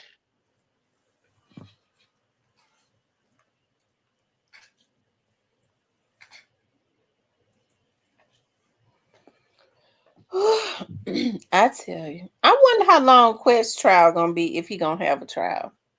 Probably like 4 days, little straight drop. Want they throw comedians on the stand. I don't know. Straight Drop's trial was only for 4 days because he ain't have nobody to come up on the stand. You think?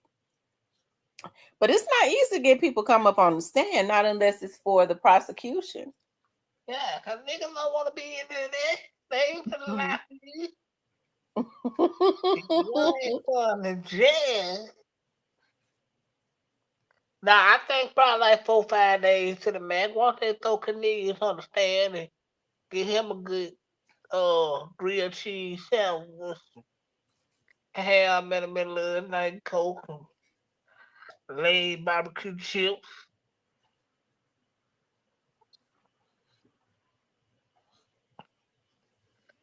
I think Quit gonna plead out, but it'll be.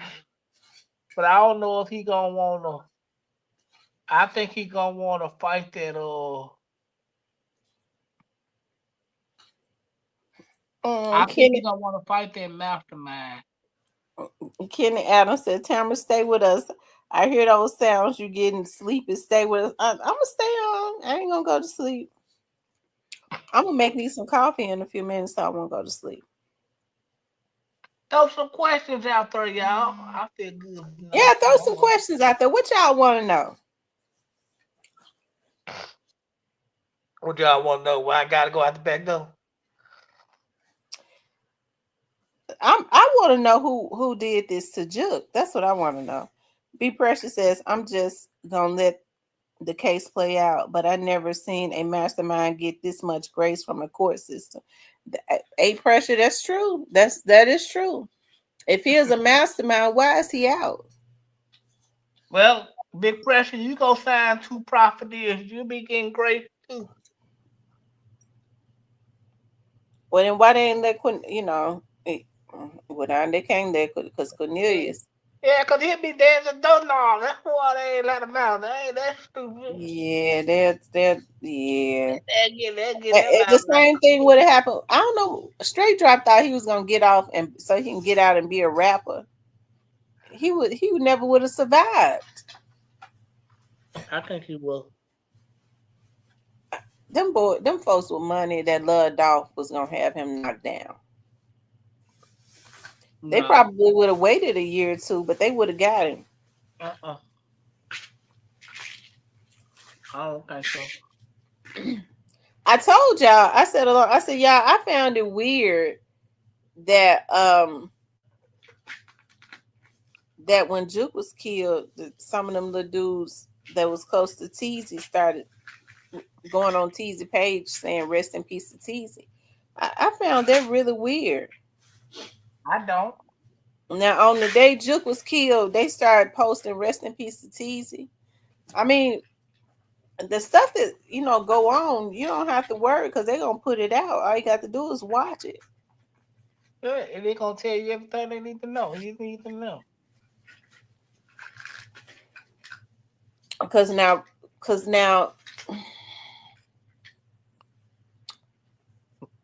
I wonder who killed Teasy.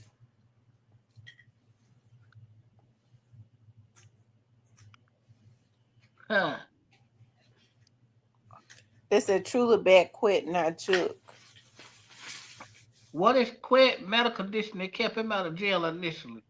Oh, it's called proffer agreement.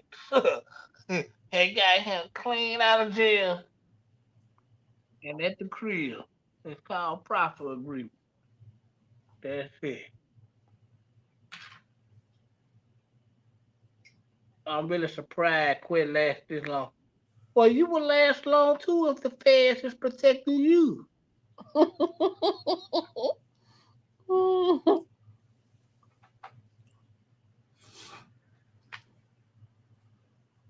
I saw Quit one time.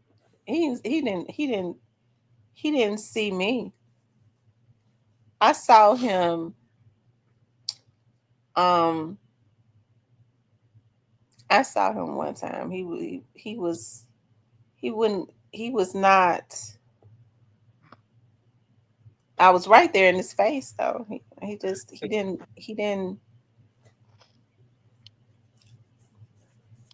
Just for Dolph said chronic snitching. Huh? Just for Dolph said Quit suffer from chronic snitching. And when I saw him, he was standing out in the hallway. He was standing out. He was standing out in the hallway with the rest of the people. You seen him in the courtroom. He didn't look up. I was right in his face, but he didn't look up. He was standing there. He just didn't look up. But I moved fast though, because I was going fast to a killers in the hallway. I saw Jamarcus one time. He don't look up either. As a matter of fact, he did. He looked under-eyed. He did. He was sitting. He sits with his head down. Who? Jamarcus. He didn't like to be noticed, Who so he that? sit with his head down. And he looked pitiful. Quit. Yeah. Quit is different because even then, Quit was out. He didn't look up. He just didn't look me in my eye. Because he saw that elevator open. He just didn't look me in my eye. But it was some people out there that was going and talking to him, because I saw a guy say something to him. He's like, yeah. He's vibrant. I was looking at him. He's vibrant. He don't, as a matter of fact, I seen him twice. I seen him that time and I seen him another time. But each time I don't stay still. I'm always running. I'm always on the run. But Jamarcus looked right at me, but he had his head down. He put his head right back down. Yeah. Then Quit go back on that property. He couldn't go back on the profit agreement. That's federal, baby. Ken says with them bad knees, he has no choice but to fight. Only time ever looked up when he saw True. I know that's right. True just had that flip phone.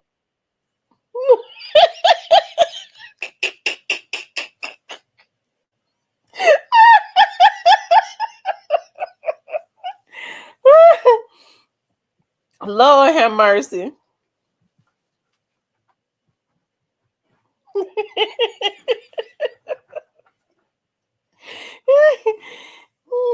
He probably wouldn't even know me if he had looked at me. But I mean, I was right there in his face. But like that, I walk fast. I walk fast. I move fast. Like I said, I was doing something. I was doing something else. So.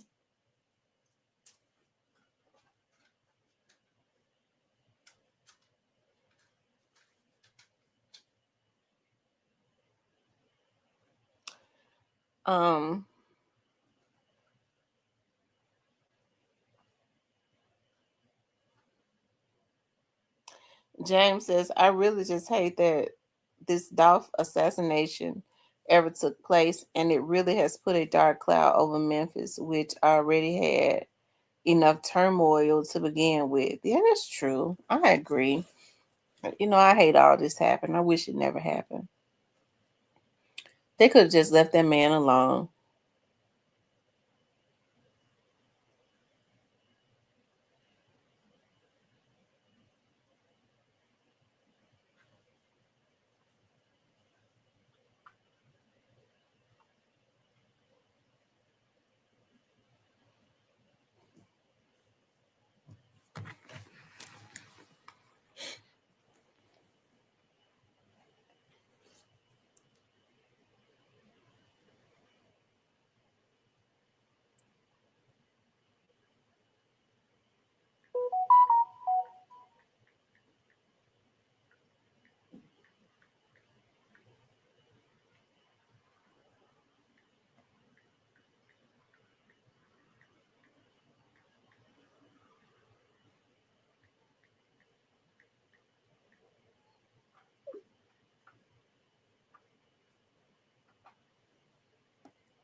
Lord Cypress, why you keep getting knocked down? I ain't reading no more of y'all comments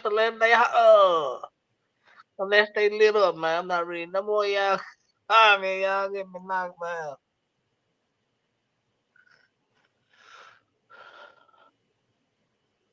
Yeah, man, I sure hate it because it messed up the city. They got people just going around there shooting people every day. Shout out to Christian from my field.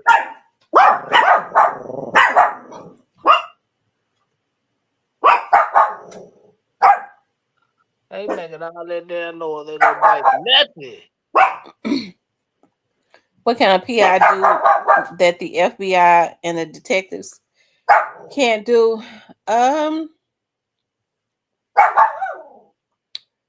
Well, they can work. They can, as far as Quet is concerned, they're going to work directly for him. They're going to work directly for his case and go and check out all the leads that he gives them, you know. So that's what a PI can do. He must be leading them down a dead end somewhere. Well, I mean, like I said, this late in the game. I mean, because I'm sure he has his discovery, right? So he may be looking at his discovery and reading what people have said about him. Hush, hell. And reading what people have said. So he could get a PI. Might try to get a PI to track down some people that could maybe try and refute by saying, you know, I know he didn't do this. I was there. And this is what was said. You know, oftentimes, you know. But for him to go to the private investigator at this point. Yeah, because the case already got all, you know, they said the state said they ready. They said they've been ready. You know, according to the news.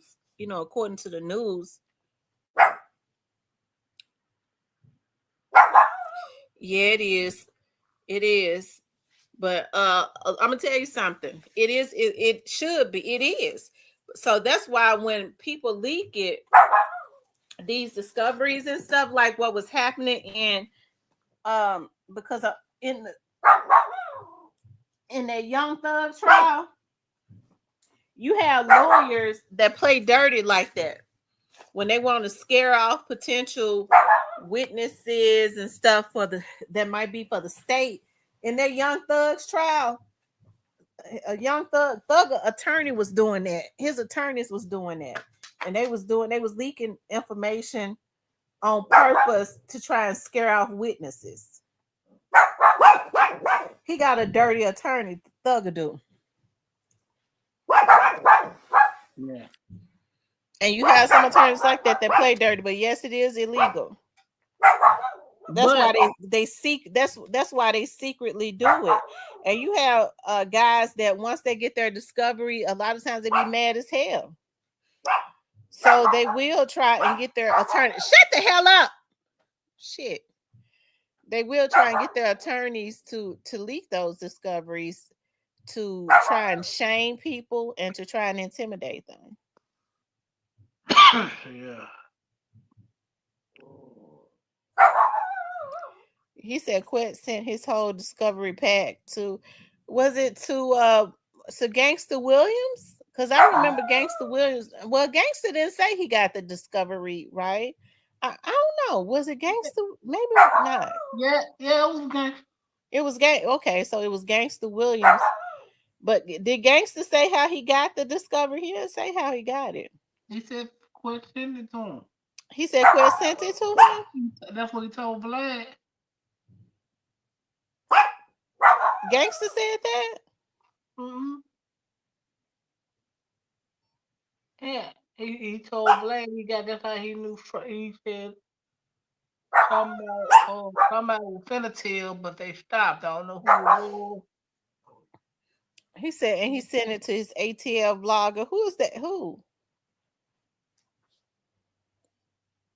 I know he sent it to Gangsta. I don't know about nobody else.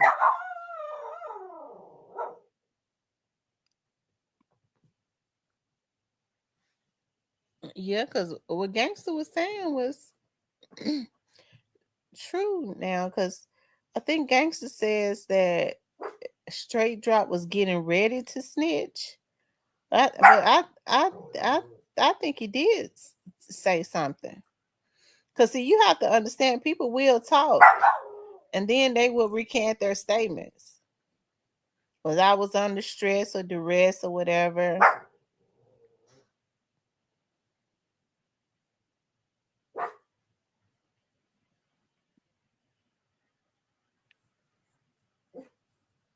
Do you think they ever gonna bring up the Howard Barnett case straight drop?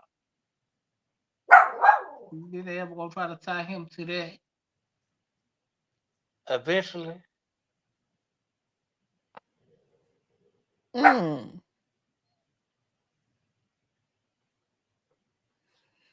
They said, yeah, Gangsta admitted he got the whole package. Oh wow. Yeah, he told Blade he got the package. Quit. He gotta quit. Cause Quit was supposed to go do an interview with Vlad. Mm.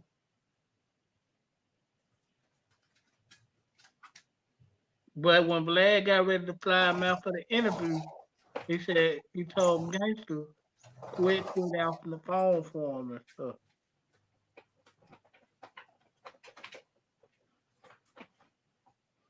Mm.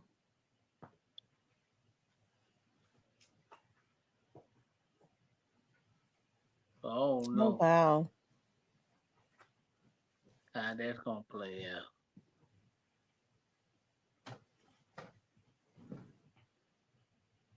Oh no.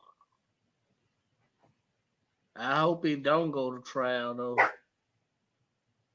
But I think he might ain't gonna have no other choice.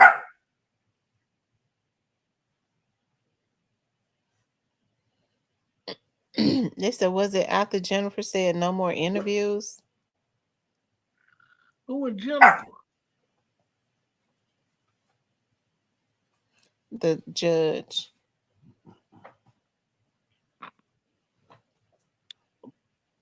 Yeah. Probably was. I know the judge was mad at when he did that interview with Stan G.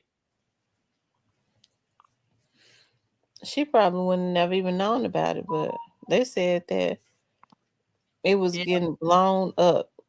yeah, a certain person had to call.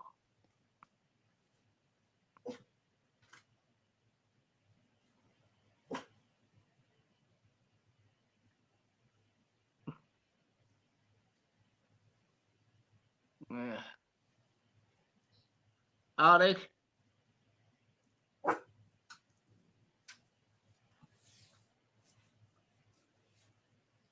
thank for confirming, Tam. Now I will bother Judge and Hagerman while he's leaking the discovery.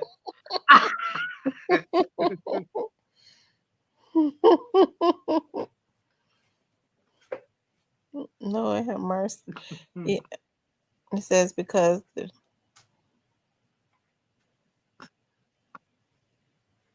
Luke Evans. Y'all, let's look at that again. Luke Evans. Hold on one second.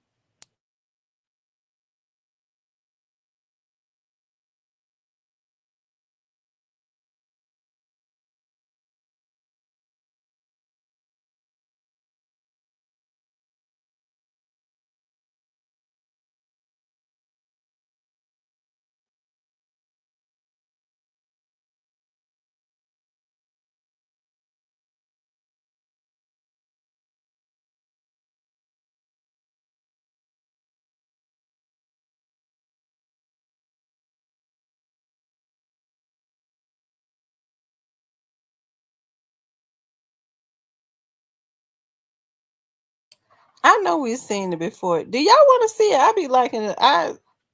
Y'all want to, because every time I listen to it, I hear something I didn't hear before. Let's go, run it. You don't get up on He'll get with y'all when I didn't hear that last part. Get up, And what color was it? White. The white expedition. Yeah, white. All right. Now this right here, y'all. This right here is a sad thing. You see how nervous this young man is. Y'all see how he's looking. He looks like you could tell he's young and he's still a kid, because he looks like a kid that has been caught with his hand in the candy jar and scared he gonna get his ass whooped. Now don't he? Look at him. This is really sad. I'm telling y'all, this is why I cries, because it's sad. Hey man, this man made a damn that kid shit. He made a grown man shit and threw away his whole life. For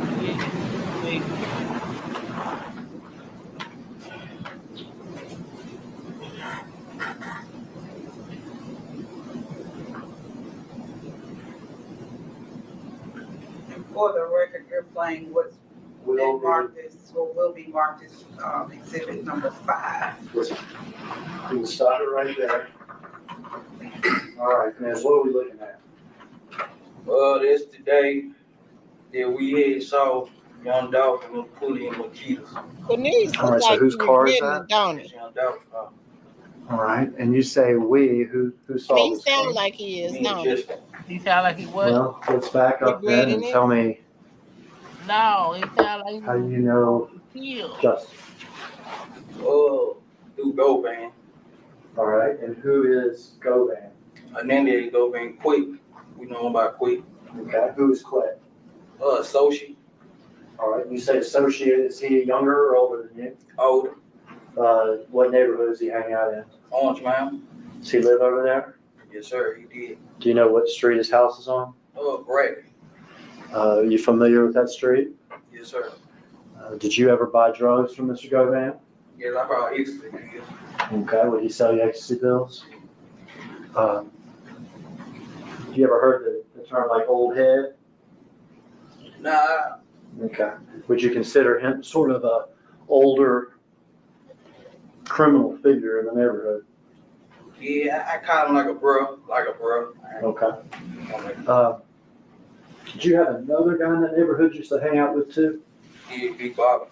Big Bobby. Is that Bobby Carter? Bobby Carter, yes, sir. How often would you be over there on Bradley Street? I know that's just about every day. Okay. So this is a hangout area, and you would buy ecstasy from Quick. Quick. Who is Bobby Carter? How is it that you met Justin through Quick?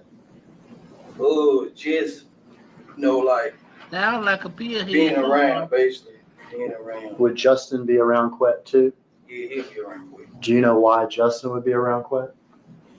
They look at each other like brothers, brothers, and then just rap or whatever.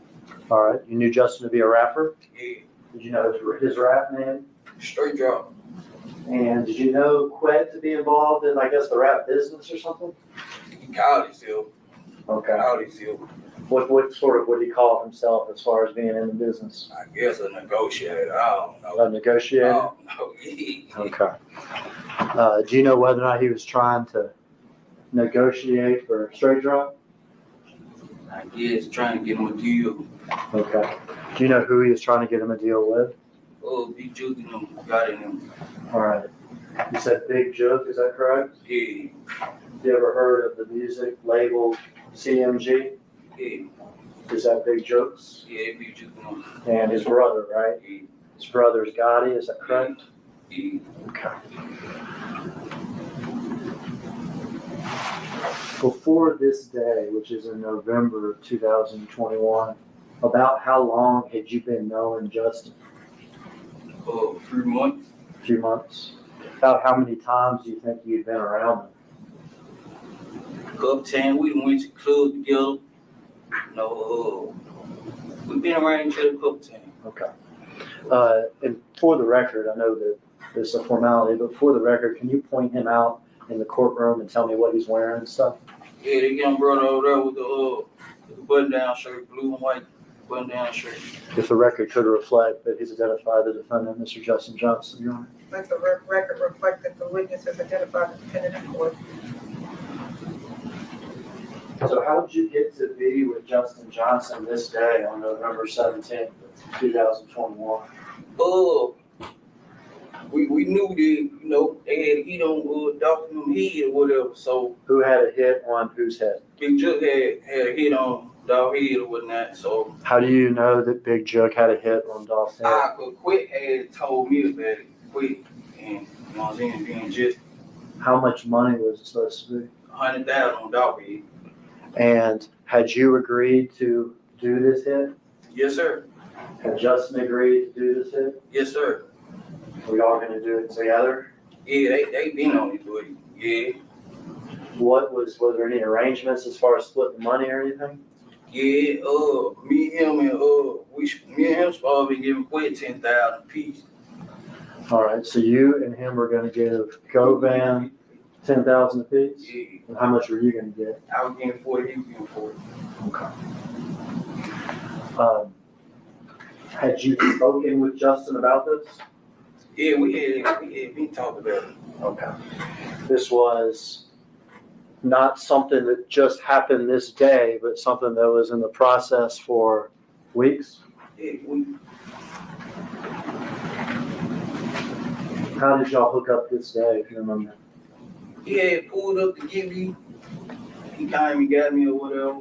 Where did he get you from? He got me from my father's house. Where's your father's house? Out of Lamont Sims.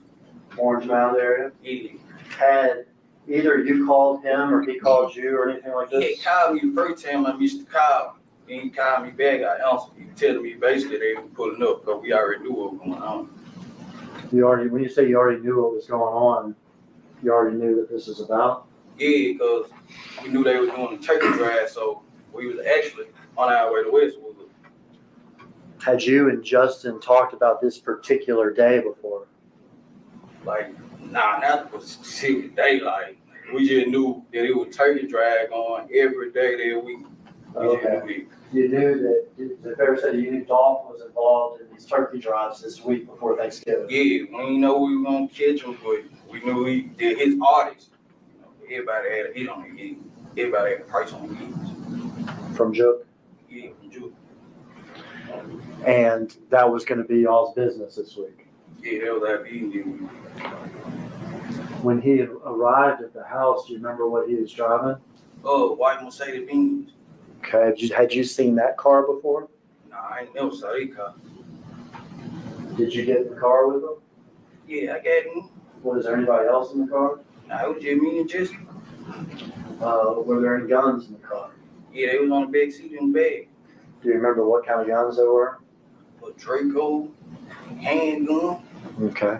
And Draco, Memphis, some type of bigger semi-automatic weapon, is that right? And then a handgun? Do you remember what you were wearing that day? I had on some gray sweatpants, orange and white Jordan 1, and a blue Gap hoodie. The blue Gap hoodie? With a do-rag on. With a do-rag on. Did y'all have gloves? I had my own gloves. You had your own gloves? He had his own gloves. When you got in the car, did you have your gloves on? Nah, I ain't have the gloves on. You said Justin had his own gloves? Yeah, he had his gloves on. Some black gloves. He had his black gloves on before he picked you up? Yeah. Does he get out of his car and pick you up, or do you go up to the car? How's that work? Nah, I got out the house, came out the house, got on in the car. Okay. Off to do the mission. Yeah, do a mission, try to catch somebody. Try to catch one of the rappers? Yeah, one of them.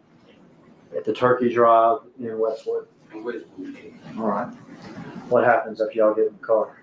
Oh, we went back on Bradley Street. He got some out of, I think that was like a expedition truck that he had parked on Bradley Street. And then we took the back street. We was at Lamont Airways. We had the light. So he picks up, let me get this right. He picks you up in the Mercedes, is that right? It was. But you go to Bradley Street.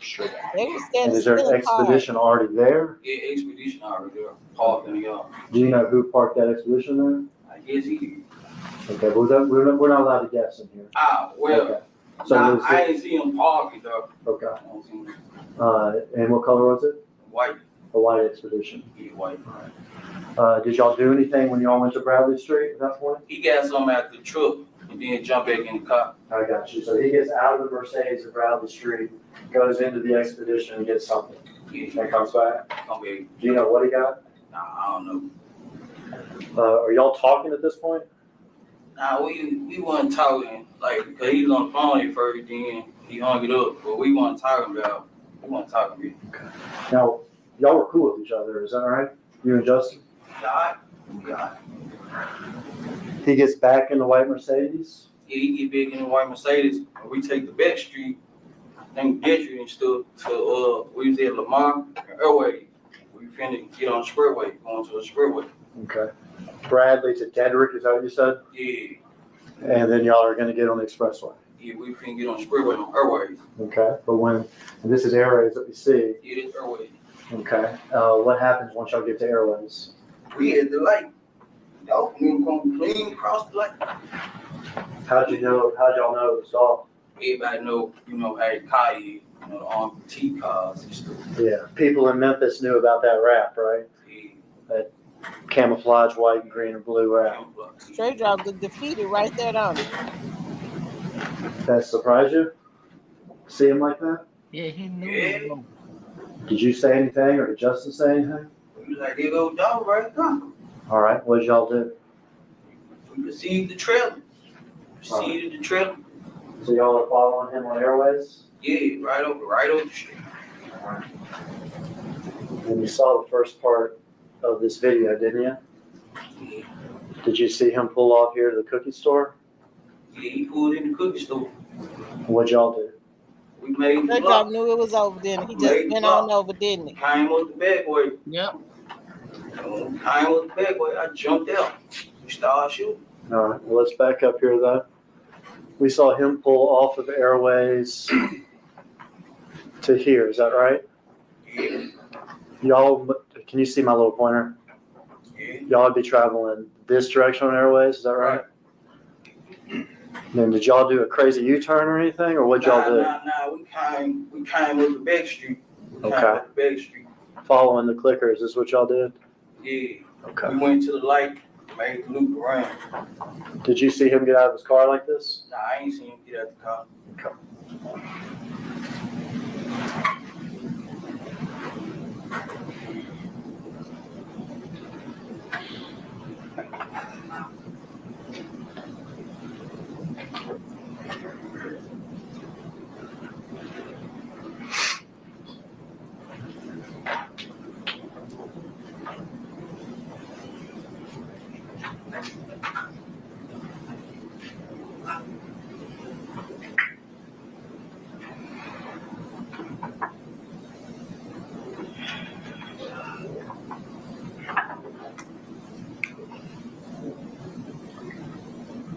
Say y'all.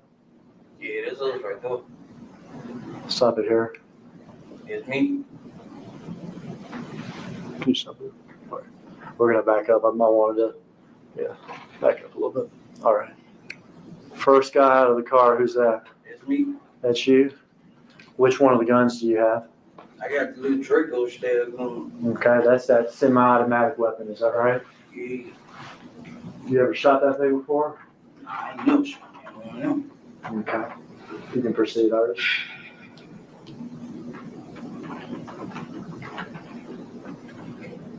That's your Gap hoodie, is that right? Yeah, that's me. That's you. Who are you shooting at? Youngdolph. All right, now back it up again. Miss Iris, if you would. Back it up for Justin getting out of the car.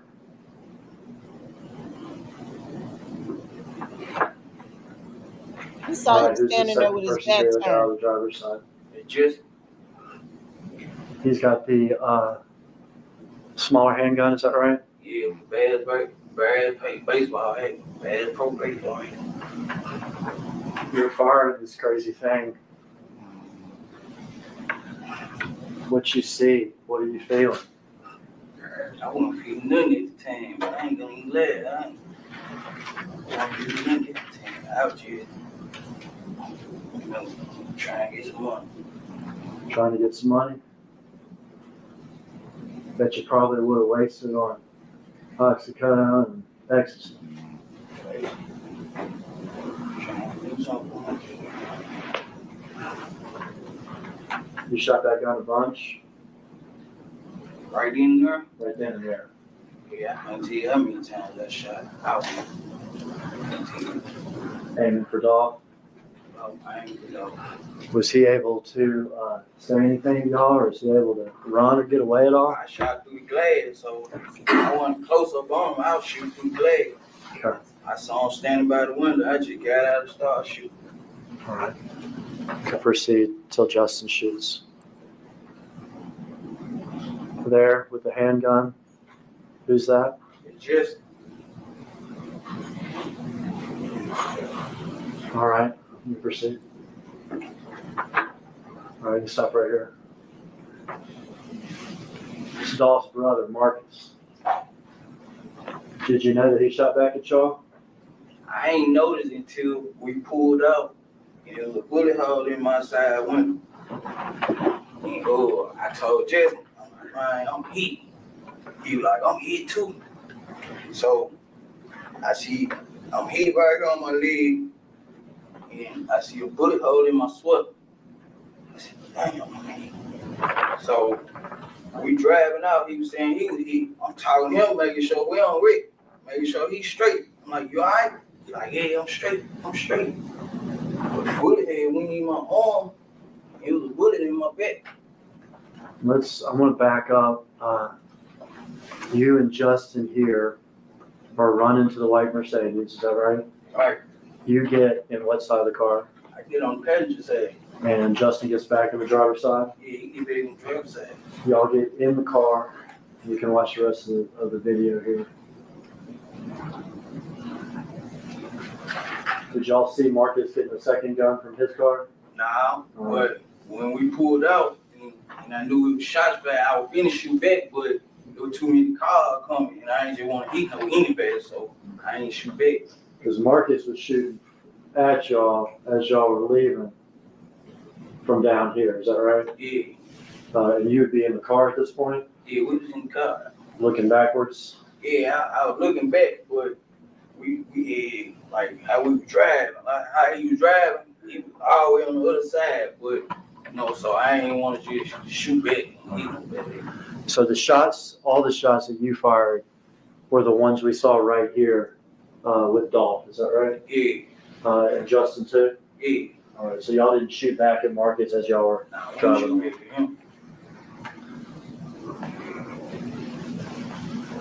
You say you got shot in the shoulder? Yeah, I got hit in my shoulder, in my upper arm. In the upper arm, shoulder area, on my leg. Your right and your leg. And you realized you had been shot once you got in the car? Yeah, once I got in the car. Could you still have a scar from when you got shot in the arm? Is that right? Yeah, right. Yeah. Mark, I have him step down and display this to the jury real quick.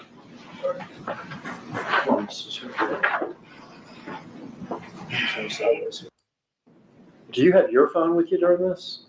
Nah, my phone, I had left my phone in the bin. I didn't say the bin. All right, so when you got in the bins from your house, did you have your phone with you? Yeah, I had my phone. I put it in the glove department. Okay. When you got out to shoot Dolph like we saw, did you have your phone with you? Nah, it was in the glove department of the bin. Okay. Had you put it in the glove department so that it wouldn't be on you? Yeah, I put it in. But you forgot? Yeah. So when you and Justin in the expedition, you don't have your phone, but he has his? Yeah. Is he able to make contact with somebody to figure out how to get stuff or where to go? Oh, he had called one of his cousins. He said whose house we went over in Whitehaven, so we clean up, trying clothes or whatnot. And Quit had called like, man, y'all gotta clean this stuff up. Quit had called. And I was like, man, get my phone at the car. Get my phone at the car. Left my phone in the car. So he was like, all right, we need to move the car. That's what Quit was saying. So we talked to Juke right after. Yeah. But Quet too. Yeah. And do you remember whether or not the conversations with Quet happened before y'all got to his cousin's apartment or after?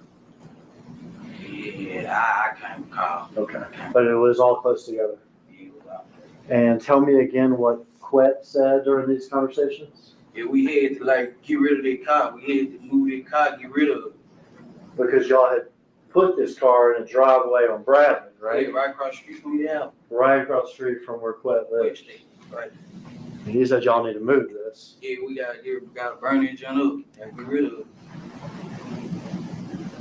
Y'all were busy trying to get yourselves taken care of that. Yeah, we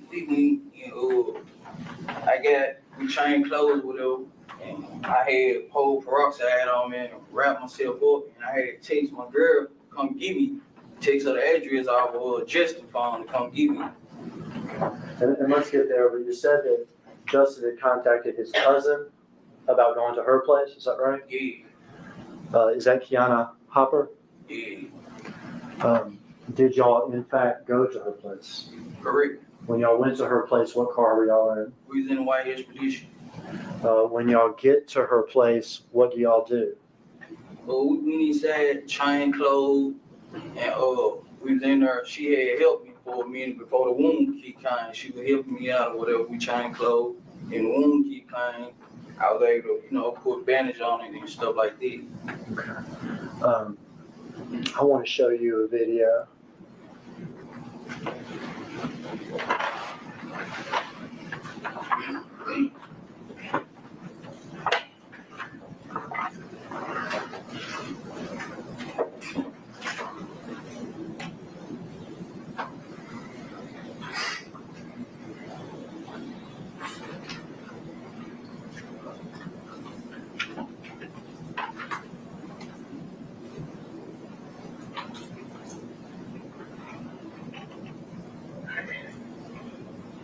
See that person there?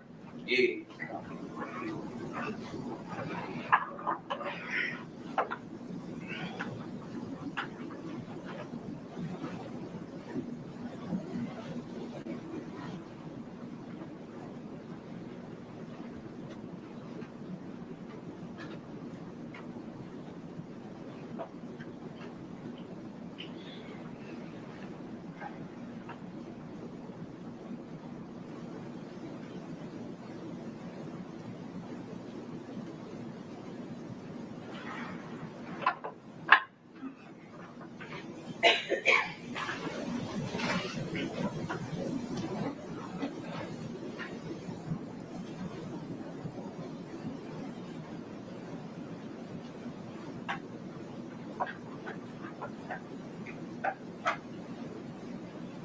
Is that the white expedition?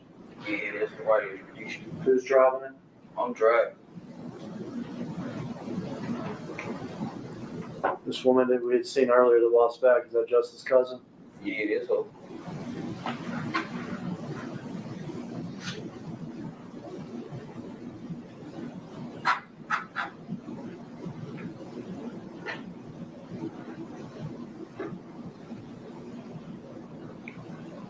Can stop it here. Driver just got out. Who's that? That's me. You got your shirt all messed up, don't you? Yeah. Why is that? I'm bleeding. I'm shot. In the shoulder? Yeah. Go, and we saw somebody get out the passenger side, is that right? Yeah, that's just. All right, you can play a little further.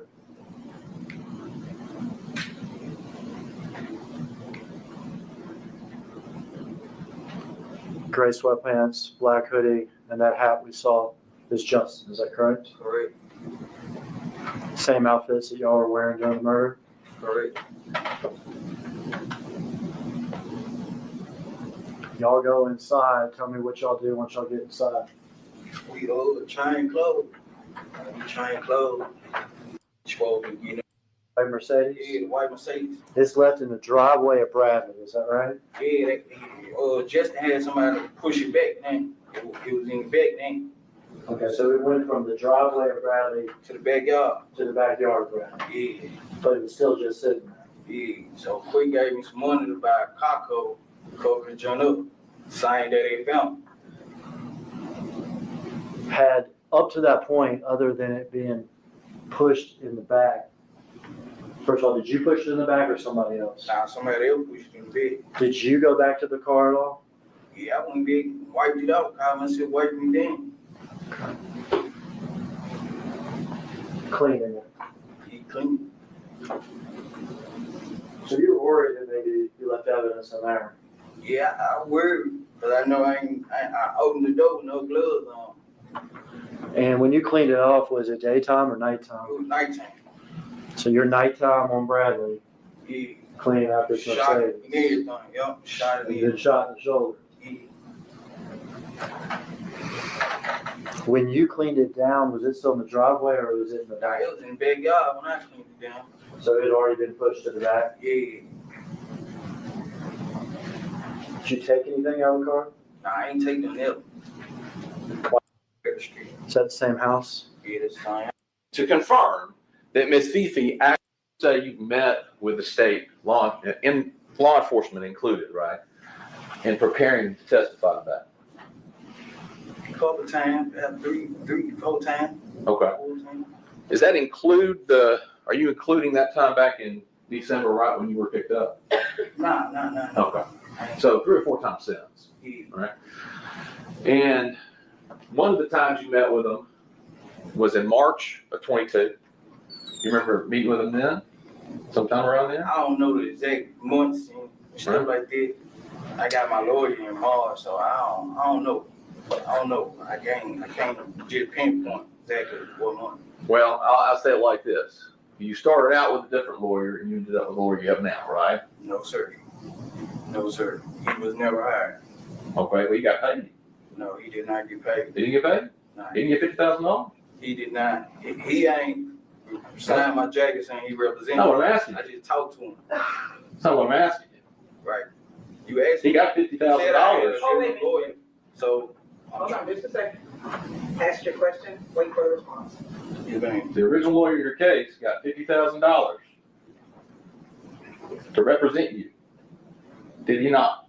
I don't know exactly how much you get. I don't know. I can't say. All right. And you knew that we're all clear here. That money came from CMG, right? Yeah, I don't know exactly who, but yeah. All right. So you talked today. You got paid for what you just testified to, didn't you? After I was locked up. You got paid, My right? lawyer was paid. You got $50,000 to pay a lawyer, right? I didn't get it in my hand. Great. I don't know how much it was, but great. My lawyer got paid. Okay. And there's no question that money was for services rendered. Killing Dolph. Basically. You took it, didn't you? Yeah. Did your conscience bother you? Your conscience. After I came to my senses, yeah. Did you say, I can't have that money? I can't use that money because you still got a lawyer here. Nah, I ain't say that. You took the money. Yeah, I took the money. I got the money. Your conscience wasn't bothering you that bad, right? You said your conscience started bothering you, but not bad enough not to take the money for the job you did. Well, I had already did it, so might as well. You know, I got a conscience still after they came to my senses. Right. Okay. So,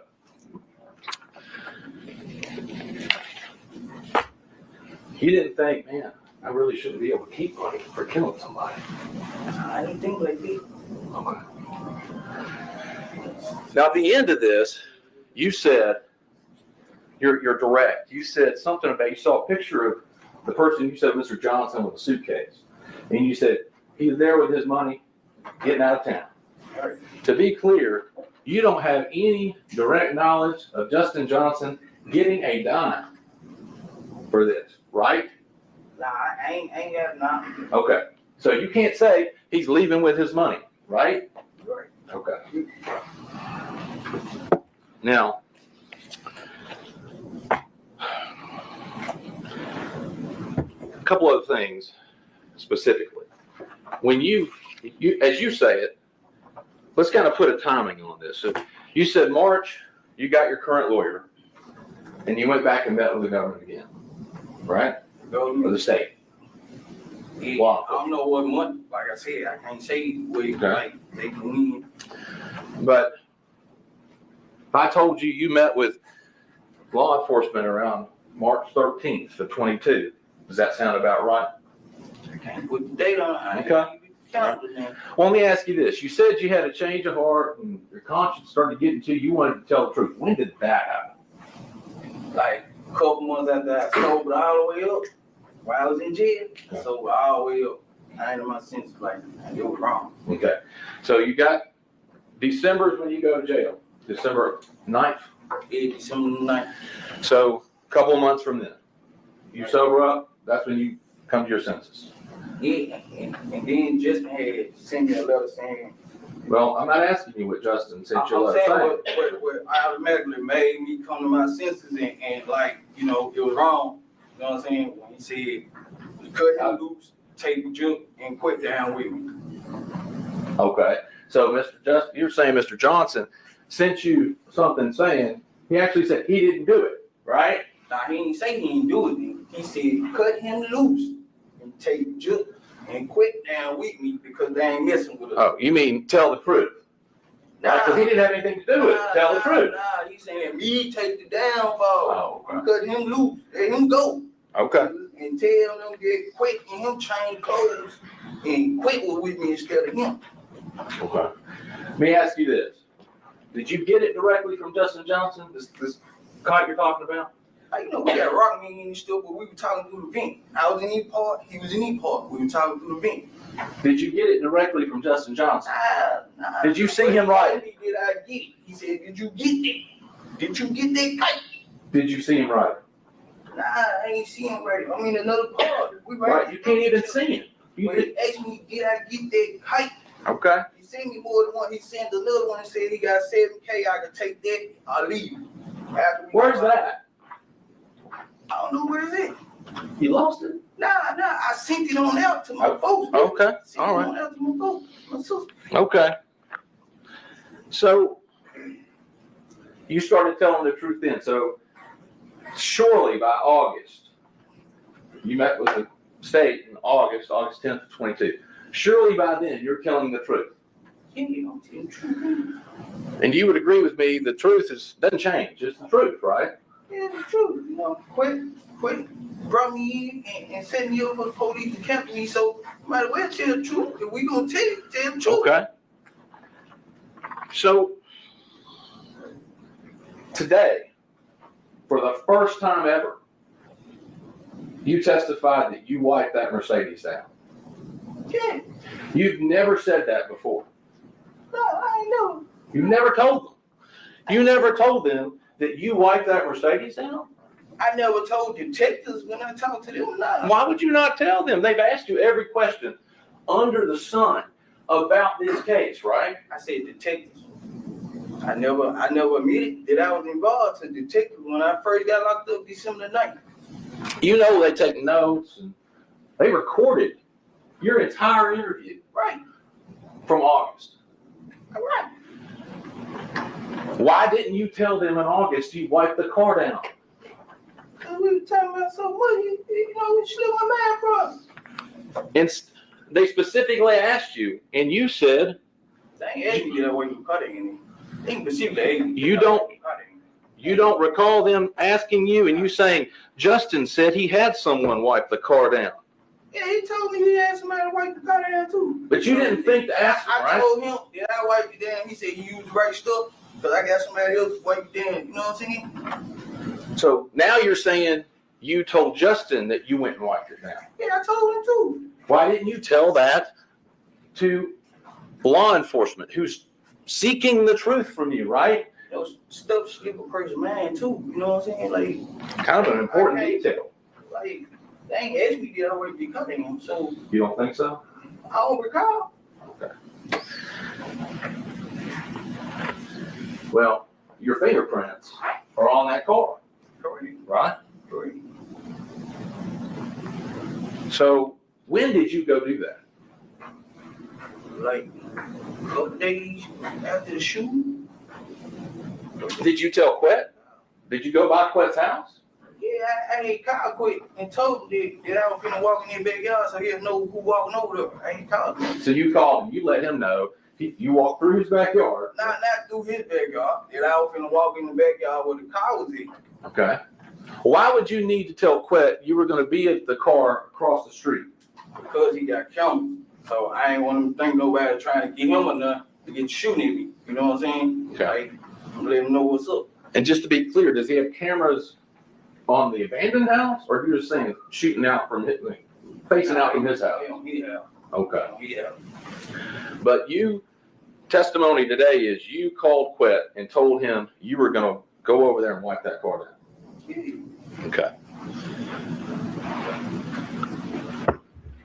And you didn't tell law enforcement that either. Does that surprise you that you wouldn't have told them, hey, I even called Quet and told them I was going to go over and do it? Nah, because, you know, like I say, stuff slip a person mind at the time. You know what I'm saying? Like, when law enforcement talking to me, you know what I'm saying? Like, I ain't just finna remember everything bit for bit right then and there. You know what I'm saying? Well, yeah, 3 or 4 times, as you said it, right? To meet with them, to go over it, to think about it. You were able to talk with counsel before you went into these. You were able to look at paperwork before you went in, right? Before I went in with. And met with them. Yeah, what you mean though? What you saying? Like, what you saying? It just slipped your mind. Now, what you saying? Like, No, what slipped my mind? What you saying? To tell them all the details.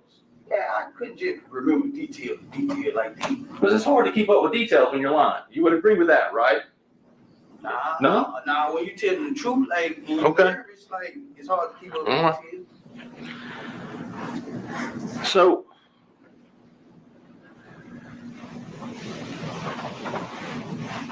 you're saying that one just slipped your mind? Okay. You didn't bring it up. They didn't ask you. You just slipped your mind. Okay. I answered the questions they asked me correctly. You know, like if they ain't asked me, if I don't recall them asking me, I ain't answered. So, law enforcement specifically asked you about this $800 that you got after the shooting, right? Right. And today, I just want to make clear, you're saying that $500 was hand delivered by Justin with a letter to your neighbor. Right. And her name, just to be clear, is Vivian Fifi, right? Correct. Lives next door to your dad. Correct. And you know that happened, correct? Correct. You say you were on the phone with Justin and Miss Fifi when that was happening. Correct. And to confirm that Miss Fifi actually got the money. Correct. Okay? Now, but you would agree with me that's not the story you first told law enforcement, right? I don't recall. You don't recall? I can't say he's correct in that, but I don't know what I told them like when I first talked to him. But is that the I can't truth? recall the interview that I had with them back then, so I can't say it's correct or it's not. Okay. Well, did you tell them that you told them the truth, right? Yeah, I told them the truth. All right. So, in that same interview, if that's the truth with Miss Fifi, in that same interview earlier, why would you tell them that some masked man came in a Chrysler 300 on 2 occasions? No, I and did said, not say that. You didn't say that. I didn't say that earlier. I did not say that. That a madman on 2 occasions came. You didn't say that. Justin dropped it off to Miss Fifi the first time, and he had somebody with a mask on the second time with $300. That's what I said. So, if that interview recording's got your voice saying that you and Angela backed up in the driveway next door and on 2 separate occasions, the first time somebody brought $500 and your girlfriend Angela got out and got it, and you stayed in the car, and then on another occasion, which is what you said today, somebody bought $300 and Angela got out and got it. You're saying that's just not like you didn't say that. Somebody else jumped in your interview that was recorded and said those things. Yeah, I don't remember saying out here. I can't recall the interview. Like I got to hear it for me to say, yeah, you know, I said, yeah, I got to hear the interview. Okay.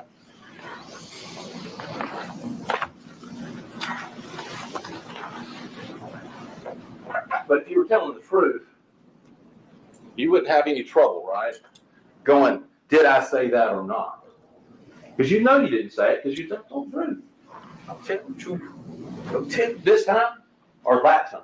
I can tell the truth all the time, all along. Okay. Since that good, might as well tell the truth. A couple of things. You had only two conversations. Well, let me back up. You had one conversation at Quet's house where Chook was there, correct? Correct. Justin wasn't there. Nah, he wasn't there. And then you said you had an earlier conversation with just you and Quet about the Dolph hit, correct? Correct. Okay.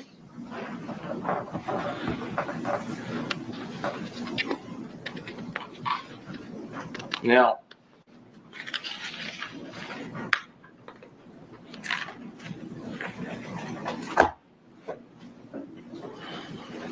this conversation that you had at Quest with Juke was there. I think you said you went to buy X pills. Correct. You weren't going over there for the specific purpose of saying you wanted to a chance at killing Dolph. Nah. Okay. Did you ever, during that meeting that you had with Juke and Quest present, did you ever say that you can get up on Dolph real easy because you know where his aunt lives and you see him over there at least once a week? Nah. Never said that. Never said that.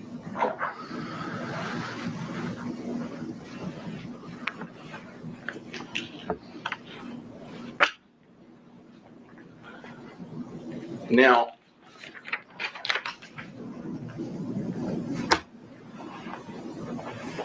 you've testified today that no promises were made, right? But you're expecting to get consideration. No. You're not expecting to get any consideration for your sentence in this case, based on what you're doing here today. Nah. Because I know I'm going to jail anyway, so. Okay. So maybe we can be real, get it up on the chest, feel better. Start my healing process.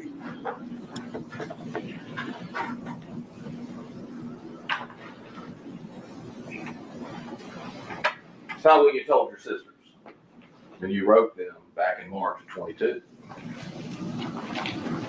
don't know. Probably not. You lied to them? I say anything. I don't know. Now we're getting somewhere. You'd say anything. I'm saying like in the letters because I know for sure that they taking my letters and stuff, so. You told them my lawyer is trying to tell me my best out is working with the feds, helping them, something I've never done in my life. Yeah. So you're telling them I didn't do this. I didn't really do it. But I'm going to say I did it so I can get out of prison. Nah, I ain't saying it like that. I ain't saying it like that. Like, I'm saying like, it's my best out to be honest and stuff like that. And, you know what I'm saying? Like, be truthful because they already know. So, if they already know, why play with these folks? And they already know. And then you said, just so on that point, your lawyer, he said that's the only way I will not do life in jail. Yeah, if I said it then, you know, if I, you know what I said, if I wrote it, I said it. Okay. I ain't finna say I didn't write it. And then you say that you're hoping essentially not to do any time because your lawyer that you have now was responsible for getting one of the people in the Holly Bobo case out without doing any jail time. Yeah, I told them his history, you know what I'm saying, like this history, but what he did in Pettis ain't got nothing to do with it.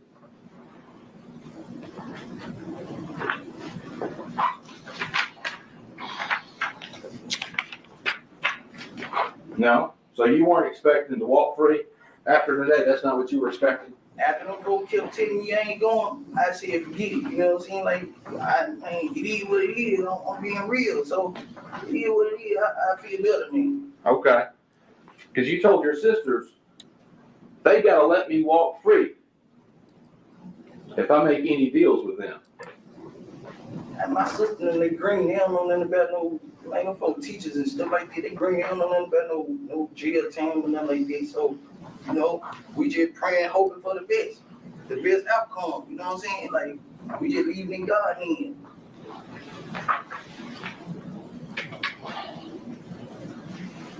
Why would you lie to your family?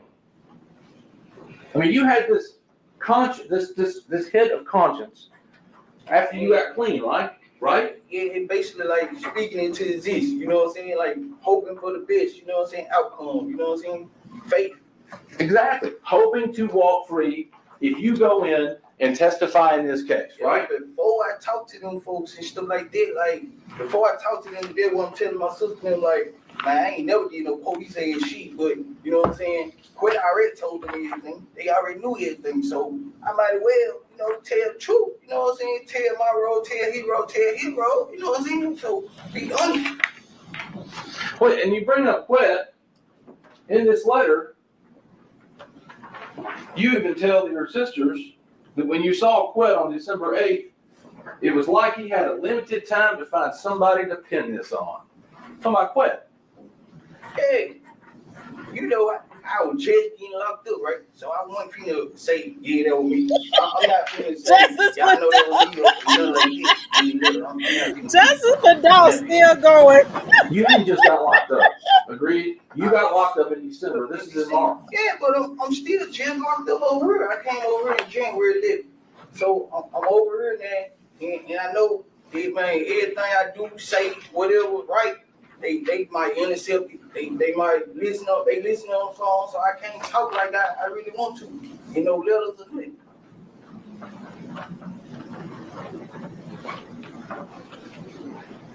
You repeatedly say in these letters to your sisters that you didn't do this, and you're only gonna lie to get yourself a deal. Fair? Whether it was true, whether you say you were lying to them or not, that's what you said here. Right. I said it in that letter once again. I just got over it. I know my case over. I ain't talking to no state or nothing like that. I ain't talking to nobody. So I'm not finna admit to doing nothing in no letter, knowing they might interfere in it. Take it. You met with law enforcement in December, on December 9th, on the day of your arrest. Yes, sir, I did. And within days of writing this, and maybe before then, well, you didn't remember. In days of writing this, you're back meeting with law enforcement. December the 9th? In March 13th. You said December the 9th. You met with them December 9th? December the 9th, March. You're back meeting with them March 13th of 22. Days after writing this letter to your sister, or these letters to your sister. Well, if it was after I wrote that to my sisters, then I wasn't gonna confess because you said I wrote this before I met with them, right? So, I guess what you're saying that is when you met with law enforcement, if it was in March, that you realized you weren't gonna lie and you decided to tell the truth then. To the law enforcement? Yeah. Yeah. Okay. So, this issue about the $50,000 we talked about earlier, you went into a proffer sometime in March and lied about the $50,000. What you mean? You didn't tell them that you had gotten $50,000 for killing Dolph. I didn't tell them because that was for my lawyer. Okay. That was for my lawyer. So I ain't tell them right then and there. And then in August, you and your lawyer have to appear for another Y'all notice Cornelius' attorney stayed away from the media and never said nothing. I kept a G, like, you know, yeah, my lawyer told me that the best thing to do, just be honest. That is okay. But you still weren't honest, even after meeting with them the first time. And then in August, you meet with them again. Hold up, what you mean y'all weren't honest after meeting with them? Hold up, what you in March. You lied about the money in March. In March? Like, what? Why I lie about some money? You didn't tell them you got any money for killing Dolph. Nah, look, when I spoke to my lawyer, and my lawyer told me to be honest, I was honest with them. Okay. I was honest with them. I told them about the 800, so I ain't tell them I got no money for killing Dolph. I told y'all about the 800. So how I didn't tell you that? Let me ask y'all this in the chat before because I want to play the ending. I want to play the closing statements too, where Luke implicated CMG. But let me ask y'all something. Why y'all think they only paid Cornelius $800? Why? If you go and get somebody to commit a murder this high profile, surely you know you got to pay them. Because the police on everybody ass. Why do y'all think they wouldn't pay Cornelius? Why would they make that mistake? Because they looked at him like a junkie. Yeah, but they could have paid him a $15,000 half. Man, you ain't gonna pay Cone $15,000 change your brakes. You gonna give him like $20. Yeah, but they had to have known he would tell. Now you risk them telling. That's Cone. That ain't Walmart.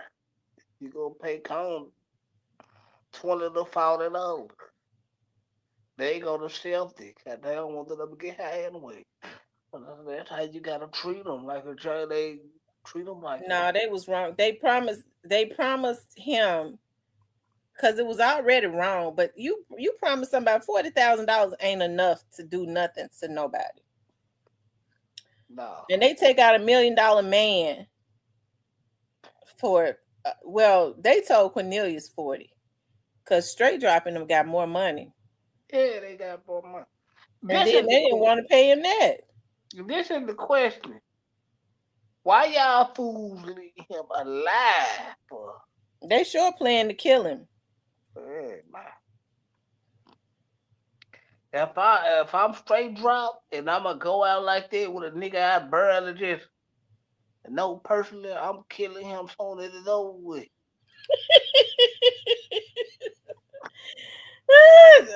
Cypress, that's evil.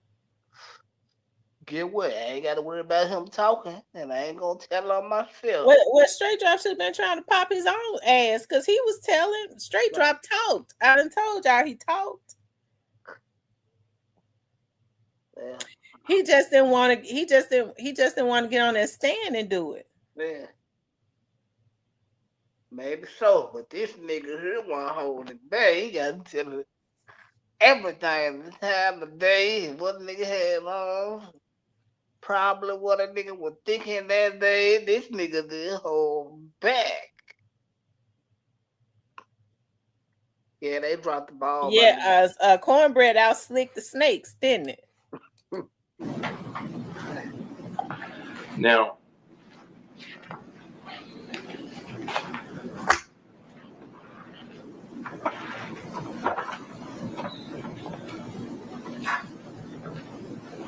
you originally even tried to get your girlfriend alive for you, right? With an alibi, Angela. Yeah, I did. Okay. Who's Letitia Jackson? That's my baby mom. My kid mom. Okay. Now, I think you said, well, let me ask you this. Was the day that you shot Dolph, but the day before that, did you know you were going to shoot Dolph? Nah, I ain't know nothing about all this, but I ain't know we were going to catch Dolph or nothing. But the next day was the day we caught Dolph, that was my baby girl's birthday, to be honest. Okay. And I know I told her about a house, buying them a house and all that because I knew that they already had hits on everybody's head and we was out looking for somebody. We didn't know we were going to catch Dolph. We didn't know who we were going to catch.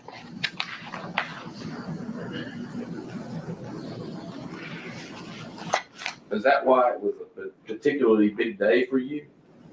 What you mean big day? Well, you text Miss Jackson, let's see, 9:05 a.m. on November 17th, 2021, you say, good morning. I went to sleep in the midst of texting you to knowing today is my big day. My baby birthday.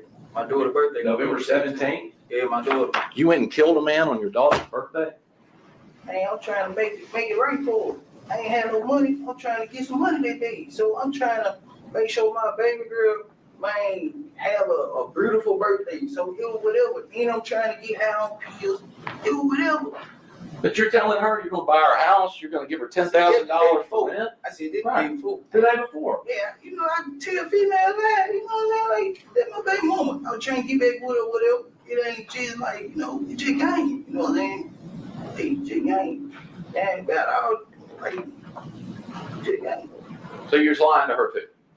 I ain't saying lying. I ain't gonna say that. Game and lying is two different things because I ain't, you know, tell the person what they want to hear. You know what I'm saying? Like these fine people. Nah, I don't know them. I don't know them. So, ain't got no reason to let them know. it ain't a lie. I ain't trying to run game on nobody here, man. You sure? Positive. I put myself in the murder, so I ain't running game. Make sense, man. But you think you're walking? I ain't saying I'm walking. That fellow just told me, them folks been told me I'm doing time, so, you know what I'm saying? It is what it is. So, at the shooting itself, I just want to be clear on this. You say Justin got shot. He got scraped on the back. Explain to me the difference between a scrape and getting shot. Like, you know, when you fall and you scrape your knee or something, like the bullet glazed your back, like just glazed. Like it glazed my leg and I got hit and it went in my back. Okay, so you're saying a bullet grazed. You said scrape. I just want to make sure. Okay, so you're saying Justin got grazed, a bullet grazed on his back. Yeah. Was he bleeding? Yeah, he was bleeding, but it wasn't like mine was. Like, no hip it like mine was. How much was your leg bleeding a lot? Yeah, my leg was bleeding a little bit. Like, you can see the skin, you know what I'm saying? Scab, skin, and stuff like that. But it was just glazed, but my arm, it went in and rested in my back. And you said that when you went to Keona's house, that she did some wound care on you and Justin. We helped each other. All of us helped each other. Okay, so you wiped Justin's back down? Yeah, that spot? she would help him with a tab, and you know, we helping each other. Yeah, helping each other. Okay. And I think you said when y'all got to Keona's house, you changed clothes when you went in. Yeah. Both of them. Yeah. Okay. And then you identified a person you said was Mr. Johnson that came out and then stuck his head in a charger, but you were in the house. But you said that was. He came and I got the wound kit. All right. So did y'all do the wound care before changing clothes or after you got the wound kit? Before the wound kit came, we had a towel and soap and stuff and peroxide. You know what I'm saying? We were doing it like this. Okay. When you met with Juke and Quet, Quet was doing most of the talking. Go back. Right? He can talk. And you testified earlier about this, just to be clear, Govan before the hit on Dolph, before you did it, had already negotiated with you to get $10,000. Yeah, from me and $10,000 from Justin. Okay. Now, I want to be clear about, I'm going to get to that in a minute, but I want to make sure $10,000 to you, you talked about it before, and then he came back to you after the fact and asked you about the 10 because he wanted his money, right? Yeah, I want a man too. Okay. Now, you said today, pretty matter-of-factly, that he had the same $10,000 from Justin. But when you were interviewed by law enforcement in August, they asked you that. And you said, I think he had the same deal with Justin. Right? So do you know it or do you think it? I probably did say that then, but basically I'm saying the same thing I said then. So you're not sure? I'm saying the same thing I said then. Okay, that you think he did. I'm saying the same thing I said then. You can put it how you want to put it, but I'm saying, you know what I'm saying? I'm putting it the way you put it. What I know, you know what I'm saying? What I know. All right. Yeah. Well, if you know it, why would you tell them then that you thought it? I think he got it. Why wouldn't you go? He got it. He had the same deal. I was there. It's because just ain't bring me my money, so I don't know what he gave me. You know what I'm saying? So okay. That's what I'm saying.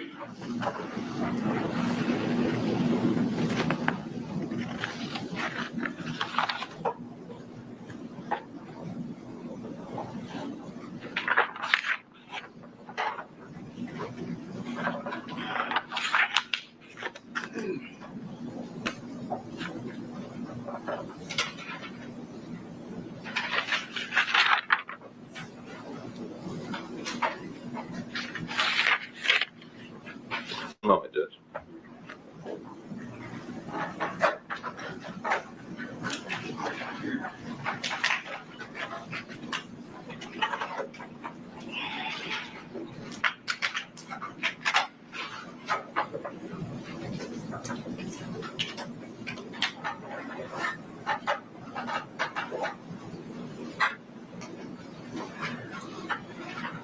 you were in the white Mercedes, you were bleeding a lot, right? Bleeding a lot. Nah. I wasn't bleeding a lot. Nah, So you told law enforcement that you were bleeding really bad. Yeah, once it started coming out, once I see it, saw it, start panicking, damn, the blood started coming out. But I know not to panic that bad though, because I've been shot before. So in the white Mercedes, I'm sitting up like this, so my blood won't get nowhere in the car. Sitting up like this, and we driving at a fast pace. So I jump out this and jump at this position, right? Okay. You got a gunshot in your shoulder, a graze on your leg, and you say Mr. Johnson's been grazed on his back. Correct. And you can see the graze, right? Nah, I ain't look at it, because when he's driving, I'm making sure, we didn't know he was glazed at first, so I'm trying to make sure he don't reach. So I'm like, you all right? You all right? I'm talking to him. But he said he been hit too. Okay, he said he got hit. You've gotten grazed on your leg. You can look down, you felt it, then you can look down and see it, right? All right. Now, you said you wiped down this car. How'd you wipe down the car? And what'd you do? What you mean? How did you wipe down the car? What'd you do? You walked through the backyard, you walked up to the car. What did you do next? I had like peroxide and bleach and stuff, and wiping, cutting. Peroxide and bleach. So you walked back through this yard and you had big things of peroxide and bleach in your hands. Yeah, you trying to say how I did it with a shot on? I know, I'm just saying, I want to know how you did it. See what you did it. I want to know how you did it. I might need to walk down a car. I don't know. So how'd you do it? I just wiped the guy there, you know what I'm saying? I got wiped the cut there. All right, where'd you wipe? Inside and stuff. Inside in the dope panel. Door panel? Yeah. So you wiped down, where'd you wipe down on the inside? Like the armrest, seat and stuff in the dope panel.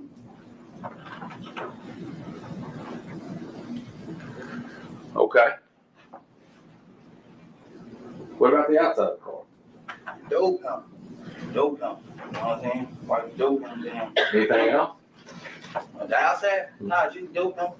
And you know your prints on the car? Yeah, I ain't know that my print was on the car at the time, but I'm wiping the dope panel where I know I touch, you know what I'm saying? Like dope panel and stuff like this. And the blood department, I was just trying to wipe real fast, but I ain't want the lawn to go out, so I was just trying to wipe real fast, because it late, you know what I'm saying? I ain't want to get caught by the cop. It late. I'm shot, but I'm bandaged up, you know, so. And I ain't trying to let my hat go down there because I was on pills and stuff. What'd you do with the stuff afterwards? What stuff? The stuff you used to clean the car? I just had it already on the towel. And I went back there and did it real fast. Okay, so back just a few minutes ago, I said you walked back there with like containers of peroxide and bleach and a towel, and you said yes. I ain't say that. So I want to make sure you had it was just on the towel. Yeah, it was on the towel. Okay. So just one Millions towel. remembered everything he said. Luke was trying to trick him up. Okay. Who drove you there? My dad. I made her hit the block. Hit the block while she let me out, and I got out and walked up. We big doing. And your girl's Angela on. Yeah. And just so I'm clear, when would this have been in relation to you shoot Dolph on the 17th? Same day? No. 2 days, 1 day later, 2 days later? It wasn't, I can't tell you exactly, but it was a couple days later, before they found the car. Okay. It probably was the night before they found the car.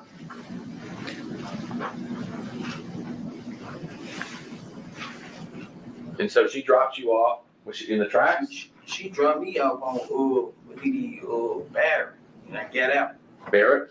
Barrett Street. Okay. And I got out on foot and walked. I ain't want her truck seen on this street and nothing. Okay. Was it day or night? Nighttime. Okay. Was she in the tracks? Yeah. Now, did Quet ever tell you that he had Either he or someone else had wiped the car down. Quick? Yeah. Nah, just told me that he had somebody to wipe the car down. And you were testified about leaving your cell phone in there?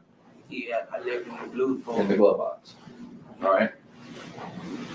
But you had already went to pressure world and done all that by the time you go back to wipe it. That's pressure all. world done what?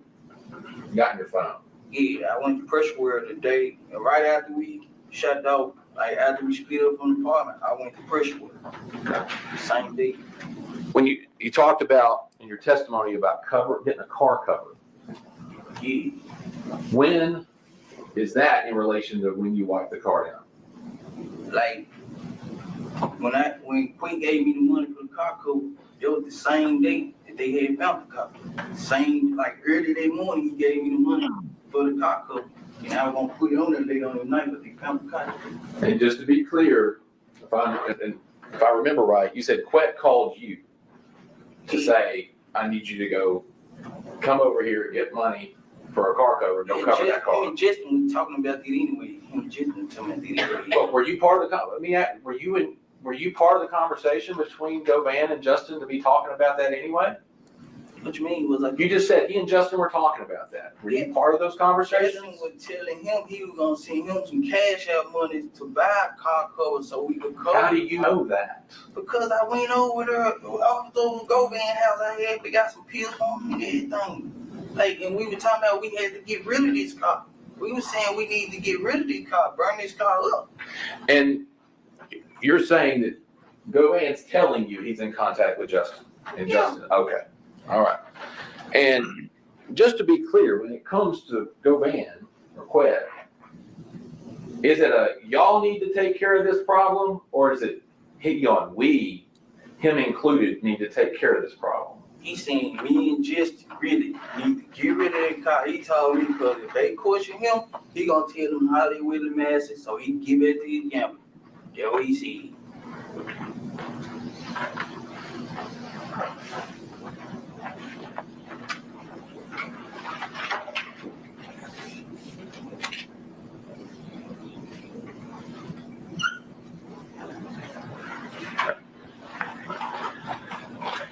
Thank you, Mr. Smith. I know, bro. Thank you. Yeah, I'll be super quick. He can't even hardly look up. He can't even hardly look up. Look at how he looking at Cornelius.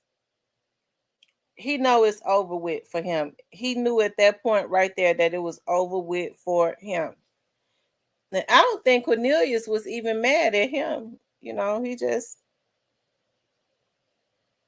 I think Cornelius felt more betrayed by Quit than anything. Yeah, because Cornelius didn't know straight drop like that. Yeah, but you don't get on the stand and tell on a nigga like that.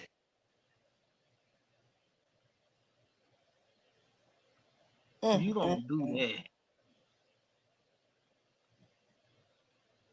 I mean, this nigga pretty much told everything.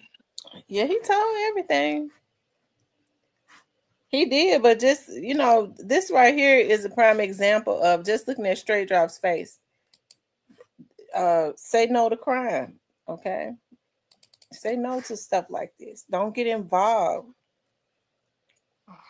Yeah, but if you ever think about doing it, do it by yourself. This prime example, if you're going to do crime, do it by yourself. Don't do it by yourself. Don't do it at all. I ain't saying do it, but I'm saying if you're going to think about doing some crime, do it by yourself. Because you ain't going to tell on yourself.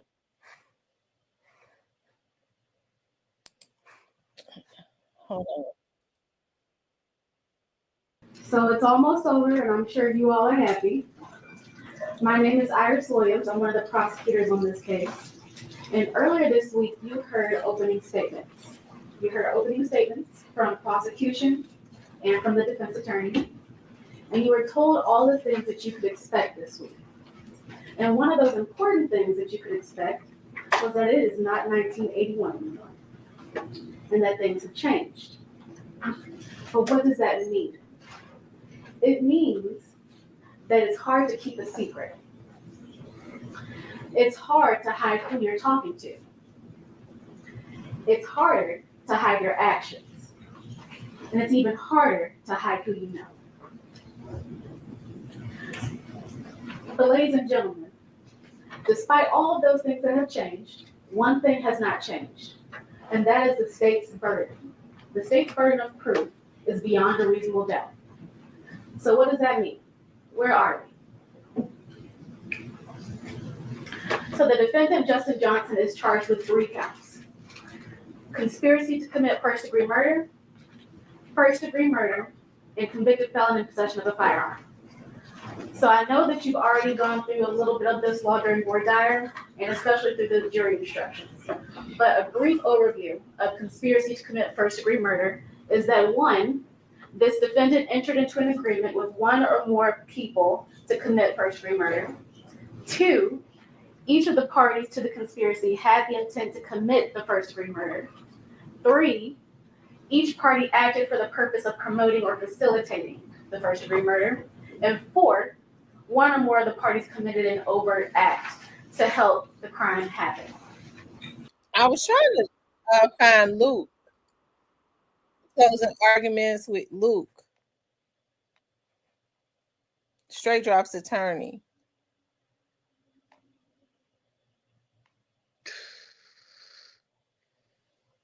Cypress, you must be asleep. No, this man didn't have a leg to say. Who idea was to get this fool as a lawyer? I think I found.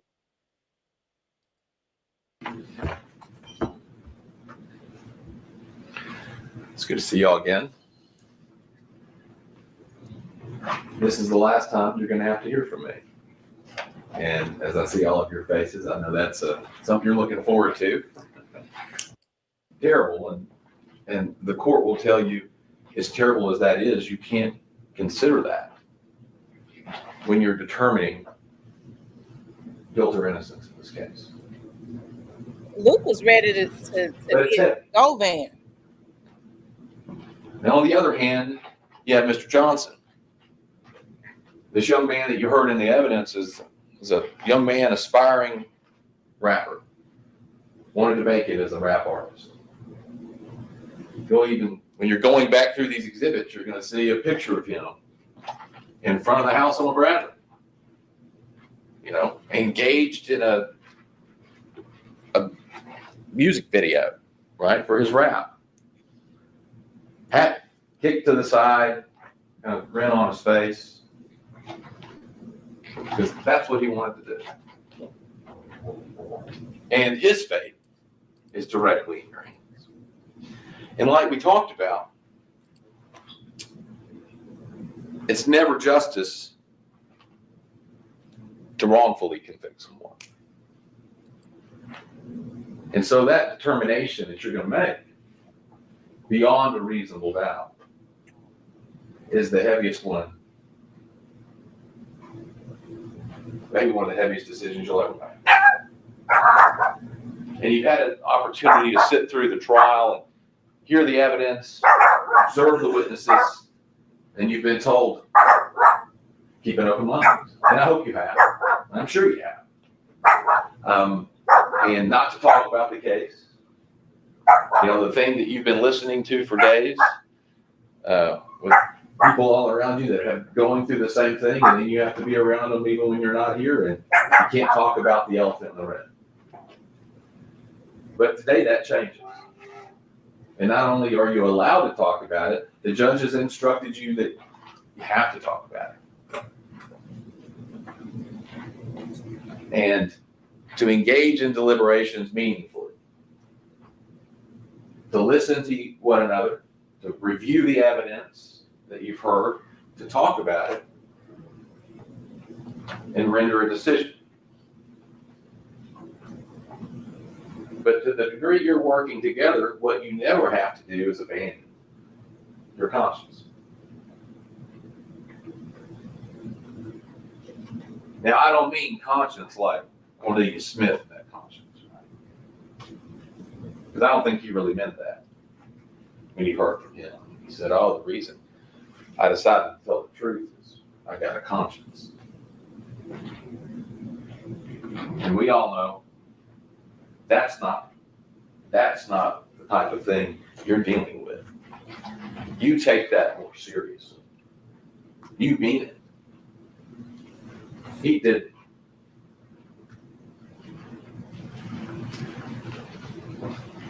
You've heard a lot of concepts, the terms of art and the law, the burden of proof, presumption of innocence. And when we started this, I told you, Mr. Johnson sits before you innocent. And I'm again telling you today, after the state has closed its proof, he remains that way. He didn't kill Adolph Ford Jr. He didn't conspire to kill Adolph Ford Jr. And he wasn't the man holding the pistol in the Makita video. And it's going to be up to you to decide that, to watch those videos. Watch them closely. They want to talk about those videos, and I'm encouraging you to study them. Give them a close look. The state doesn't want to acknowledge what I told you in opening, and that is similar. It doesn't mean the same.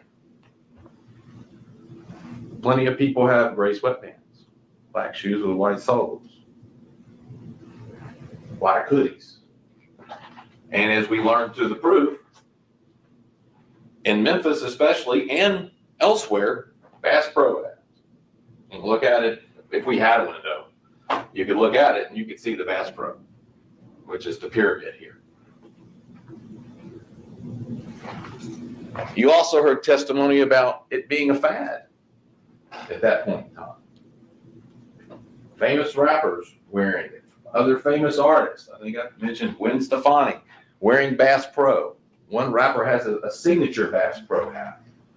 You heard from one of the detectives that they even interviewed someone who gave them a potential suspect that wasn't Mr. Johnson and said that person always wore a Bass Pro hat. And you have to consider that. And then you have Sergeant Dabney, who, for the first time, and I think he acknowledged this, sitting on the stand, says, I think those underwear are the same. They're both blue. You look at the underwear from Tulane Apartments, you look back at the Makita video, those are the same underwear. Look at it. Look at the steel shots. And for yourself, determine, can you tell if those are the same? And as jurors, you get to make that call. You get to look at it for yourself and compare those.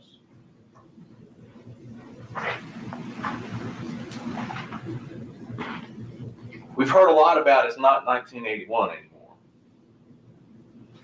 And I agree. Right? We've got cameras, but like I told you in opening, what also has advanced tremendously since 1981 is the world of forensics. Right? Fingerprints, DNA, touch DNA. And you have to ask yourself, why is Justin Johnson's DNA nowhere in that car? There's DNA in that car. You heard a lot about they wiped it. Cornelius Smith said he wiped it. And we'll get to whether you believe that or not in a minute. Okay? But he says he wiped it. But he didn't. There's fingerprints on it. Kristen Garner's, Trayon Ingram's, and Cornelius Smith. There was DNA found. One of it coming back to Trayon Ingram, right? Not Justin Johnson. Now, there's a lot of talk about gloves, right? They made a big point to say, you see gloves in the video. Now, they want you to believe that Mr. Johnson's running around in this Mercedes, and the reason that his prints aren't on it or because he's wearing gloves. And mind you, Cornelius Smith, when he said he wiped the car, never said he wiped the driver's side of the car. Okay? If you believe that. And they want you to believe Mr. Johnson's driving around this white Mercedes, including with his daughter. Look at those videos. You think he's not wearing gloves. And he's got a little girl in tow that would presumably be in that car with him.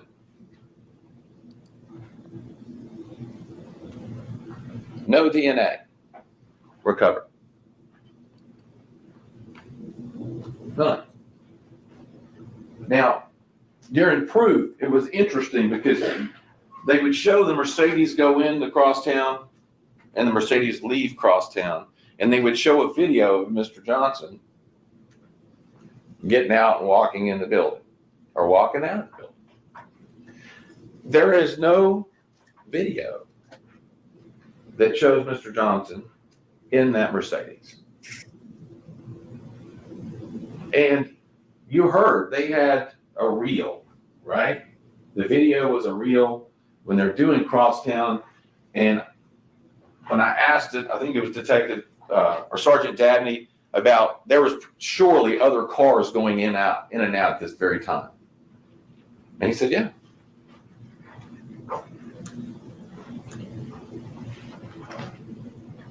But you have to ask yourself, was Justin Johnson ever in that Mercedes?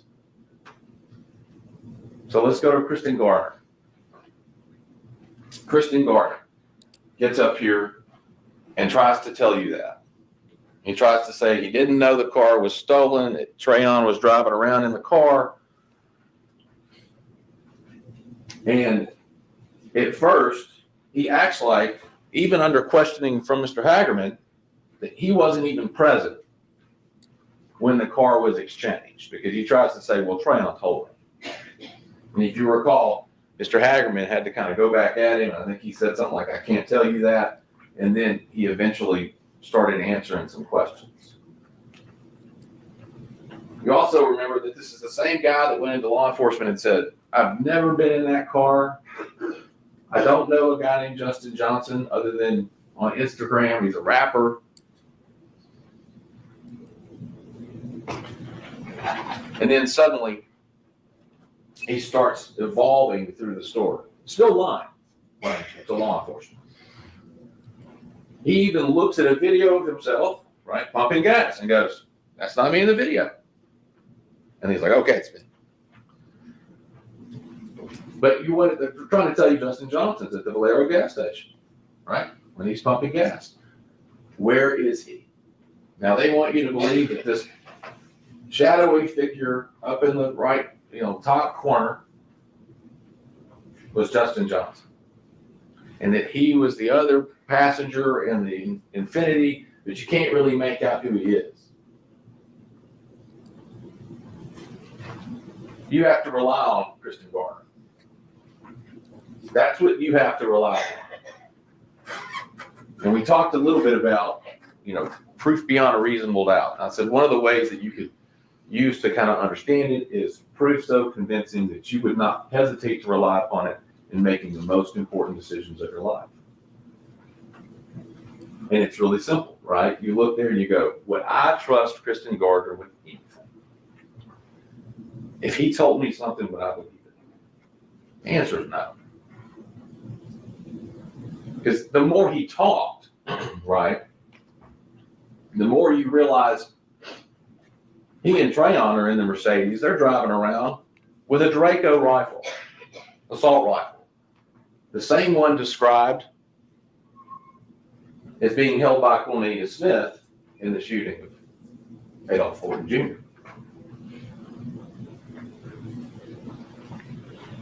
Their prints are in the car. He says they have, he said, a ton of guns in that car. And then he starts talking about how he's related to Dolph, and they were trying to dump the car before, right? And he's reaching out to Dolph's people to try to get rid of a car, which is the reason why after this happened, immediate day after, he's calling Trayon going, my name's in this. My name's in this. Why would his name be? And B, why couldn't he just say, I don't have anything to do with this?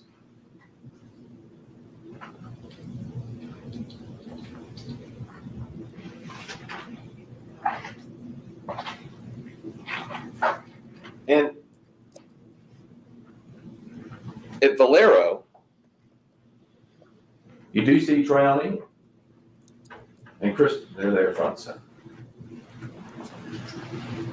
Now, there's been a lot of talk about the phone and location. And in the state's argument just now, you heard her saying what the expert said, with a phone using, a tower that could be and he said could be. He said was in the service area of the Valero gas station. Or then he said, I didn't do any drive testing, so I can't say what the coverage area would have been, right?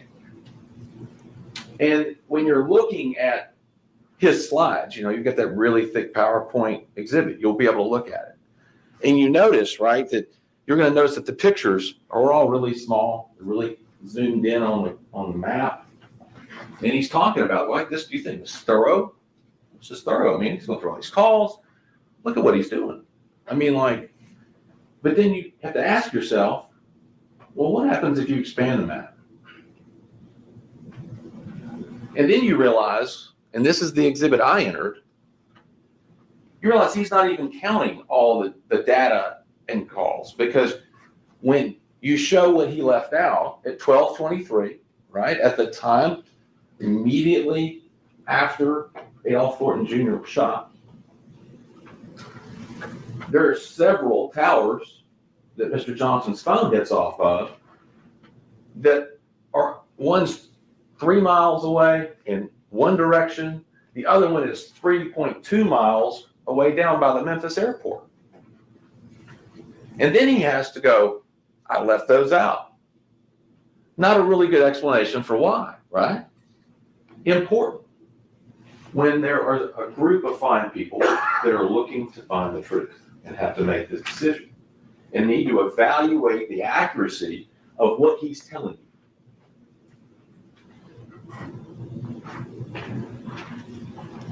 And then you realize that when you talk about coverage areas and where things are in relation to these phones, somebody could be anywhere in a 3 mile radius, either any direction.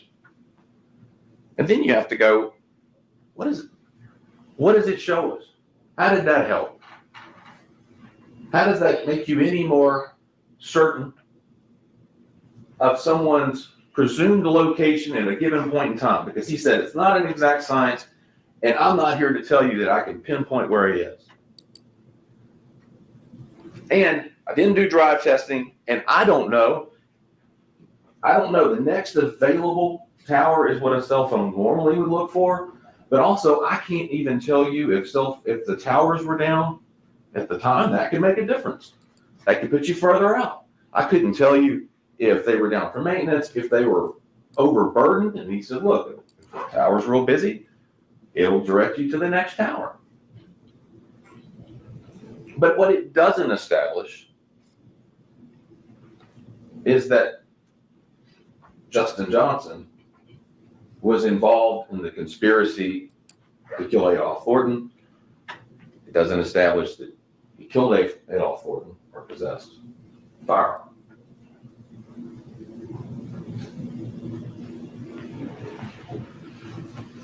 Now, a little bit about conspiracy and some more of the facts as you heard them from some of the other witnesses.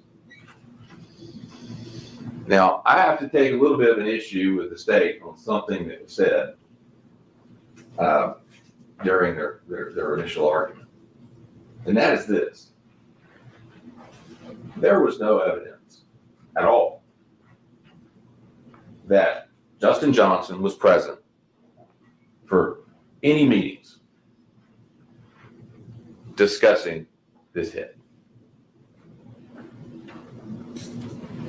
What Cornelius Smith said was he met with Hernandez Govan and Jook, and Justin Johnson was not there. And then he said he met with Hernandez Govan and others on another occasion to discuss it, and Justin Johnson was not there.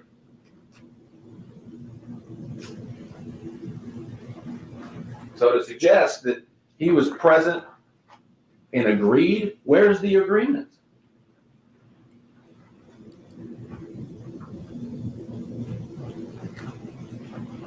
He wasn't there.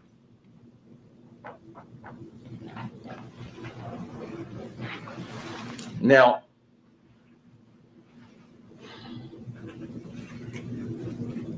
you get to Mr. Smith. The court has already instructed you about accomplice testimony and is already warning you that when you're considering that, you have to use caution. Now, you also have to apply the credibility factors that are in the jury instructions, but they're not an exhaustive list, right? Like we talked about in voir dire. Some of you, most of you, probably all of you have had to determine, talk to somebody before and go, are they telling me the truth or not? And that's exactly what's here. But accomplice testimony is flagged because that person may have an interest in the outcome of this case. And you go, what is that interest? Well, Cornelius Smith, number one, told, he had to admit, he didn't want to admit it, but he's meeting with the state. He's hoping to get a benefit on his own sentence. He's supposed to be telling the truth. But he's writing his sisters at the exact same time that he's meeting with the government, or the state rather, and telling them, I didn't do this, I'm just lying to get the deal. I'm just lying to get the deal. Now, is that his conscience, like he wanted to say? No. That's him telling his family. Why would he lie to his sisters? If he had a conscience, right? If he had done this out of the sense of, I did this awful thing, I feel awful, I've got to accept responsibility and tell the truth. No. But you remember, and it was kind of an interesting moment when he was testifying, because at one point he says, oh, that's not lying, I was gaming. Gaming's not lying. And the unfortunate part of all this is he's gaming everybody, including trying to game y'all. That's the problem. And he thinks he's going to walk. I mean, and the only person in this case who got paid for this. Remember, there is no proof whatsoever that Justin Johnson got a penny. Cornelius Smith got $50,000 for a lawyer for killing Adolph Thornton and didn't have to give it back.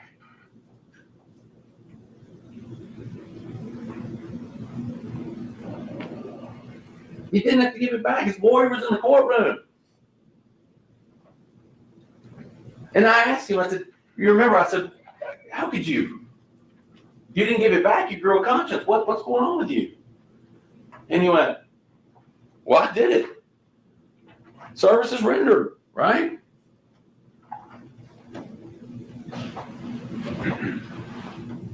And the lawyer, he's talking about with his sisters, he's saying, oh, well, my lawyer's telling me to cooperate. I'm walking. I'm not doing it unless I can walk. Now, he was asked, by Mr. Hagerman, have I ever told you you're not going to have to go to prison? And he said, no, you've not, you haven't. But you have to keep in mind two things, right? At the time he was giving all this information, they made him valuable to come in here and talk. He thought he was getting out. That's when those letters are going out. Those letters are going out, and he thinks he's getting out because he's got the lawyer, they got the cooperator from Ali Bobo to walk. And that's the type of thing you have to remember when you're assessing whether you can rely upon Cornelius Smith and anything that he said. The guy that sat in that chair, and he was asked by Mr. Hagerman, when you killed Adolph Thornton, what did you feel? And like it was nothing, said, I didn't feel anything. I just tried to get paid.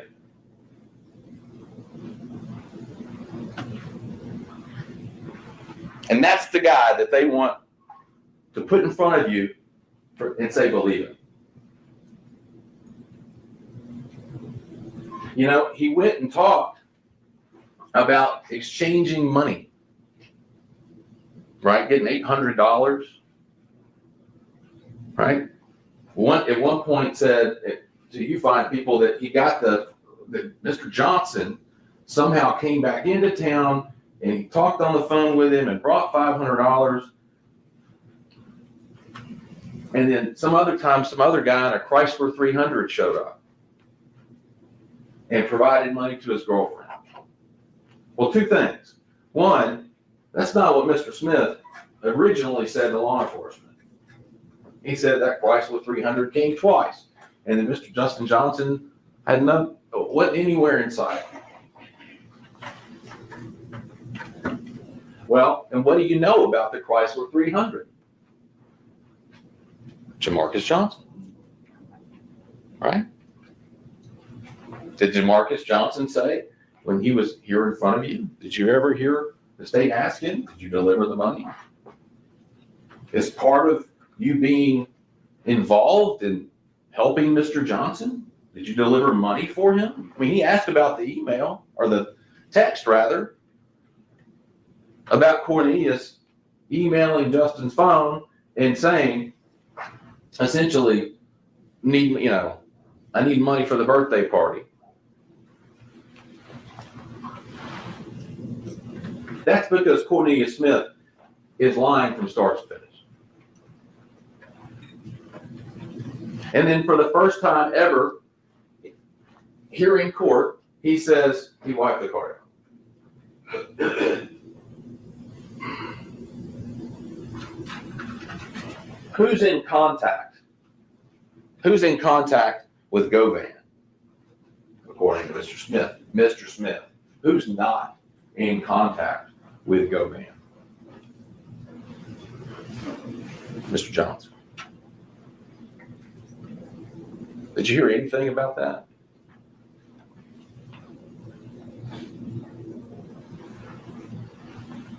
Now, when you go back in the jury room, you're going to be reviewing, obviously, these videos.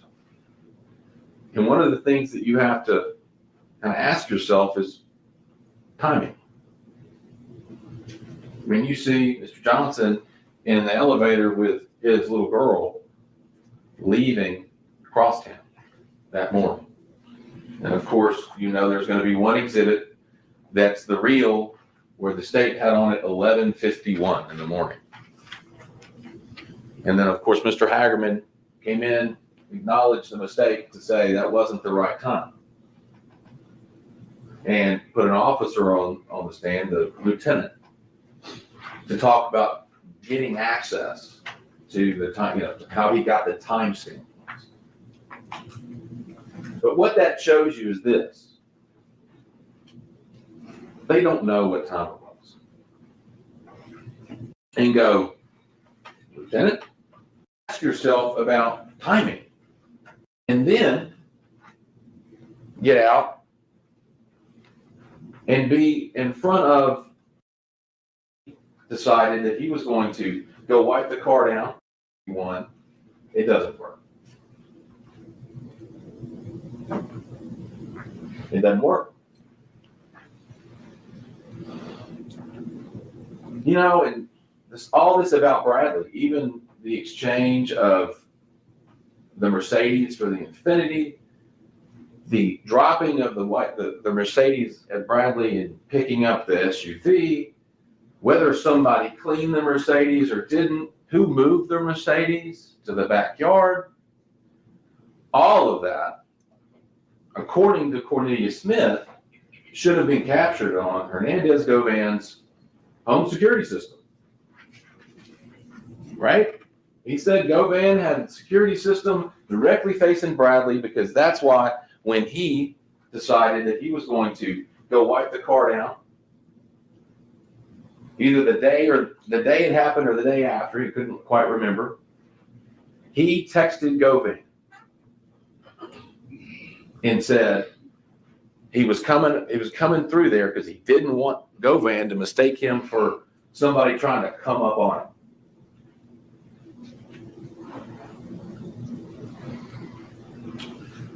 I asked Detective or Sergeant Dabney, did y'all canvass? Yes, we canvassed the neighborhood. You know, he didn't do it personally, but he would have presumed they would have talked to everybody, including Hernandez Govan. Right?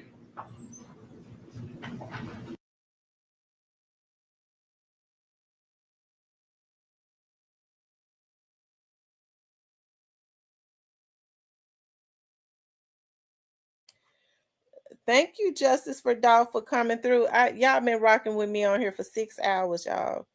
I know y'all tired. It's just that I'm drinking coffee. I'm pumping coffee. So I was sleepy and now I'm wired up again. But I know it's been 6 hours. It's going on 1 o'clock in the morning. I mean, I guess when it start coming up 3 o'clock in the morning, only weirdos be up. So Well, this is the first time. Listen, y'all, normally I am knocked out. I never be by 10, 11 o'clock. I'm gone. So this is the first time I've been up like this in a real long time. And Cypress still up. I can't believe it. Well, yeah. Yeah, me neither. But I'm up. So, and going back and revisiting all of that, okay, because what Luke, like I said before, what Luke wanted to do was he wanted them to call Govan because he was going to try to create reasonable doubt based on, was it Govan? Was Cornelius covering for Govan? And it was Govan and Cornelius that committed the hit. But like I said, Hagerman Hagerman knew he was going to do that. That's why he did not call, you know. That's why Govan was not in that courtroom, okay? Because he could have subpoenaed him, you know. But that would have given the defense the opportunity to cross-examine him and try and create reasonable doubt. So, you know, with having Cornelius, you really didn't need to enter a whole lot of people into the equation because they was able to just cut straight to the point. And that's why they was able to get the verdict that they got. So it's going to be interesting to see how this verdict turns out. It is. It's going to be extremely interesting to see how all of this turns out with Govan. I think his trial will be more festive and definitely more dangerous than name dropping. Yeah, I think his trial will be more dangerous than straight drops because, like I said, Govan, he is out and he has to leave. You know, he's going to be coming to court every single day, you know, from home. And so that could be extremely dangerous because at this point, if somebody is laying on him, is, you know, trying to line him up, I hope it don't happen. They'll know. Well, he's got to be at court the week of the 28th every single day. Right? It's not like with Straight Drop and Cornelius where they had the guards guarding them and bringing them in. He'll have to bring himself in. So, Yeah. it's probably a lot of people scared. Anytime black youngsters start popping back out, that's weird. But won't they still be like protecting him as he go on the court though? Once he get in there, I mean, I don't know if he has people watching him while he's out, on the outside right now. I He don't got know. people watching him. He has his brain with them in his lap. Come on, Why do you think your boy Black Youngster done started popping back out? Black, I don't know. I think I don't know. Youngster, I think he wants some attention. But I Well, he think, been wanting attention. but I think he's pretty much done at this point. Yeah, but he been popping back out. He being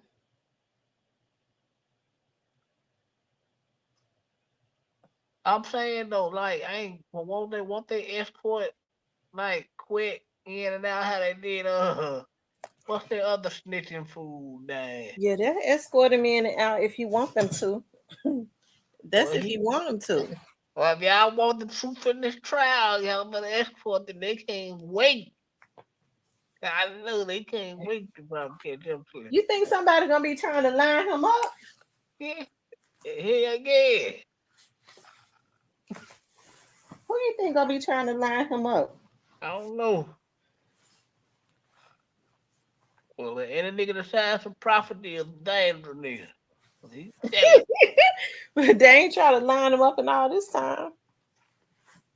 Well, that's because he's protected. They can't get to him.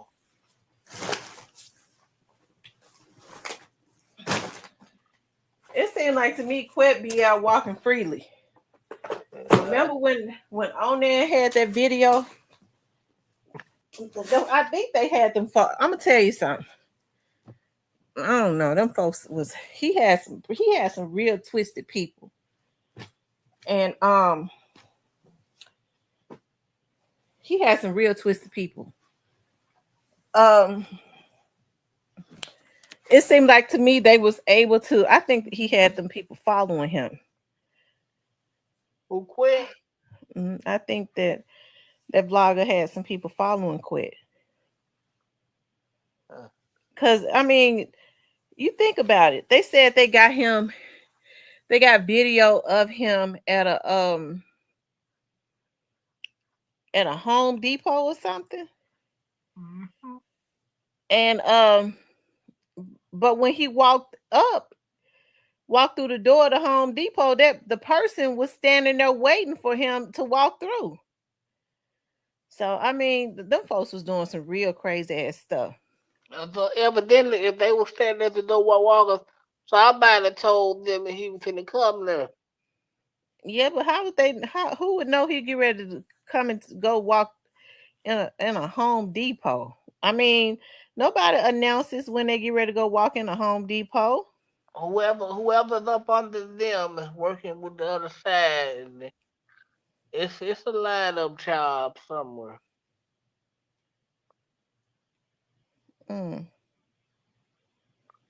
But I think he's pretty much protected. So I don't think they're gonna try.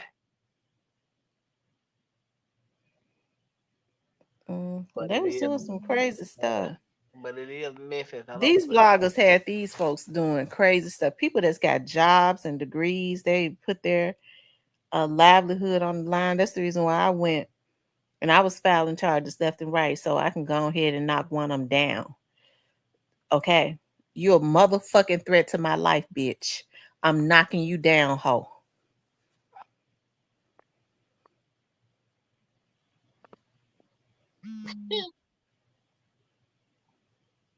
So when are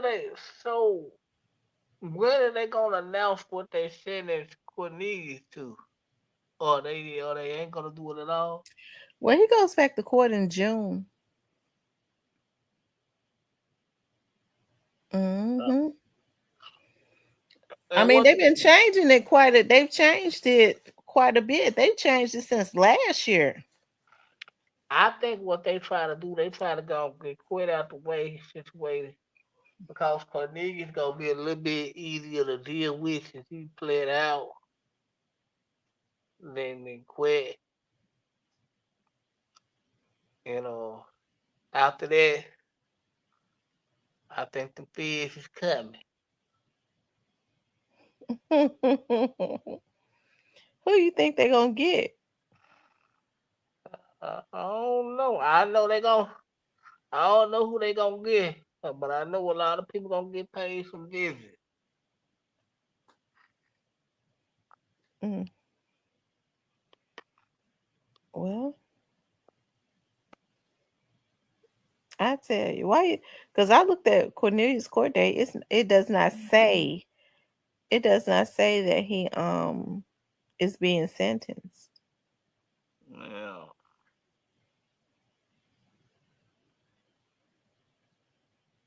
Why they won't tell us where he at?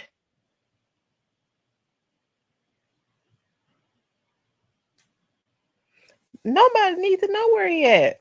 We might want to write him. No, don't nobody need to write him. He don't need to be. Don't nobody needs to write him. We might need to know where he is to check on him. No, Cornelius, he blew the horn. Okay, God says that when you want to knock down a wall, you need to blow a horn. And words and telling can knock down many walls. Okay.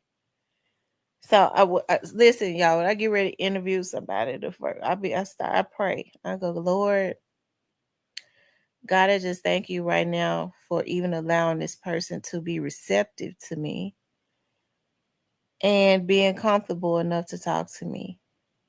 God, I ask that you put a horn in their mouth, okay, and let them blow it. I thank you right now. In Jesus' name, amen. And I promise you they blow. I think you need a Cornelius Smith interview.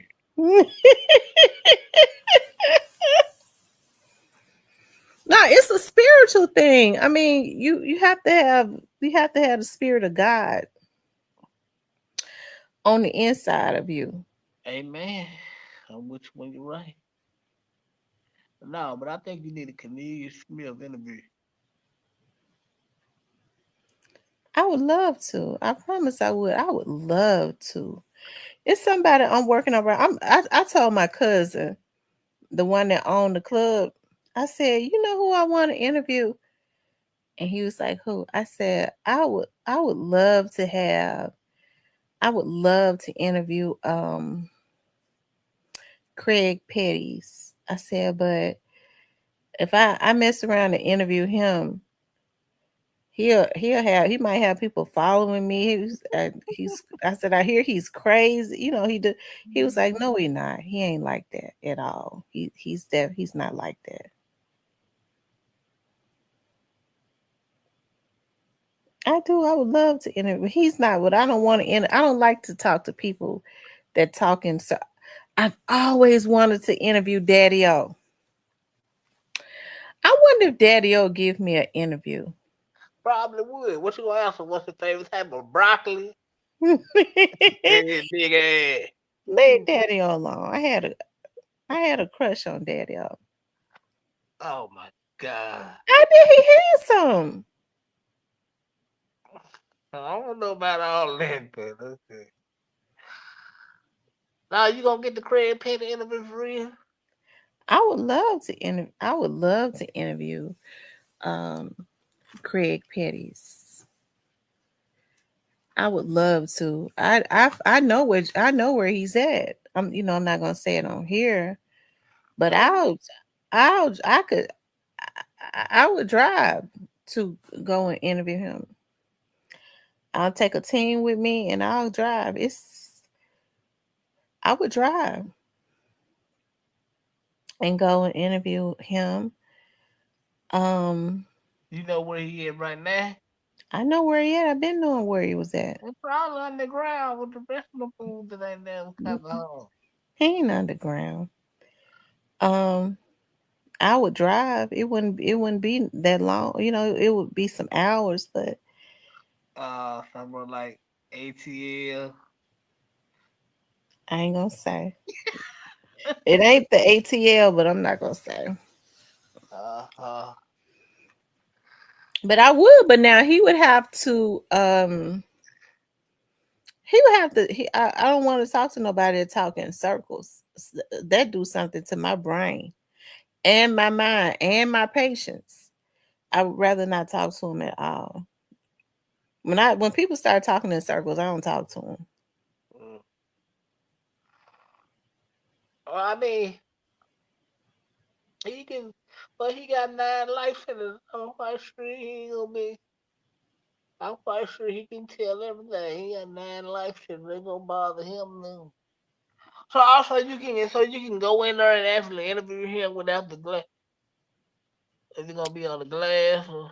If I probably could go and interview him in a room without the glass, if I you know, if I can get the right person to make that connection at the facility that he's at and vouch for me and then do that. Where we could sit in the interview room. I don't think he's gonna try to do nothing to me. No, that man don't want 9 more life sentences. He can't do but one. He probably ain't messed up about the 9. You don't give but one life. Well, I'm quite sure he ended up living good. So what he do? Tell so that he ended up telling his case. They never talked a lot about his case, did they? No, because it was. No, because he was. No. They claim he told. He might not have told on nobody. He might have just told on himself. I'm gonna pull his. I'm gonna see something. Man, I wish we can get. I wish we can get quick paperwork. See, you know what? I probably. I don't think it would be a good idea to interview Quit at this point, but I wouldn't. I don't like doing interviews with people say I can't talk about that or they talk in circles. I don't fool with interviews like that. No, but I think Craig Pettis. I think you should go for it. I would love to interview him and talk to him.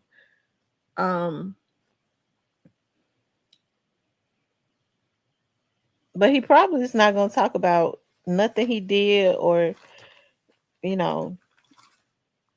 I think I did. I remember reading in an article that supposedly he killed one of his friends and was a pallbearer at his funeral. And he killed him simply because he was afraid that he would talk. Not that he would talk, but he was afraid that he would.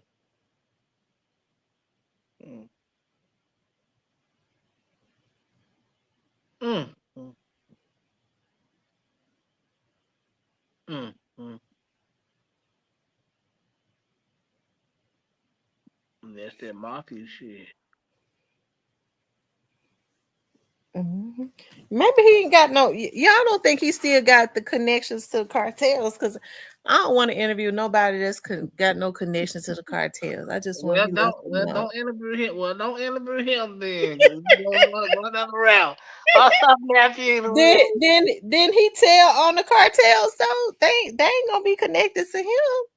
Who did Craig Pettis tell on? Do anybody remember who he tell on? I know the 2 dumbest hitmen in the world that he had with him. They told on him and got him 9 life sentences. Oh, so the hitmen he had told it on him, right? Yeah, they told on did him. Craig Pettis tell on anybody? And they said he did, but I never seen no paperwork. But the two dudes he had, these two of the dumbest niggas. They told on him. They still end up getting a life sentence. I think they were like brothers or cousins. They end up getting a life sentence. Well, they wanted to get him the death penalty for the bodies, but he copped out. They gave him that life sentence. They had to bring him to court in one of them damn tank things because they didn't know it, and the folks gonna know how to blow that motherfucker up because he was deep in the mob. Like I said, they said he got a face lift. Well, it didn't do him no good because Mexico. No, because he still looked the same. Let me see if I can find it. Because they didn't show him much when they got him off of that airplane. Yeah, Mexico gave him black ass for taco. I think Mexico worked with the United States. Yeah, because they went over there to get him the first time, and they ended up with a real bad shootout and shit they had going on. Are you serious? They were shooting at the police? Mm-hmm. And then the United States, they said something, and then they ended up giving them all. They gave them up, from what I was told. And that thing, they flew him back. But he didn't. Like I said, I never knew about a facelift because he still looked the same. Yeah, he still looked the same. Yeah, they had to bring that man to the court in tanks and block certain streets out because they didn't know what the mob was going to try some.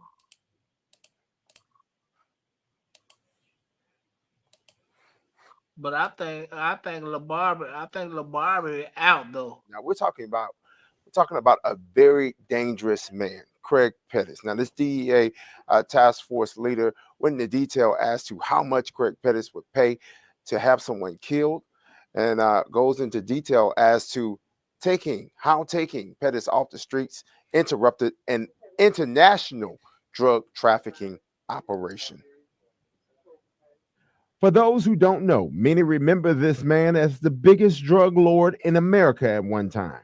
And he took that route that a lot of these guys do and became one of the biggest drug dealers connected to that cartel in Mexico. His name is Craig Pettis.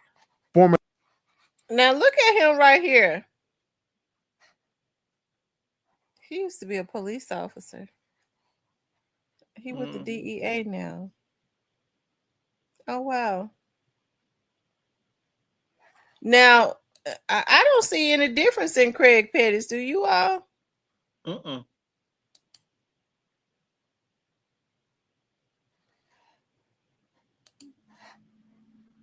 He wasn't bad looking.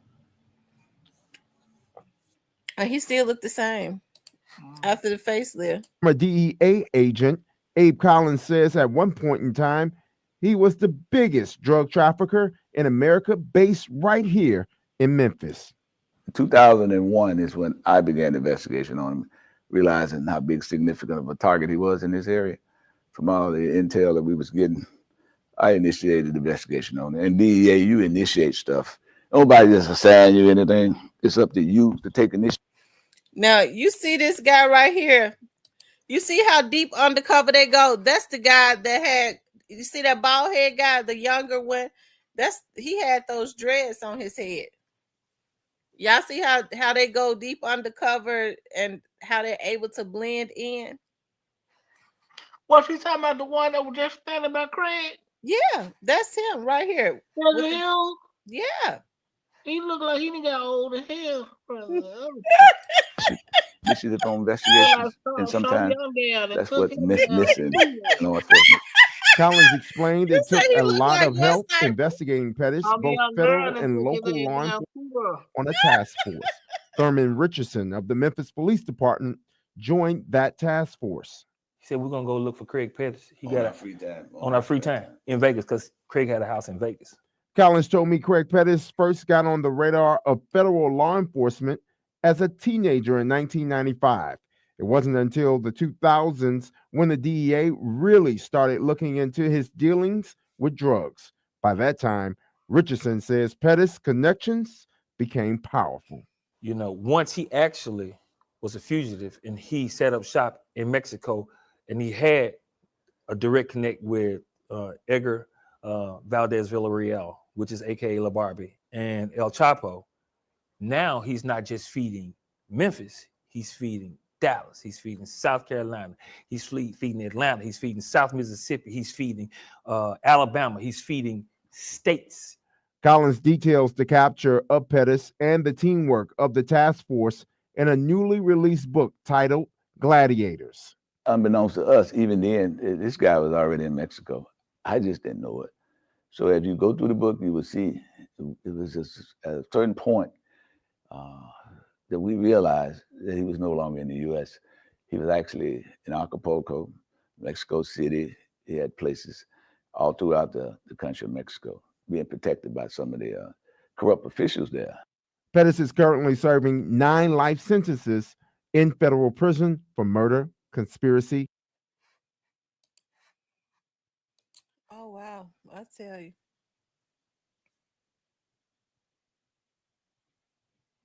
Yeah, that'll be a good interview. I think you need to go for it. Do you think he'll talk? Hey, it's worth a try. And not talk in circles. Ain't worth a try here. He got 9 life sentences for now. But I don't know if he's still tied in with the cartel. Certain stuff he gonna say, certain stuff he won't. So you don't be mad at him if he don't. I thought they said he told on certain people to keep from getting the death penalty. Yeah, he did. No, what he did was he confessed. He played out to keep from getting the death penalty. That's what happened. He played out to keep from getting the death penalty. Mm-hmm. And he ended up getting them 9 life sentences. But anyways, you guys, I've been on here 6.5 hours. I got to go to bed. All right. I might get on tomorrow, y'all. I've been on here longer than I've been on here. Been on here in a week, in one day. So I appreciate y'all hanging out with me tonight. Listen, y'all don't call me after I hang up because I have a paranoid spirit. Okay, I got a paranoid spirit. Y'all see me hang up, get off of here, and you start calling. I have a paranoid spirit. Now I'm gonna just tell you that right now. All types of shit be going through my head, and it's late at night, so just wait till tomorrow. Cause if you start calling me tonight, and after I get off here, y'all see me log off here, I'm gonna think that you are a pervert. I'm gonna think all those types of stuff. So just let me be peaceful, okay? Because when I get paranoid, I start doing all types of stuff with the law. So just let me go on and go to sleep. If you got something, send me an email or call me tomorrow in daylight. Don't send the email. Just go sleep. And when you wake up, and y'all be high. Yeah. Anyways, you guys, listen, hey, I appreciate you all getting on tonight. Cypress hung out with me the long way. I appreciate that. Y'all, please like, share, and subscribe. We'll get on late tomorrow because I got a lot I got to do. What time? When you going back in the platinum? Oh, we were supposed to go into platinum last night, and I fell out and went to sleep. Oh, well, maybe we should go into platinum in the morning. What time? I should be whenever my eyes pop open. I'll be there. I'll be up probably for I'll be up next time. I've been up, I'll be up next time. I'll probably be up. This your time of the night, Cypress. You know, when you come on, y'all don't get off until I was looking at your live one time. Y'all got off at like 5 in the morning. Yeah, you know, we popped it, man. You know, we popped it. Talk that shit all night. You know, we do it. Anyways, y'all, listen, y'all sleep peacefully tonight. Make sure y'all pray. I ask for God to watch over me and my family as well as you and your family.